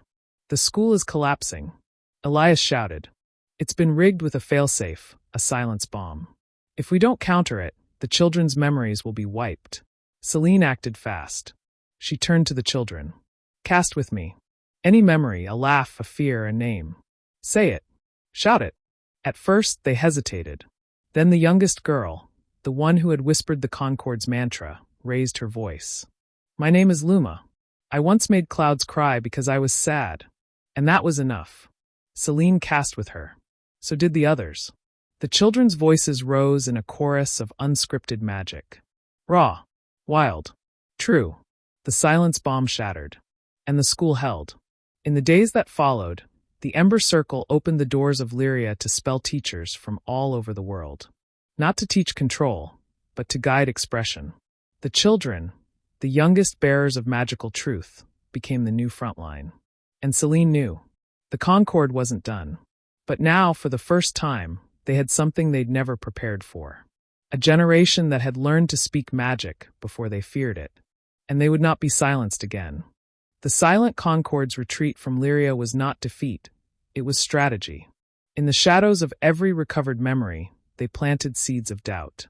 Where children sang, they scattered questions. Where spells found harmony, they sent whispers of contradiction. And where magic meant connection, they tried to make it dangerous. At the Ember Tower, the circle gathered in silence, reading the scroll that had arrived via untraceable owl. A message etched into dried ink that bled backwards across the parchment. What if everything you remember was planted? What if every spell you cast is just a cage you built yourself? Truth is not real. Only silence endures. The codex awaits. Vesper dropped the scroll like it burned. It started. What has? Asked Elias. Their final phase, she said, her face pale. They're going after truth itself. Camille looked up. You mean? Yes, Vesper cut in. The Codex of Lies. It was theoretical. A myth. A conceptual artifact. A book not made of spells, but of untruths so powerful, they rewrite the magical world in contradiction. Seline spoke slowly. A spellbook of impossibilities. Of inversions, Vesper corrected. Of falsehoods believed so completely, they reshaped the nature of magic itself. Rose frowned. And where is it? Vesper closed her eyes. The original piece was sealed in the archives of Wormwood, a magical labyrinth hidden under the Baltic Sea. No entrance, no location, only a contradiction can open it. Camille exhaled. Let me guess. That's where they're headed. No, Vesper said. That's where they already are. Seline made the call immediately. We're going. They descended into the North Sea aboard the Fathom Ark, a ship enchanted to sail through submerged ley currents. Its wood was carved from ghost oak, and its sails were stitched from the breath of sleeping storms. At its helm was Captain Audric Greyfin, an old friend of Elias, and the only man alive to have charted the edge of Wormwood and survived. He greeted them with one eye made of coral and a grin of sea-silver teeth. "You're chasing shadows into lies," he said. "Hope you've packed your truth." By nightfall, the waters began to warp. Fish swam backwards. The moon appeared below them. Waves flowed upward. And then they saw it, the shimmer of Wormwood, not as a structure, but a paradoxical absence. A space in the sea where meaning uncoiled and language grew wrong. "We can't get in unless we lie," Audric said. "What kind of lie?" Rose asked. "One you believe," he replied. Camille stepped forward first. She whispered, "I never loved her." The sea opened. Seline followed. "Magic is meaningless." Vesper, "My work saved no one." Elias, "I'm afraid of who I've become." Rose hesitated, then whispered, "He didn't deserve to die." The path let them through. Inside Wormwood, the world bent sideways. Hallways didn't lead, they unfolded. Gravity was optional. Rooms recited contradictions, cold flames, silent thunder, light that cast shadows backwards. And in its heart, the Codex of Lies. It floated in the air, pages turning on their own. Words bled off the parchment and rewrote themselves. Nearby, 3 concord scribes inscribed inverse charms into the Codex, feeding it their untruths. "We have to stop them," Elias hissed. But Selene shook her head. "We can't destroy the Codex. It doesn't exist in the way we understand." "Then what do we do?" Camille asked. "We overwrite it." She stepped forward. "And read." "I was afraid. I still am. But I chose love anyway." The Codex hesitated. Rose added, "He forgave me. And I forgive myself." Vesper, "Even my worst spell had good in it." Camille, "My anger is not a weakness." Elias, "I feel everything. And I choose to." The Codex shuddered. Its pages stopped turning. The Concord scribes screamed, their illusions unraveling. And then the Codex spoke. Not in sound, but in truth. 1,000 voices echoed. "We are not lies. We are stories. We were never your weapon." The book snapped shut and disappeared. The Concord scribes collapsed, not dead but empty, stripped of purpose. Seline looked around Wormwood as it began to crumble, not in violence but in relief. The labyrinth was never meant to be a prison. It was a test. The Codex had only ever reflected what it was given, and the Ember Circle had given it truth. As they rose back to the surface, the sea calmed. The sky turned right side up. Magic exhaled, and a new message arrived at the Ember Tower the next morning. "You've silenced the lie. Now let's see if your truth can survive the end." The final voice. Seline read it aloud, her hands steady. "They're going for everything now." The final battle wasn't against forgetting. It was against finality. The sky over the Ember Tower had turned gray, not with clouds but with anticipation. Magic across the world had grown volatile, flickering like a candle in the wind. Some spells refused to cast. Others worked too well.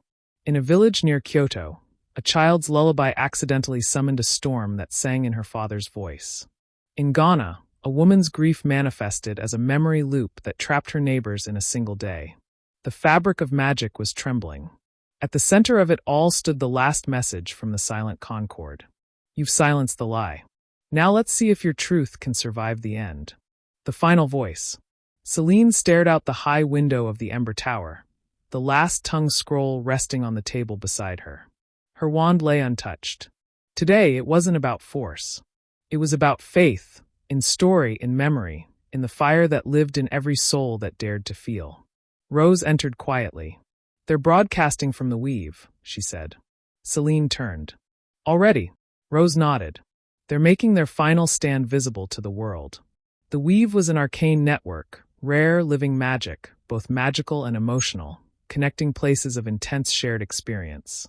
Every battle, every love, every betrayal ever remembered had touched the weave in some way. The Concord had hijacked it. "They've chosen the one place no one dares set foot in," Elias said, joining them. "The spire of unmaking." Camille paled. "That place was lost in the War of Paradox." "It wasn't lost," Vesper corrected. "It was buried. A living monument built from uncast spells and unsaid truths." If the concord takes control of it, Selene finished, they'll collapse the weave into pure finality. No more change. No more growth. Magic would end. And that was what they meant by the final voice. The last spell ever spoken. The one that silences all others. They departed at dawn. To reach the spire, they had to pass through the 7-folded fields, layers of compressed memory where emotion looped and repeated, designed to trap would-be trespassers in their own unresolved stories. The first fold took them into Camille's grief, her sister's death during the firestorm raids. Camille wept openly for the first time, not in shame, but in remembrance. Her tears broke the loop. The second fold belonged to Elias, the moment he refused to teach again after losing a student. He stood in the field, whispered an apology, and offered to begin again. The third was Vesper's, the shadow of her spell that had birthed the collector. She touched it, forgave herself, and watched it disperse. The fourth, Rose's rage. A mirror of the day, she cursed the one she loved most. She broke it by whispering the one word she'd never spoken, sorry. The fifth fold showed all of them the day they met Selene. Her fire. Her belief. Her pain. The sixth was silent. It showed them what would happen if they failed. And the seventh fold was Selene's alone. The spire loomed in the distance as the rest of the circle vanished from her side, their images pulled away like words from a page. She stood alone in a vast, white void. And there, standing before her, was her father. Not as he had died, but as she remembered him, holding a book, eyes full of fierce kindness. "Do you remember the story I told you the night your magic sparked?" he asked gently. "I was crying," Selene whispered, "because I thought something inside me had broken. And I told you," he said, "that it hadn't broken. It had awoken." He touched her chest. "What story will you leave behind?" Selene stepped forward and whispered her answer. "One that burns. Even after I'm gone." The void cracked, and she stepped through. The circle reformed at the foot of the spire. The final voice awaited them above. The climb was unlike anything they had faced. Every step inverted reality. Time rewound. Names faded. The higher they went, the less they existed. Until they reached the summit. And there stood the final voice. She wore no mask. No robes. She was a young girl. Barefoot. Pale. Her eyes were mirrors of void. She was not a person. She was what the Concord had created. The embodiment of their endgame. A being made from every silenced spell, every forgotten name, every surrendered truth. She opened her mouth and began to cast the spell of unmaking. Not with power. Not with anger. But with certainty. All stories must end. Emotion is noise. Magic is chaos. The silence will cleanse. The world below began to fade. Cities slowed. Songs stopped. Names unraveled from memory. Selene took one step forward and did not raise her wand. She raised her voice. "You are wrong." The girl hesitated. Magic isn't just story. It's not just emotion. It's not just memory. It is the choice to keep speaking. Even when the end comes. Even when no one listens. Even when we are afraid. One by one, the ember circle stepped beside her. "Camille, we speak for the ones who were silenced. Elias, we speak because we remember. Vesper, we speak because we feel. Rose, and we speak for the future." Selene raised the last tongue scroll and unfurled it in the air. It shone with a light that was not magic, but meaning. She looked at the final voice and whispered, "You were never meant to end us. You were meant to test us. And we are still here." The girl's mirrors cracked. A tear slid down her cheek. And she vanished. The spire shattered. The sky opened. Magic roared. And chose to continue. The final voice had spoken. But the ember circle had answered. And the world remembered its story once more. For the first time in decades, the magical world exhaled. It was not a loud victory, not one punctuated by explosions or grand parades. It was quiet, a breath of stillness, not born of silence, but of peace. The kind that only comes when you know you have faced the end, and chosen to go on anyway. The final voice had disappeared with the breaking of the spire of unmaking, and with her, the core of the silent concord's ideology shattered. But remnants of their reach still lingered. Scattered whispers in forgotten tomes, fragments of spells tangled in old wards, and loyalists who refused to believe the war had ended. Selene stood atop the Ember Tower once again, this time not in dread or preparation, but reflection. The last tongue scroll was sealed, humming quietly in its stasis cradle, no longer just an artifact but a living memory. A reminder. Camille approached, arms crossed but eyes soft. "It feels strange." "Peace always does," Selene replied, not looking away from the sky.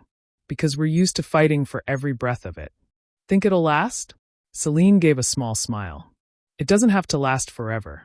Just long enough for the next voice to rise." Down below, the Ember Tower was bustling, not with warriors but with students.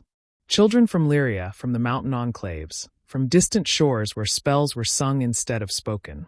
They had come not to learn control, but understanding. Elias taught them the art of emotional casting, not through books but through storytelling and silence and song. Camille introduced chaos harmonics, teaching children how to balance anger and wonder inside their magic. Rose helped them unravel old curses, both magical and personal. And Vesper, quiet as ever, oversaw the archives. Not to preserve magic, but to help it grow. Yet, something else stirred beneath the surface. A letter arrived, carried by wind, not owl. Its envelope was woven from cloud thread. The ink inside was made of dream pigment. It contained no words. Only a name. Lyria. Codex Seed. Selene stared at it for a long moment before passing it to Vesper. "What does it mean?" Camille asked. Vesper's face turned grave. "It means something was left behind." Elias frowned. "You mean the concord?"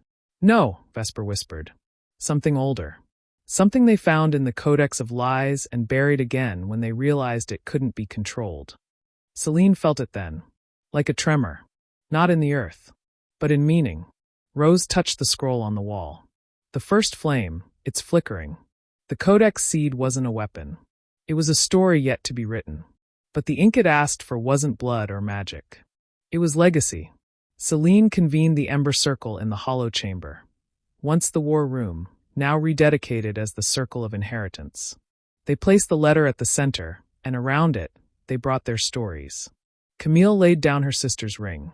Elias brought a fragment of the student's wand he'd once buried. Rose placed a vial of her own regret, crystallized into a memory orb. Vesper added an empty page from her original grimoire, the one she had sworn never to write in again. And Selene, she placed a small, crude drawing of a flame, a child's scribble, drawn by Luma, the girl who once whispered the Concord's words and now taught others how to dream. The Codex Seed opened, and from it, new language was born. Symbols unlike any spell before. Cast not with power, but with promise. They weren't meant to destroy or protect. They were meant to begin. "It's a new script," Elias breathed. "No," Selene said. "It's the first new magic in centuries." The Concord had tried to end the story, but they had accidentally cleared the page. Now the world could write again. In the days that followed, whispers of a new movement spread. Not a rebellion, not a circle, but a choir. Children who cast through poetry. Healers who painted sigils into wind. Elders who passed down spells as dances. It had no central leader. No doctrine. Just voices. Each one different. Each one powerful. Selene knew now that the silent concord had never been just people. It had been an idea, that magic must be controlled, defined, tamed. And they had answered with their own idea. That magic, like people, was meant to evolve. One evening, as the sun dipped low, Selene walked through the Ember Gardens. Luma ran up beside her, cheeks flushed with laughter. "I wrote a new spell," she said proudly. "Oh!" Selene knelt. "What does it do?" Luma beamed. "It makes trees remember your name." Selene smiled. "That might be the most powerful spell I've ever heard." And as the girl skipped away, the flame inside the tower burned steady. Not raging, not flickering, but alive. Because the war was over. But the story was just beginning. The forests north of Durmstrang whispered of strange things. Trees had begun to hum in languages no wizard remembered. Rivers ran backward at dawn. And once, a young herbologist claimed she watched her wand refuse to cast a memory charm because it didn't feel right. The Ember Circle, now emissaries of balance rather than warriors, received dozens of such accounts each week. Most were explainable. Some weren't. But the letter that arrived from the Durmstrang headmaster made Selene pause. A student has forged a wand that sings. It cannot be silenced, snapped, or surrendered. It recognizes only its creator. We believe it is a new kind of magic, and perhaps a dangerous one. Selene, Camille, and Vesper left at once. Durmstrang, still steeped in old hierarchies and wary tradition, was cautious of them. Their arrival was met with tight nods and polite silence. But once they were inside the northern tower, Headmaster Velen led them to a vaulted chamber where a single wand floated in stasis above a slab of basalt. It hummed. Not loud, not discordant. It sounded like a lullaby sung through starlight. This wand, Velen said grimly, was made from neither wood nor core. The student, Iskra Mirren, claims she felt it into being after dreaming of her grandmother's hands. Camille blinked. It's wandless spellcasting made manifest. Vesper murmured, "It's not a wand. It's a memory given shape." The wand's hum shifted, responding to their presence. When Seline stepped closer, it pulsed, not welcomingly but curiously. Almost like it was listening. "Where is the girl?" Seline asked. "In solitary," Velen said. "For her safety." They found Iskra in a small tower cell, seated on the floor, eyes distant but clear. Her hands moved constantly, not nervously, but like she was drawing in air. Sigils made of nothing, symbols she'd never been taught. "I didn't mean to make it," she said softly, not looking at them. "I only wanted to remember what it felt like before she died." "My Baba, what were you trying to cast?" Seline asked gently. "A warmth spell," Iskra whispered. "But it came out as a song. And then the wand appeared. I didn't carve it. I didn't find it. It just was." Camille raised an eyebrow. "And it's only ever responded to you?" "Yes. It hums when I'm happy. It falls silent when I lie." Seline crouched beside her. "Do you know what you've done?" Iskra shook her head. "You've created a conduit." The room grew quiet. Camille turned sharply. "Seline, that's a theory. A myth. The wand of Awen, the echo rods, none were ever proven real." "Because they were waiting for someone like her," Seline said. Vesper looked almost reverent. "This wand is not obeying intent. It's reflecting truth. It cannot be forced. It is alive." "But it's just one wand," Headmaster Velen said, watching them. "One girl." Seline stood. "It's not just one girl. It's the first note of the next symphony. The concord tried to end magic by controlling meaning. This wand proves meaning doesn't need control. It only needs witnessing." Iskra looked up. "They're scared of me." "They're scared of what you mean," Seline said kindly. "Because you're magic they didn't write. And you don't need their permission to exist."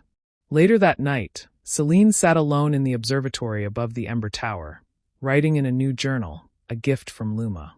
Its pages glowed faintly under moonlight, and no ink stayed unless written in honesty.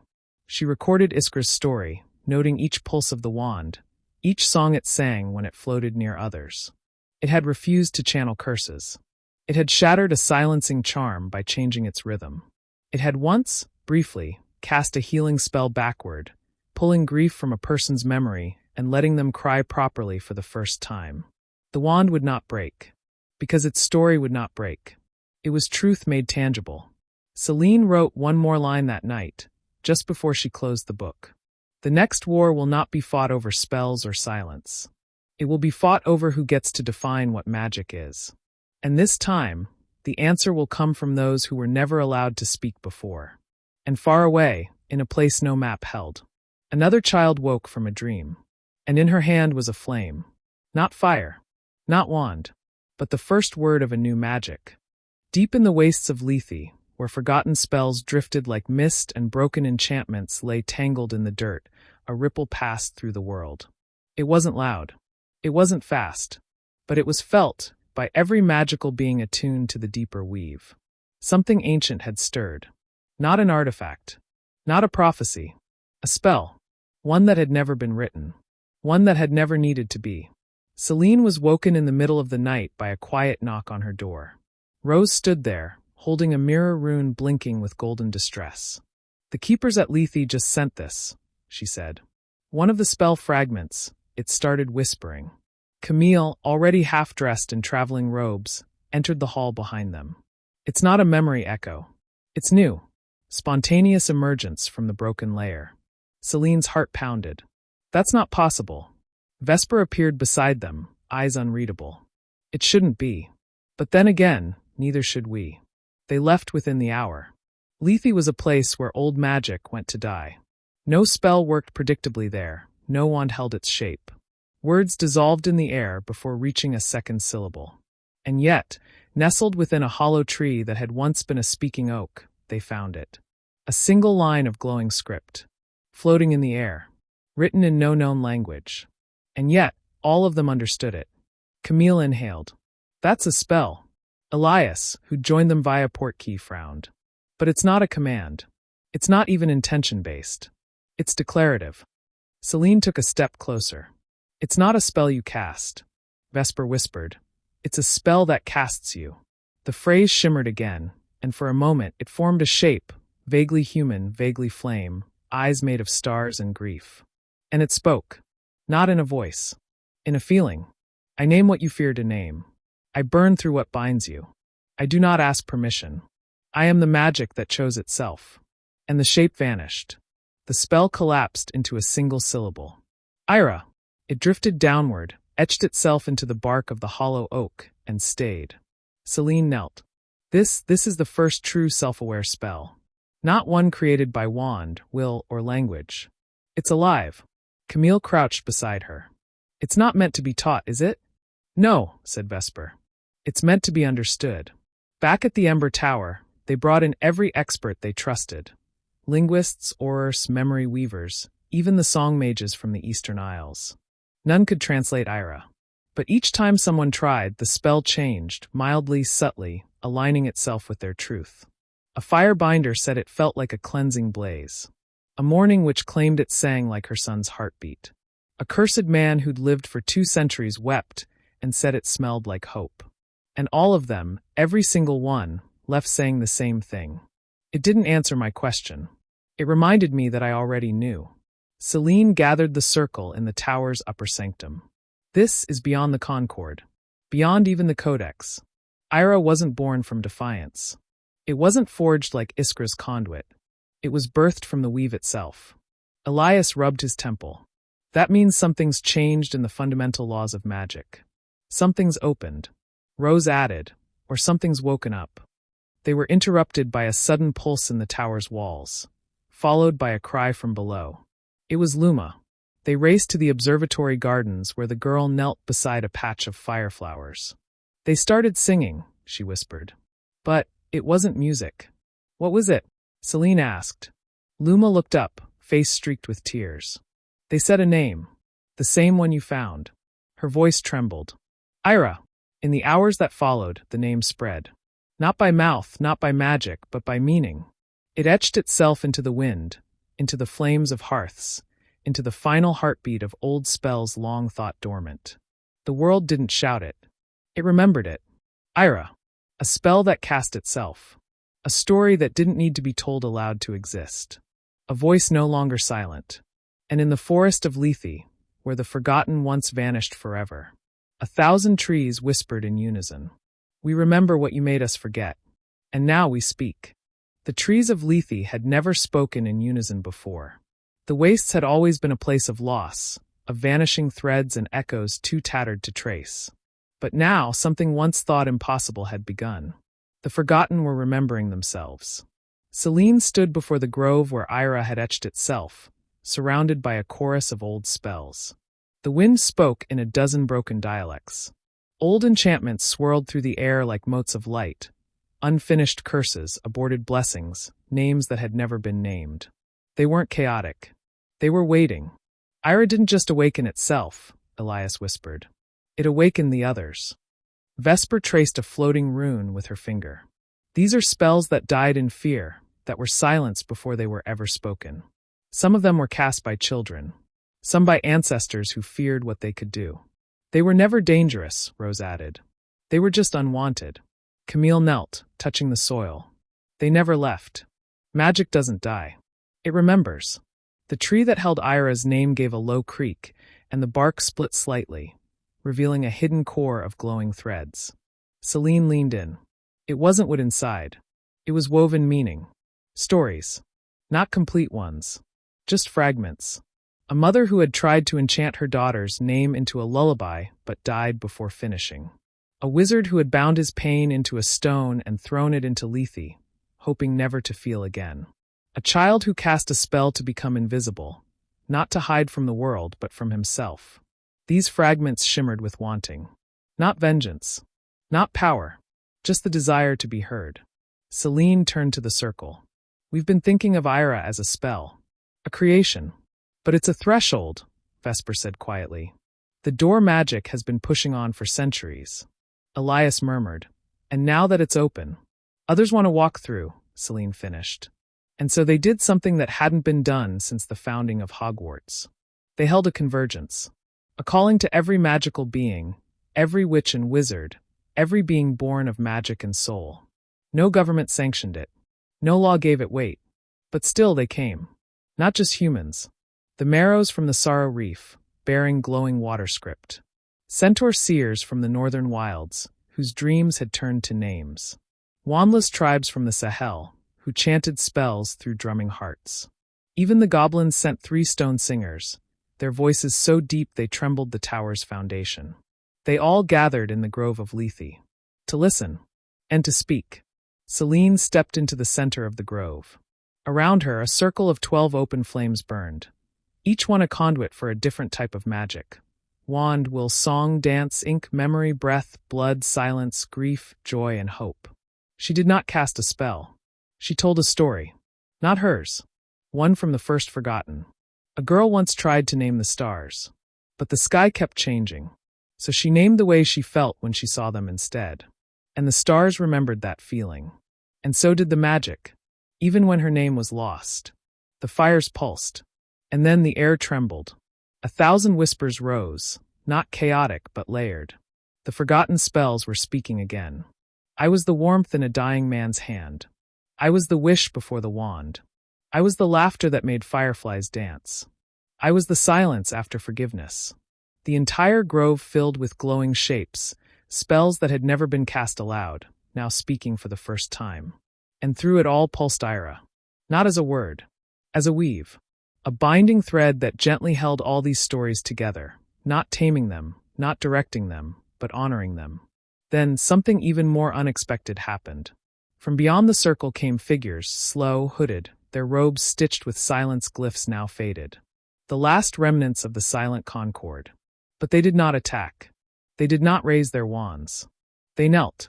The leader stepped forward, her voice hoarse with long-unused words. We were wrong, she whispered. We thought silence was peace. But peace is not the absence of voice. It is the freedom to speak without fear. Selene nodded once. Then speak with us. That night, under stars that no longer turned away, the forgotten spells returned. And the world, every kind of magic, was made whole. The weave had grown luminous. Every ley line, every memory-bound object, every spell etched in pain or hope now shimmered faintly. The world had not changed overnight, but something in it had shifted. Not just magically. Emotionally. The magical community, once governed by hierarchies, councils, and secrets, now stood on the edge of something shared. Magic no longer served only the powerful. It had become something every soul could shape, provided they dared speak their truth. Selene stood at the peak of the Ember Tower one last time. She stared at the horizon where the weave danced in plain sight. Veins of living connection pulsing above towns, forests, mountains. Even Muggle lands sparkled with faint threads. Not because magic had returned to them, but because memory had. She was joined by Vesper, Camille, Elias, and Rose. All quiet, all knowing. They had received the final sign only hours ago. The flame that listens had awakened. It was not fire as the world understood it. Not destruction, not warmth, not chaos. It was an ancient concept, spoken of only in wandless legend. A force said to appear only when the world was ready to hear itself. It had appeared in the Valley of Unsaid Names, where no one had dared travel since the great silence plague of the Third Age. Camille was the first to speak. We don't know what it is. But it called us, said Vesper. And we don't have the right to ignore it. Elias held a small crystal orb, the original Ira sigil now stabilized inside. This won't protect us. But it will remember us. Rose looked up at the stars. We've rewritten magic. But maybe it's time we listened to what it's been trying to tell us all along. So they went. The journey was different now. Not hostile, but personal. Each step forward brought memories from the earth. Sorrows unburied, old mistakes that no longer shamed them, but guided. Selene saw a younger version of herself, burning with fury, shadowed by legacy. She didn't flinch this time. She smiled. At the valley's heart, the flame waited. It hovered above cracked stone, glowing with a soft, pulsing light. Not hot, not cold, simply present. And it spoke, not with sound, but with knowing. Each of them heard something different. For Camille, it was her sister's voice whispering, "You were never too much." For Elias, the laughter of his lost student, "I trusted you even in fear." For Vesper, a younger self saying, "I forgive you." For Rose, a name spoken without anger, "Mother." And for Selene, it was a choice, not a command, not a destiny, just a quiet truth. You do not have to carry the world anymore. She stepped forward. The flame did not flare. It leaned, as if listening to her breath. Selene didn't draw her wand. She drew her memory, her father's words, her mother's silence, the Concord's shadow, the children of Lyria, the spark that had refused to die. And with it, she spoke a final truth. I was born from a war I never asked for. I inherited a silence I never agreed to. But I choose this story. And I choose to leave behind not just magic, but meaning. The flame pulsed. Once. Twice. And then. It entered her. There was no pain. Only light. Every fragment of forgotten magic, every voice that had gone unheard, flowed through her, not to stay, but to pass on. Selene fell to her knees. The others rushed to her side, but she raised a hand. "I'm still here," she whispered. "But I am more." Ira glowed brighter in Elias's orb. Camille wept not in grief, but in awe. The flame that listens had not come to be used. It had come to become. And Selene was now its keeper. Its anchor. Not as a weapon. Not even as a leader. But as a witness. Rose murmured, "It chose her." "No," Selene whispered. "We all chose. That's why it came." The weave trembled across the world, not in fear, but in recognition. And from every corner, from every hearth and hill and heart where magic had once been feared or forgotten, spells began to awaken. Not to be cast, but to listen. The morning after the flame entered her, Selene awoke in the Ember Tower, not reborn, not transformed, but more herself than ever. Her hands trembled slightly, not from fear, but from stillness. For the first time in her life, she wasn't holding anything back. The weave whispered her name, not in reverence, but in familiarity, as if the world had finally caught up with a truth it always knew. She stepped into the tower's central hall, where the Ember Circle waited. Camille met her with a quiet nod, pride glowing in her eyes. "You're not just you anymore, are you?" "I am," Selene said softly. "But I'm also everyone who ever believed magic could be more." Rose clasped her hand. "So what now?" That question hung in the air. Not because they didn't have answers, but because there were so many. Elias unrolled a fresh map on the table, one enchanted not with borders, but with stories. Every flicker of the weave now appeared as a glowing thread. In the last week alone, thousands more had lit up.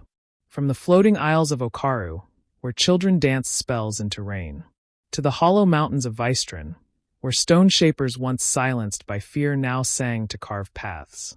Even in non-magical cities, there were flickers, echoes of understanding, small flames that hinted at something deeper than wand work. "This is no longer about control," Vesper said. "It's about connection. And trust," added Elias. "We've spent too long dividing magic by blood, by wand, by language." Ira broke that. Camille leaned over the map. The Concord wanted to end magic by ending uncertainty. But uncertainty is what makes magic alive. Selene closed her eyes for a moment, letting herself feel the weight of it. Not the burden, but the invitation. "We've fought to preserve the past," she said at last. "But now we write the future." The circle would not disband. But it would evolve. No longer guardians of balance. They would become guides of the weave, travelers, mentors, storytellers. Carriers of the flame, not to command it, but to help others find their own. Selene didn't want monuments. She didn't want a legacy carved in stone. So she did something quieter. She returned to Lyria, to the children who had once whispered in concordic tongues and now learned to speak with wonder. She sat in the classroom, chalk in hand, and asked, "Tell me your stories." A boy raised his hand. "Can magic be angry?" "Yes," Selene said, "so long as it also knows how to forgive." A girl asked, "Can I invent a spell with only colors?" "You already have," Selene smiled. "Now show me." She didn't teach them what to think. She taught them how to listen to their magic. Not to use it, but to understand it. And around the world, the ripples continued. The Codex of Lies, long dormant, reopened, not as a weapon, but as a mirror, now rewritten by those who dared to feel. The silent concord, disbanded and scattered, gave rise to the Order of Echoes, devoted to healing the harm they had once done by preserving memory, not erasing it. The first flame at the heart of the tower burned steady. And Ira? It no longer glowed in a single tree or sigil. It had become part of the world itself. A living spell, a whispered name, a quiet truth, the story that cast itself. On the last night of the year, Selene sat alone in the gardens of the Ember Tower, beneath a sky full of stars that no longer felt cold or far away. Luma joined her, holding a candle made of dream wax. "Do you think it'll stay like this?" she asked. Selene looked up. "No." Luma's face fell. "Because stories never stay the same," Selene continued. "They grow. They change. They're retold." She smiled and lit the candle. "And that's what makes them beautiful."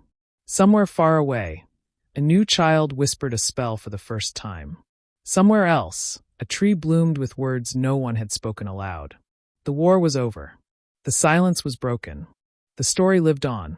And magic, at last, was free.